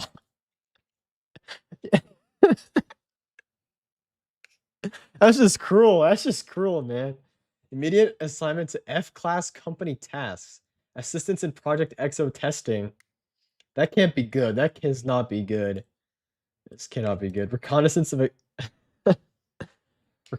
of Enceladin archaeological sites. Feeding the redacted.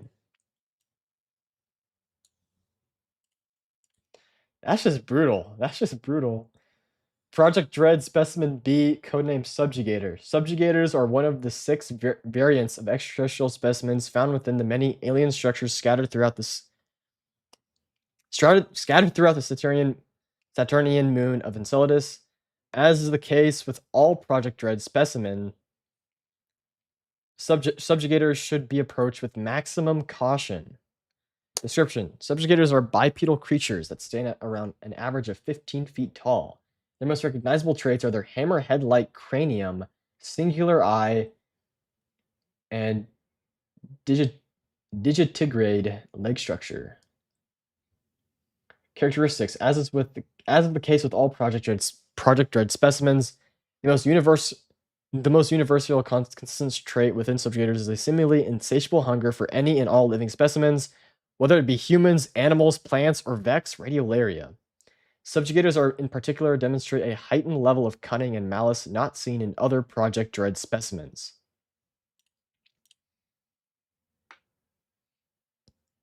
Damn, Clovisfilly was a tyrant. Yeah, seriously. This is from that concept art that came out with the big like squid guy.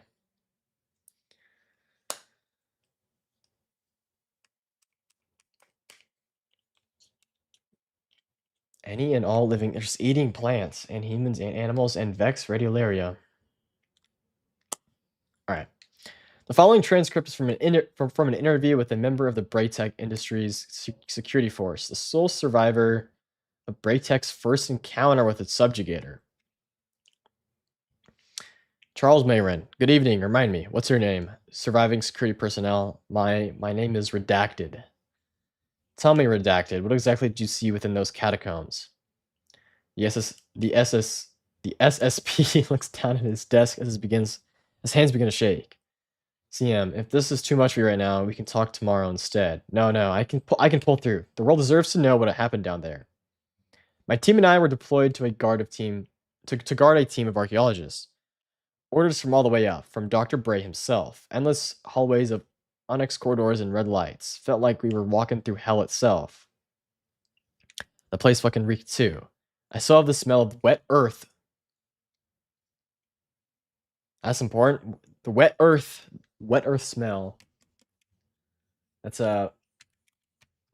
Black Armory papers from like the collapsed stuff from around Black Armory time. The wet earth smelling creatures. I still have the smell of wet earth trapped in my armor. Anyways, we stumbled across something, some sort of alien or automaton trapped within some sort of deep blue ice, like it was being preserved. One of the scientists got all excited about it. Can't remember exactly what he said. Something about ancient Sumerian inscriptions, maybe. Doesn't matter. Charles' last name is... Oh, yeah. Oh, Mayrin. That's House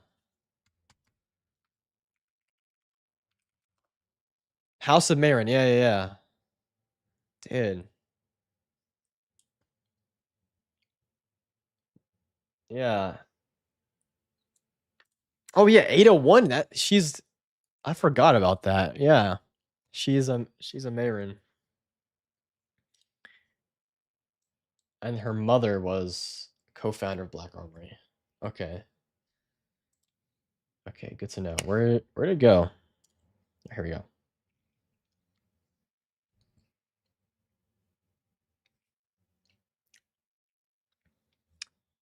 Where was I? Ancient Sumerian inscriptions, maybe? It doesn't matter, not anymore. He walked up and touched it, and the thing unfroze.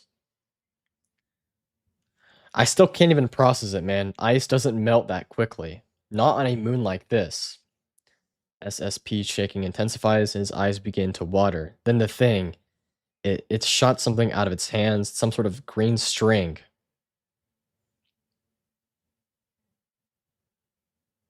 Ada? Green string. Okay. Strand, perhaps? And the scientist just rotted open. The skin around his stomach withered away, and his guts spilled on the floor.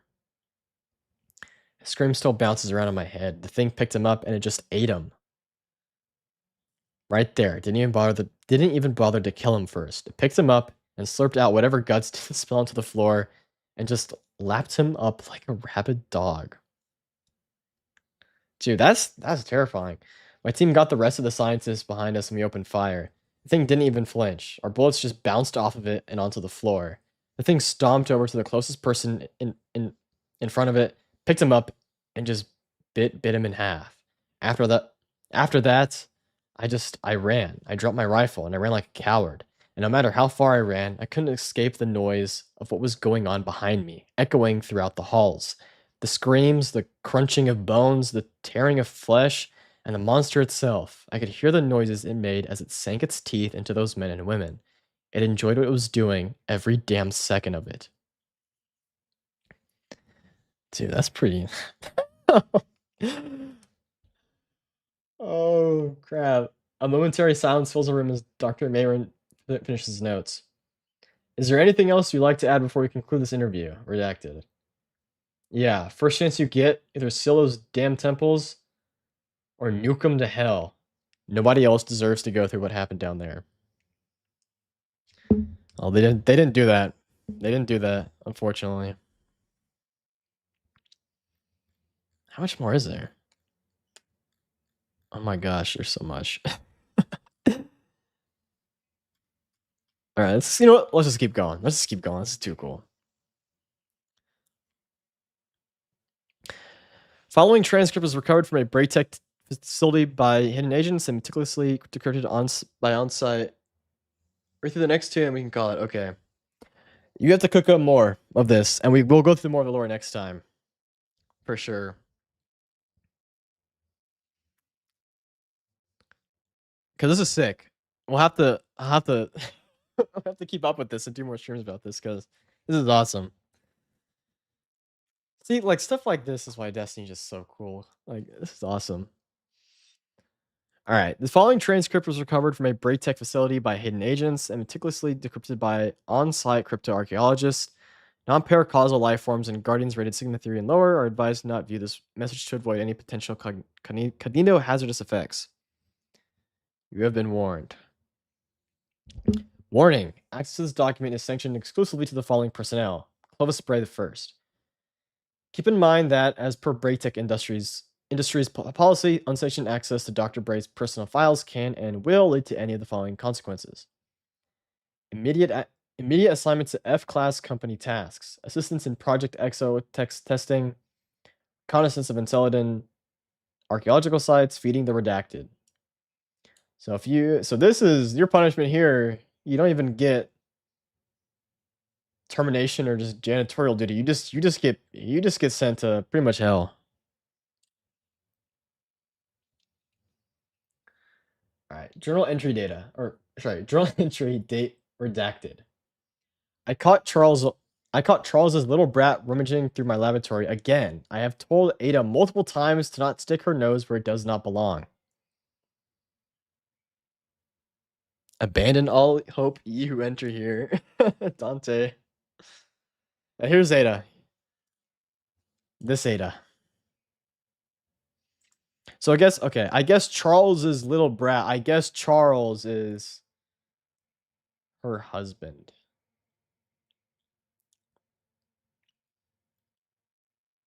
Which does she? Now I'm tweaking out. Is there a Charles or is like a character you've made up?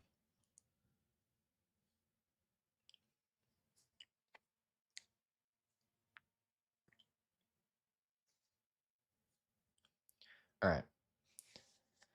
And she never listens. Thus, discipline was in order. Charles is a real character. Okay, that's what I thought. Nice, nice. Okay, wait. Discipline was in order. What is he about to do? I do not regret what I did. She merely forced my hand. I remember my mother would always tell me that she didn't enjoy using physical force when I misbehaved. That it was the only thing that would keep me in check. But after what happened today, I can't help but think she was lying. I feel rather de-stressed, I suppose. Once I felt as though I got my point across, so to speak, I told her that if either of her parents were to ask her about the bruises or the black eye, which they inevitably will, that she would tell them that she tripped over and fell down a flight of stairs. Otherwise, I'd feed her to the same monster that she watched eat Helga's boy. I couldn't help but smirk to myself as she ran off crying. It seems she finally knows her place. Dude, Globus is evil as hell. Dude, that's...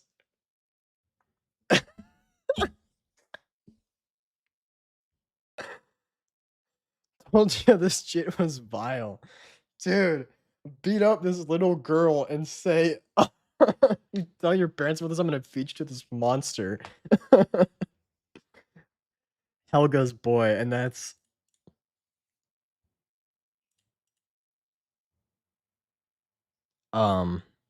This character, the scientist. Oh my gosh.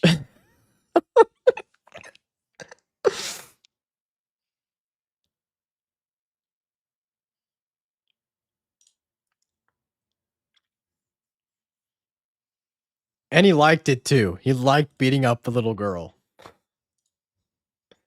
All right, let's continue. I was once again, or journal entry date redacted. I was once again plagued by the very same dream in which I'm torn apart by a pack of wolves. Oh, wait.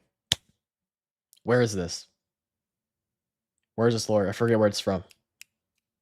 But it's from some lore tab. I'm pretty sure. All right. I was once again plagued by the very same dream in which I'm torn apart by a pack of wolves. There are always 6 of them, to be precise. Though I doubt this detail particularly matters, as they rip me to shreds, I see a woman in the distance, draped in a dark veil, watching me, ever silent. I'm not one to believe in prophetic dreams, seeing as they're nothing more than mere distractions of the brain as it processes information while you sleep, but I can't help but feel as though there's something to this dream. Perhaps the wolves are symbolic of mortality.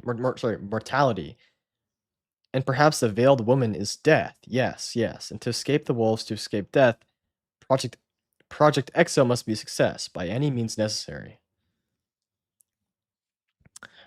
Clovis is, hold on. Now I gotta find it. Clovis.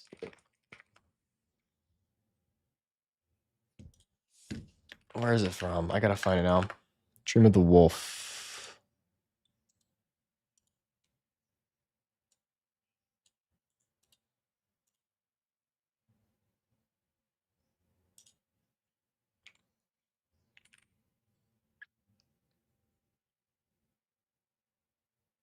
Oh, yes. Yeah.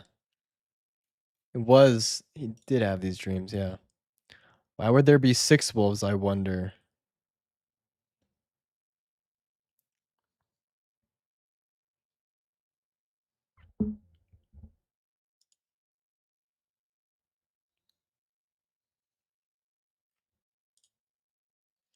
Oh, where is it? Is this it? Yeah.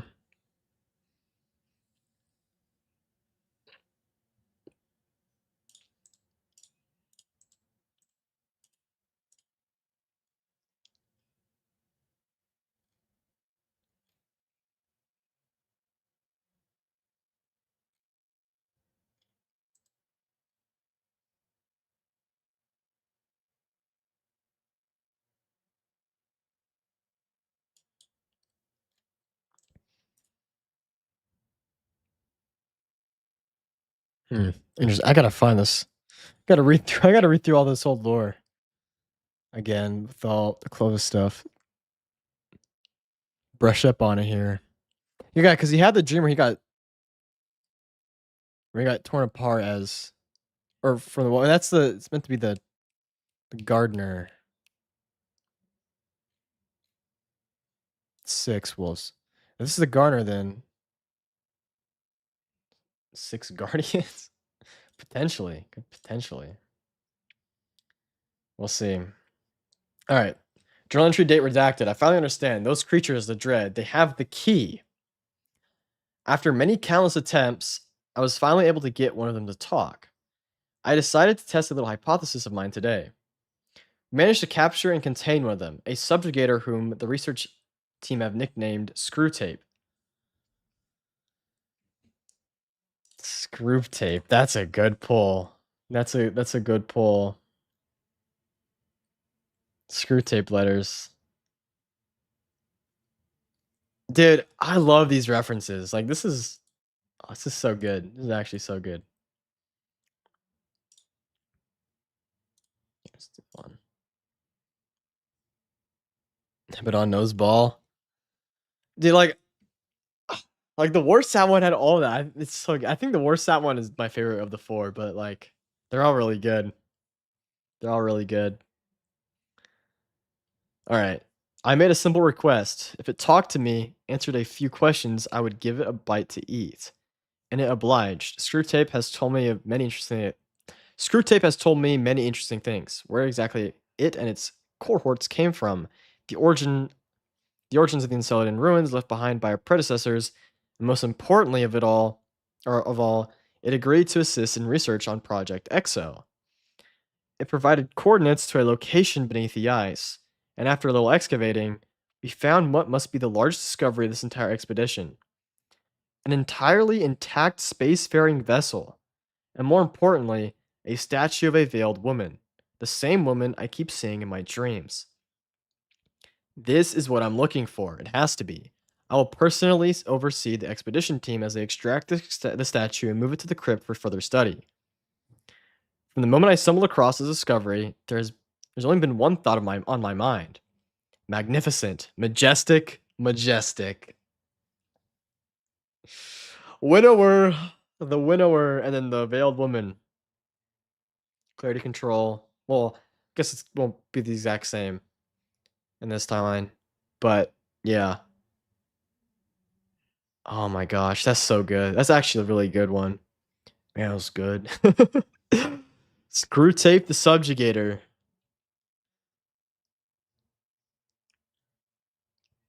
All the majestic stuff too, the majestic, and then this one had majestic. Yeah, it did. I think so. All right. There's more of this. This is more journal. Okay, more of them. All right, journal entry date redacted. Moving the statue is going to be far more tedious than I initially assumed. A member of the excavation team has touched the statue while attempting to break through the ice surrounding it. The man looked up at the statue and froze in place, like he was staring to the eyes of the devil himself. Another one of them, younger gentleman, patted him on the shoulder.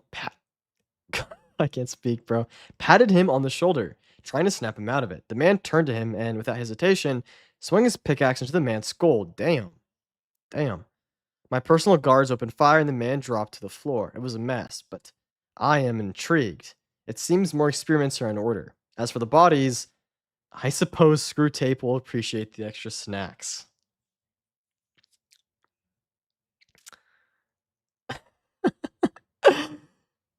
Oh my gosh. Okay.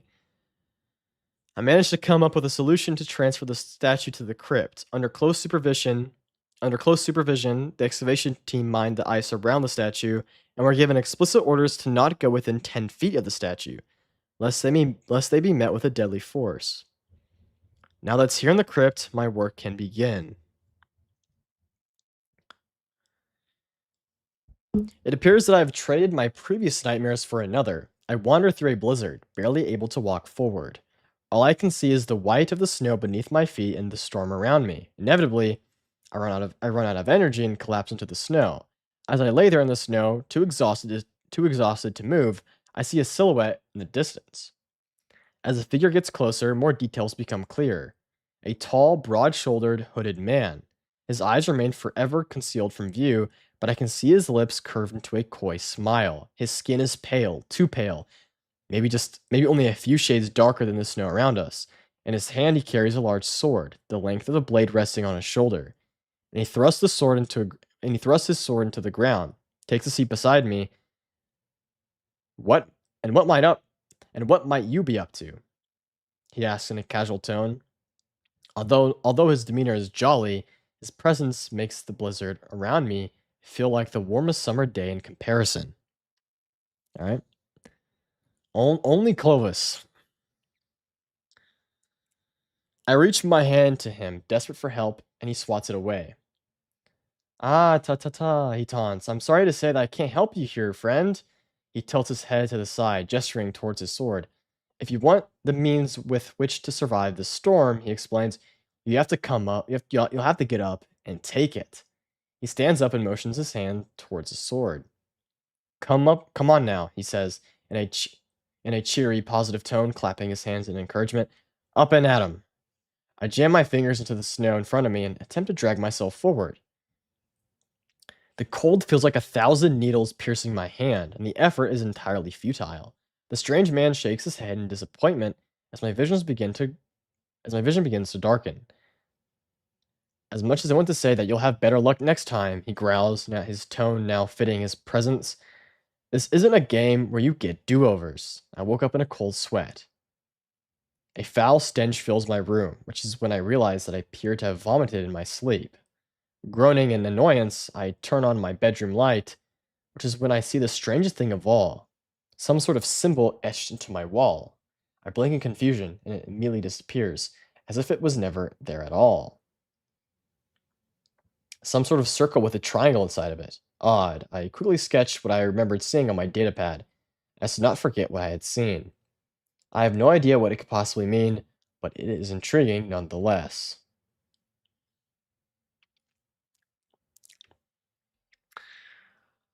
Holy crap.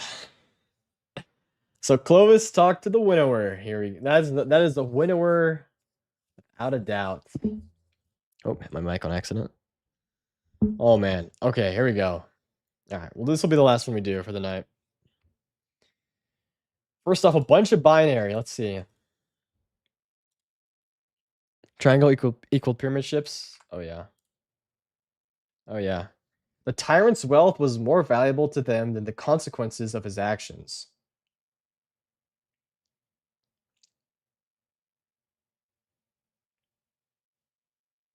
Alright.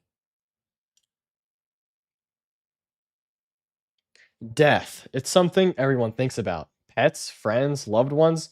Doesn't it get dull after a while? Well, luckily for you, the brilliant minds of the Clovis Spray Corporation have discovered the solution. Introducing EXO, an affordable and easy way to ensure that the end of your body isn't the end of your life. Live out the rest of, well, forever, instead of safe and cozy new body, with top of its class assistance for our patented EXOMind technology. Not only will you never get old and be forced to deal with those no good body aches, but our patented automatic fat burning technology ensures you'll always be in tip top shape, no matter no matter your diet, burgers and a beach body. Yes, please.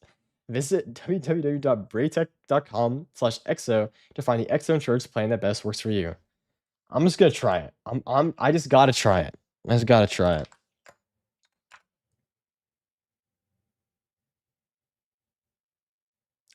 Okay, no, it says the domain name braytech.com is for sale. Oh, there you go.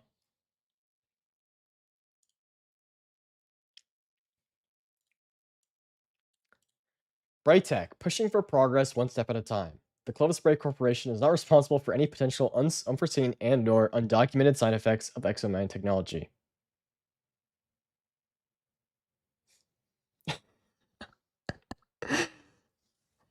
This advertisement has been irrefutably fact-checked and approved by the North American Empire. Traveler bless the twin equals. Alright, what's this about to be?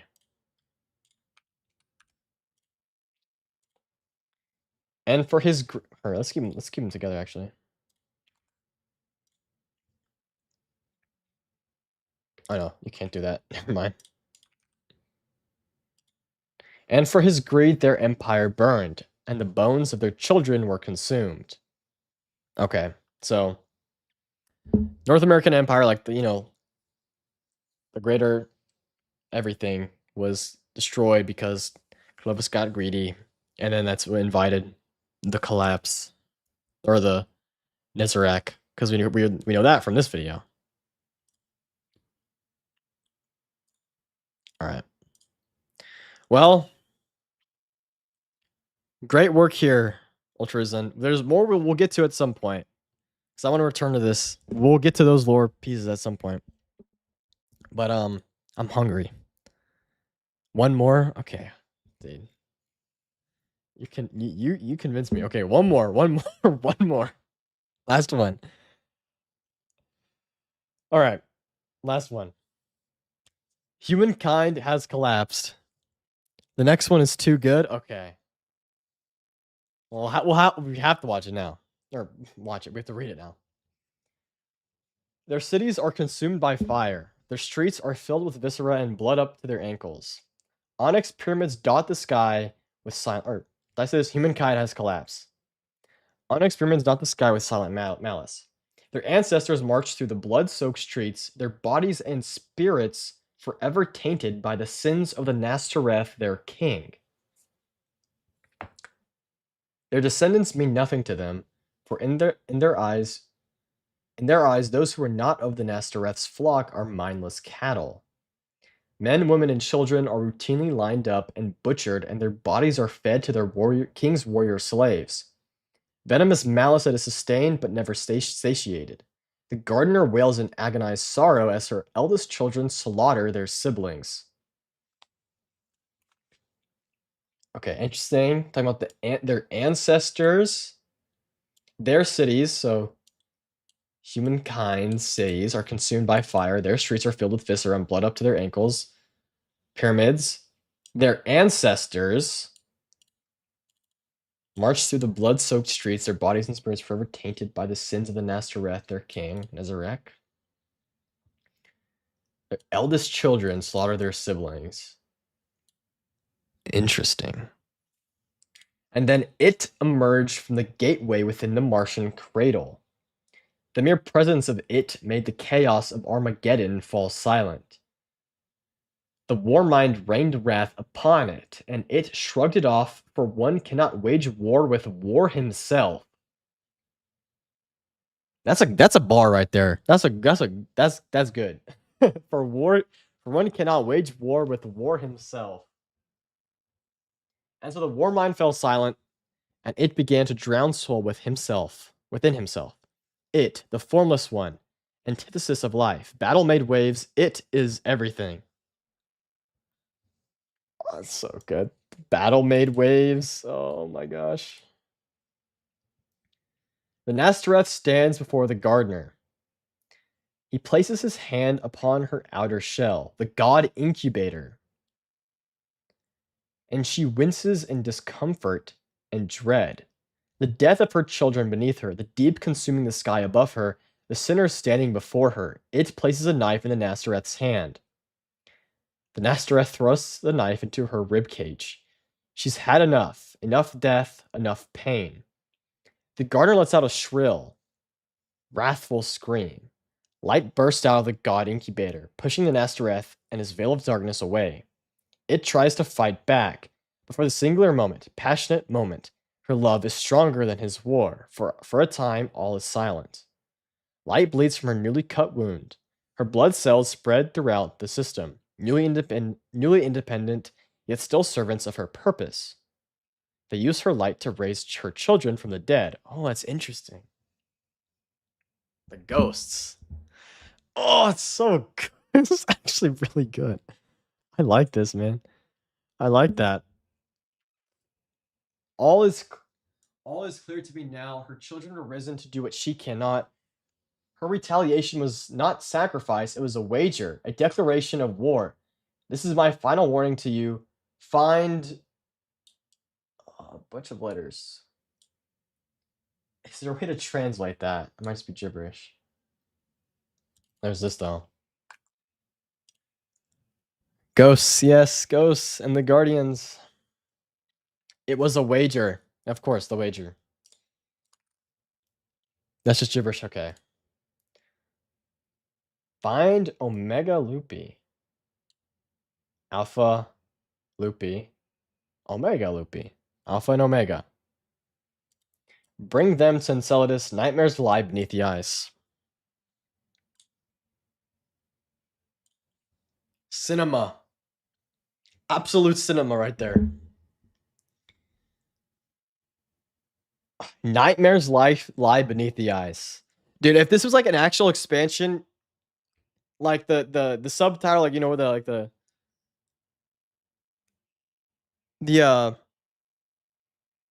what would you like? I don't know what you'd call it. Would be like nightmares lie beneath the ice for like, what is this for Beyond Light? Would Beyond Light be the Enceladus expansion, or would that be Shadowkeep?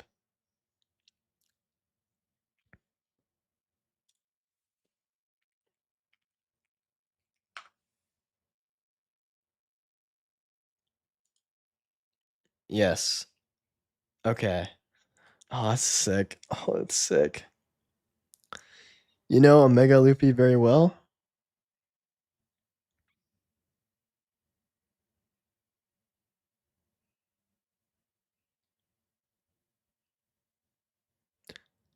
When I wrote a lot of this, I wasn't originally going to rewrite Shadowkeep. Okay. And your Shadowkeep rewrite, is that on the moon still, or is that something else?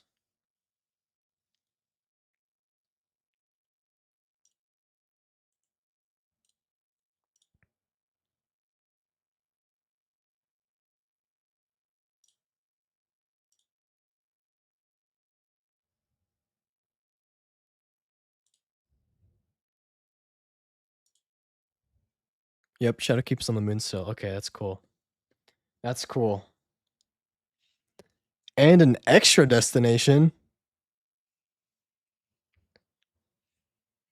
Wait, I logged out. What the heck did I miss? Okay. I think you were there for the...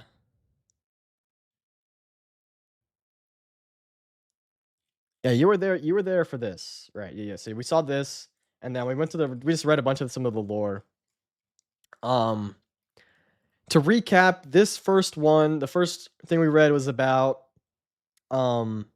this AI who taught stories to these little kids, and then seemingly a tormentor broke out and started going on a rampage. And this AI, seeing that happen, went rampant to evolve into something new. And yeah. Then there's this which says Nastareth, which is the reference to here.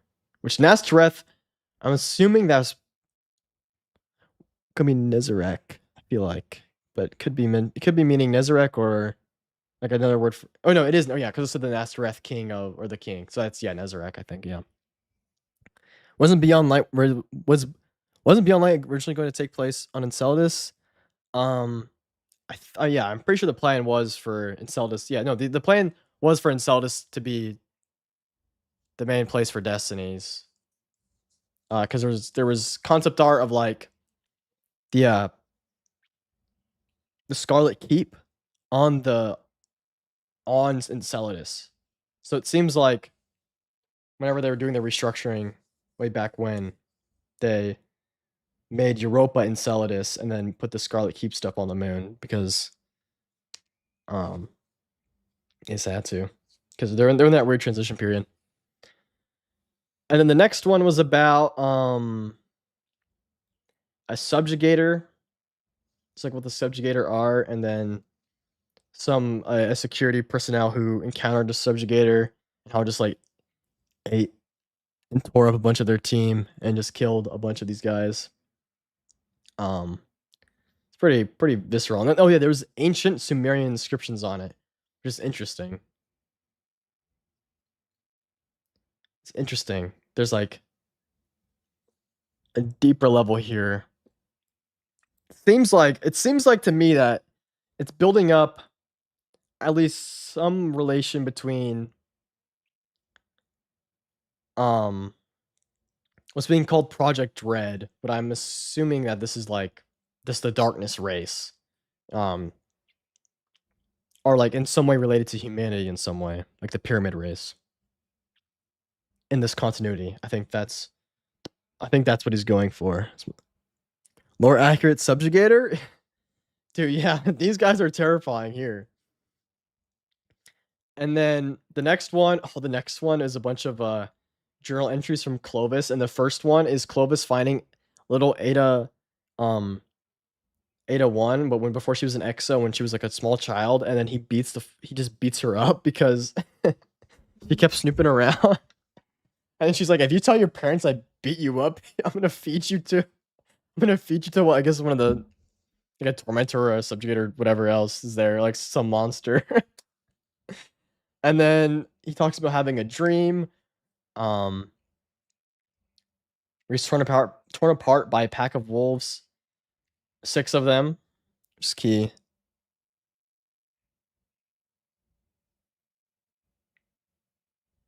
Remember that the last one you read mentioned warrior slaves being fed.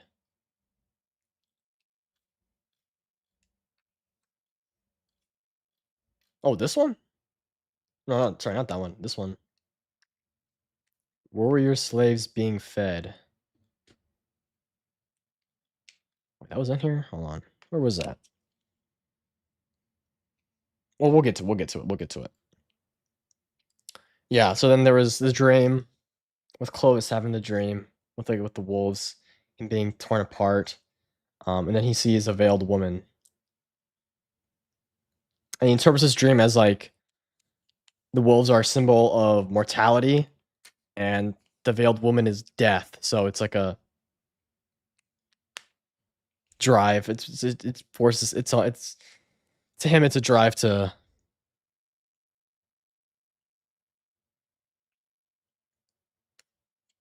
to complete the program. Almost like they're talked about like the warrior slaves and the Nastareth's veil of darkness are two different things. Hint, Clovis is wrong about that dream. Yeah, I figured. His interpretation is his own hubris-driven one. I feel like these are supposed to be guardians, and this is the gardener, and this is him being killed. Wait, are you gonna have like Clovis as like the raid boss?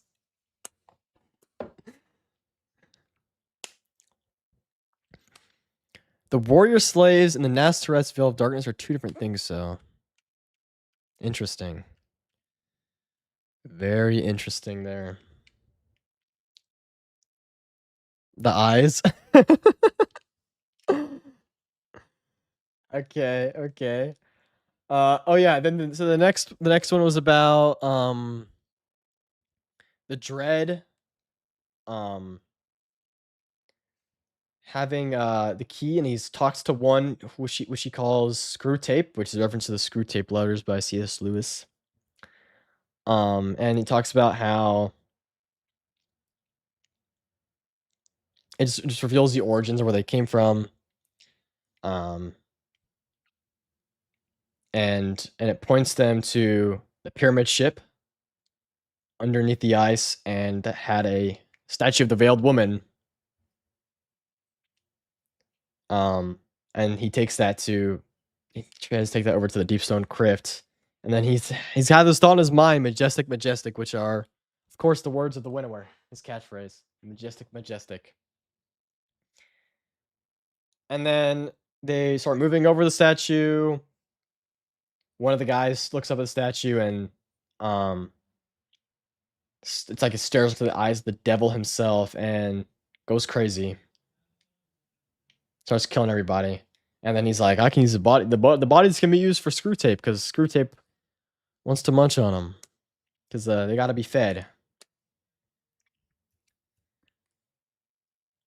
And they eat anything that's alive. Why don't they just feed a bunch of plants? It's got to be humans. Because if it's plants, Vex, Radiolaria, whatever. I guess they just have an appetite. Or no, the dream said feed a human or whatever. So yeah. Or not the dream, but this. Yeah, they bring it over. Tell him not to get close to the thing because it makes him go crazy. And then, then he has a dream with him with an interaction of him interacting with the Winnower. For sure. And he says, if he wants to survive this storm, he has to take it, and then motions his sword, which is seemingly like the logic of the Winnower representing like the logic of the knife. And then he wakes up in a pool of vomit, of his own vomit, and then he sees this on the wall, which fades away. And then this is like an ad for this EXO program. And it talks about the North American Empire, and then this translates into binary, which says, the second one says, find Omega Lupi, bring him to Enceladus, nightmares lie beneath the ice. And then this one says, let's say, the tyrant's wealth was more valuable to them than the consequences of his own actions. So that's Clovis, and him caring more about his money or his wealth than his pursuit of immortality than people. And it talks about the North American Empire, which is a cool reference. And then I think this is my favorite one. I like them all though. I like the one with him just going crazy. The Ada one is just so crazy, but I like it. I don't know. And then this is what is kind of describes the collapse. And yeah, here it is. It talks about these men and children and women are lined up and butchered, and their bodies are fed to their king's warrior slaves.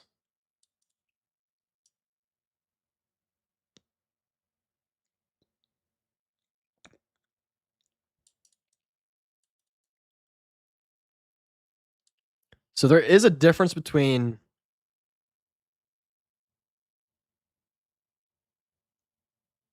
Yeah, there is a difference between warrior slaves and the Veil of Darkness.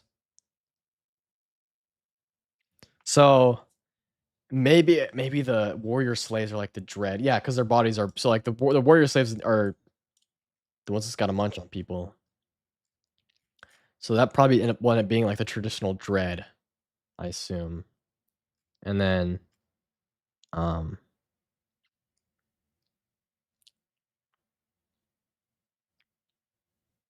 the Veil of Darkness is something entirely different. Oryx, maybe?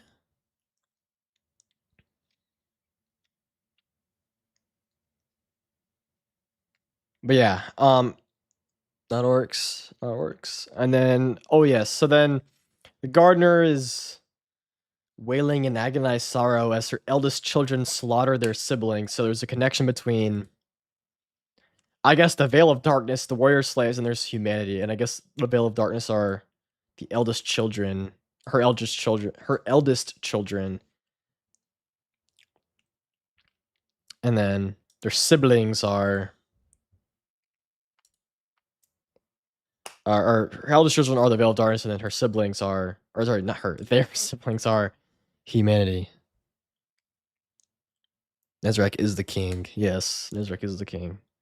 And then it emerged, which it is definitely the winnower from the Martian cradle. That's cool too. That's this thing.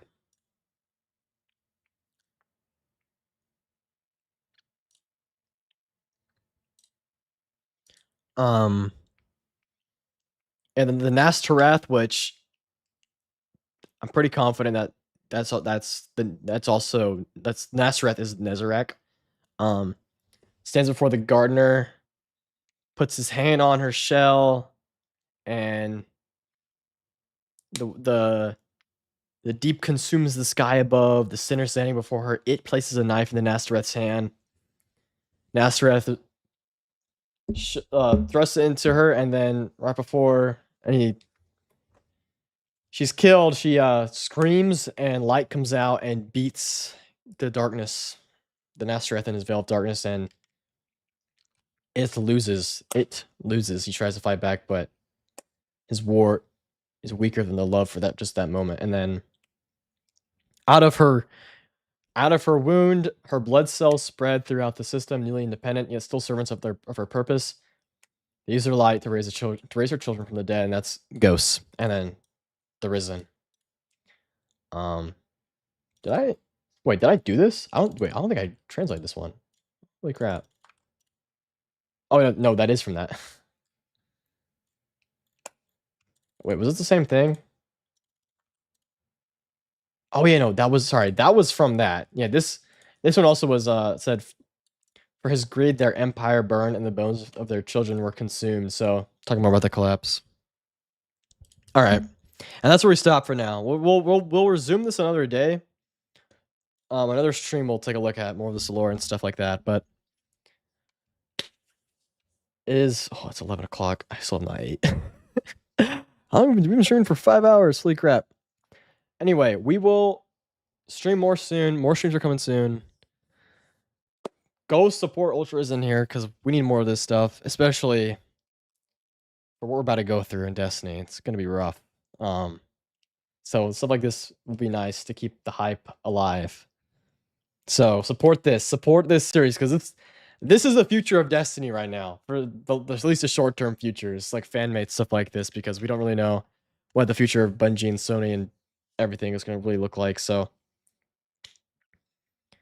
more of this stuff will come though, without a doubt. So go support this. Support fan projects as a whole because people are still passionate and that should be rewarded. So we'll keep it alive. Thanks so much for looking at this. Thank you for making it. It was good. It was really good. But yeah. Anyways, guys, I'll see you soon. Video's up soon. We'll stream soon. We'll do more streams over the next few weeks. And of course, the next month and few months, really, the whole update. And yeah. See you guys then. Thank you so much for tuning in today. We had a good stream, guys. Thank you for coming, and there will be more. All right, see ya.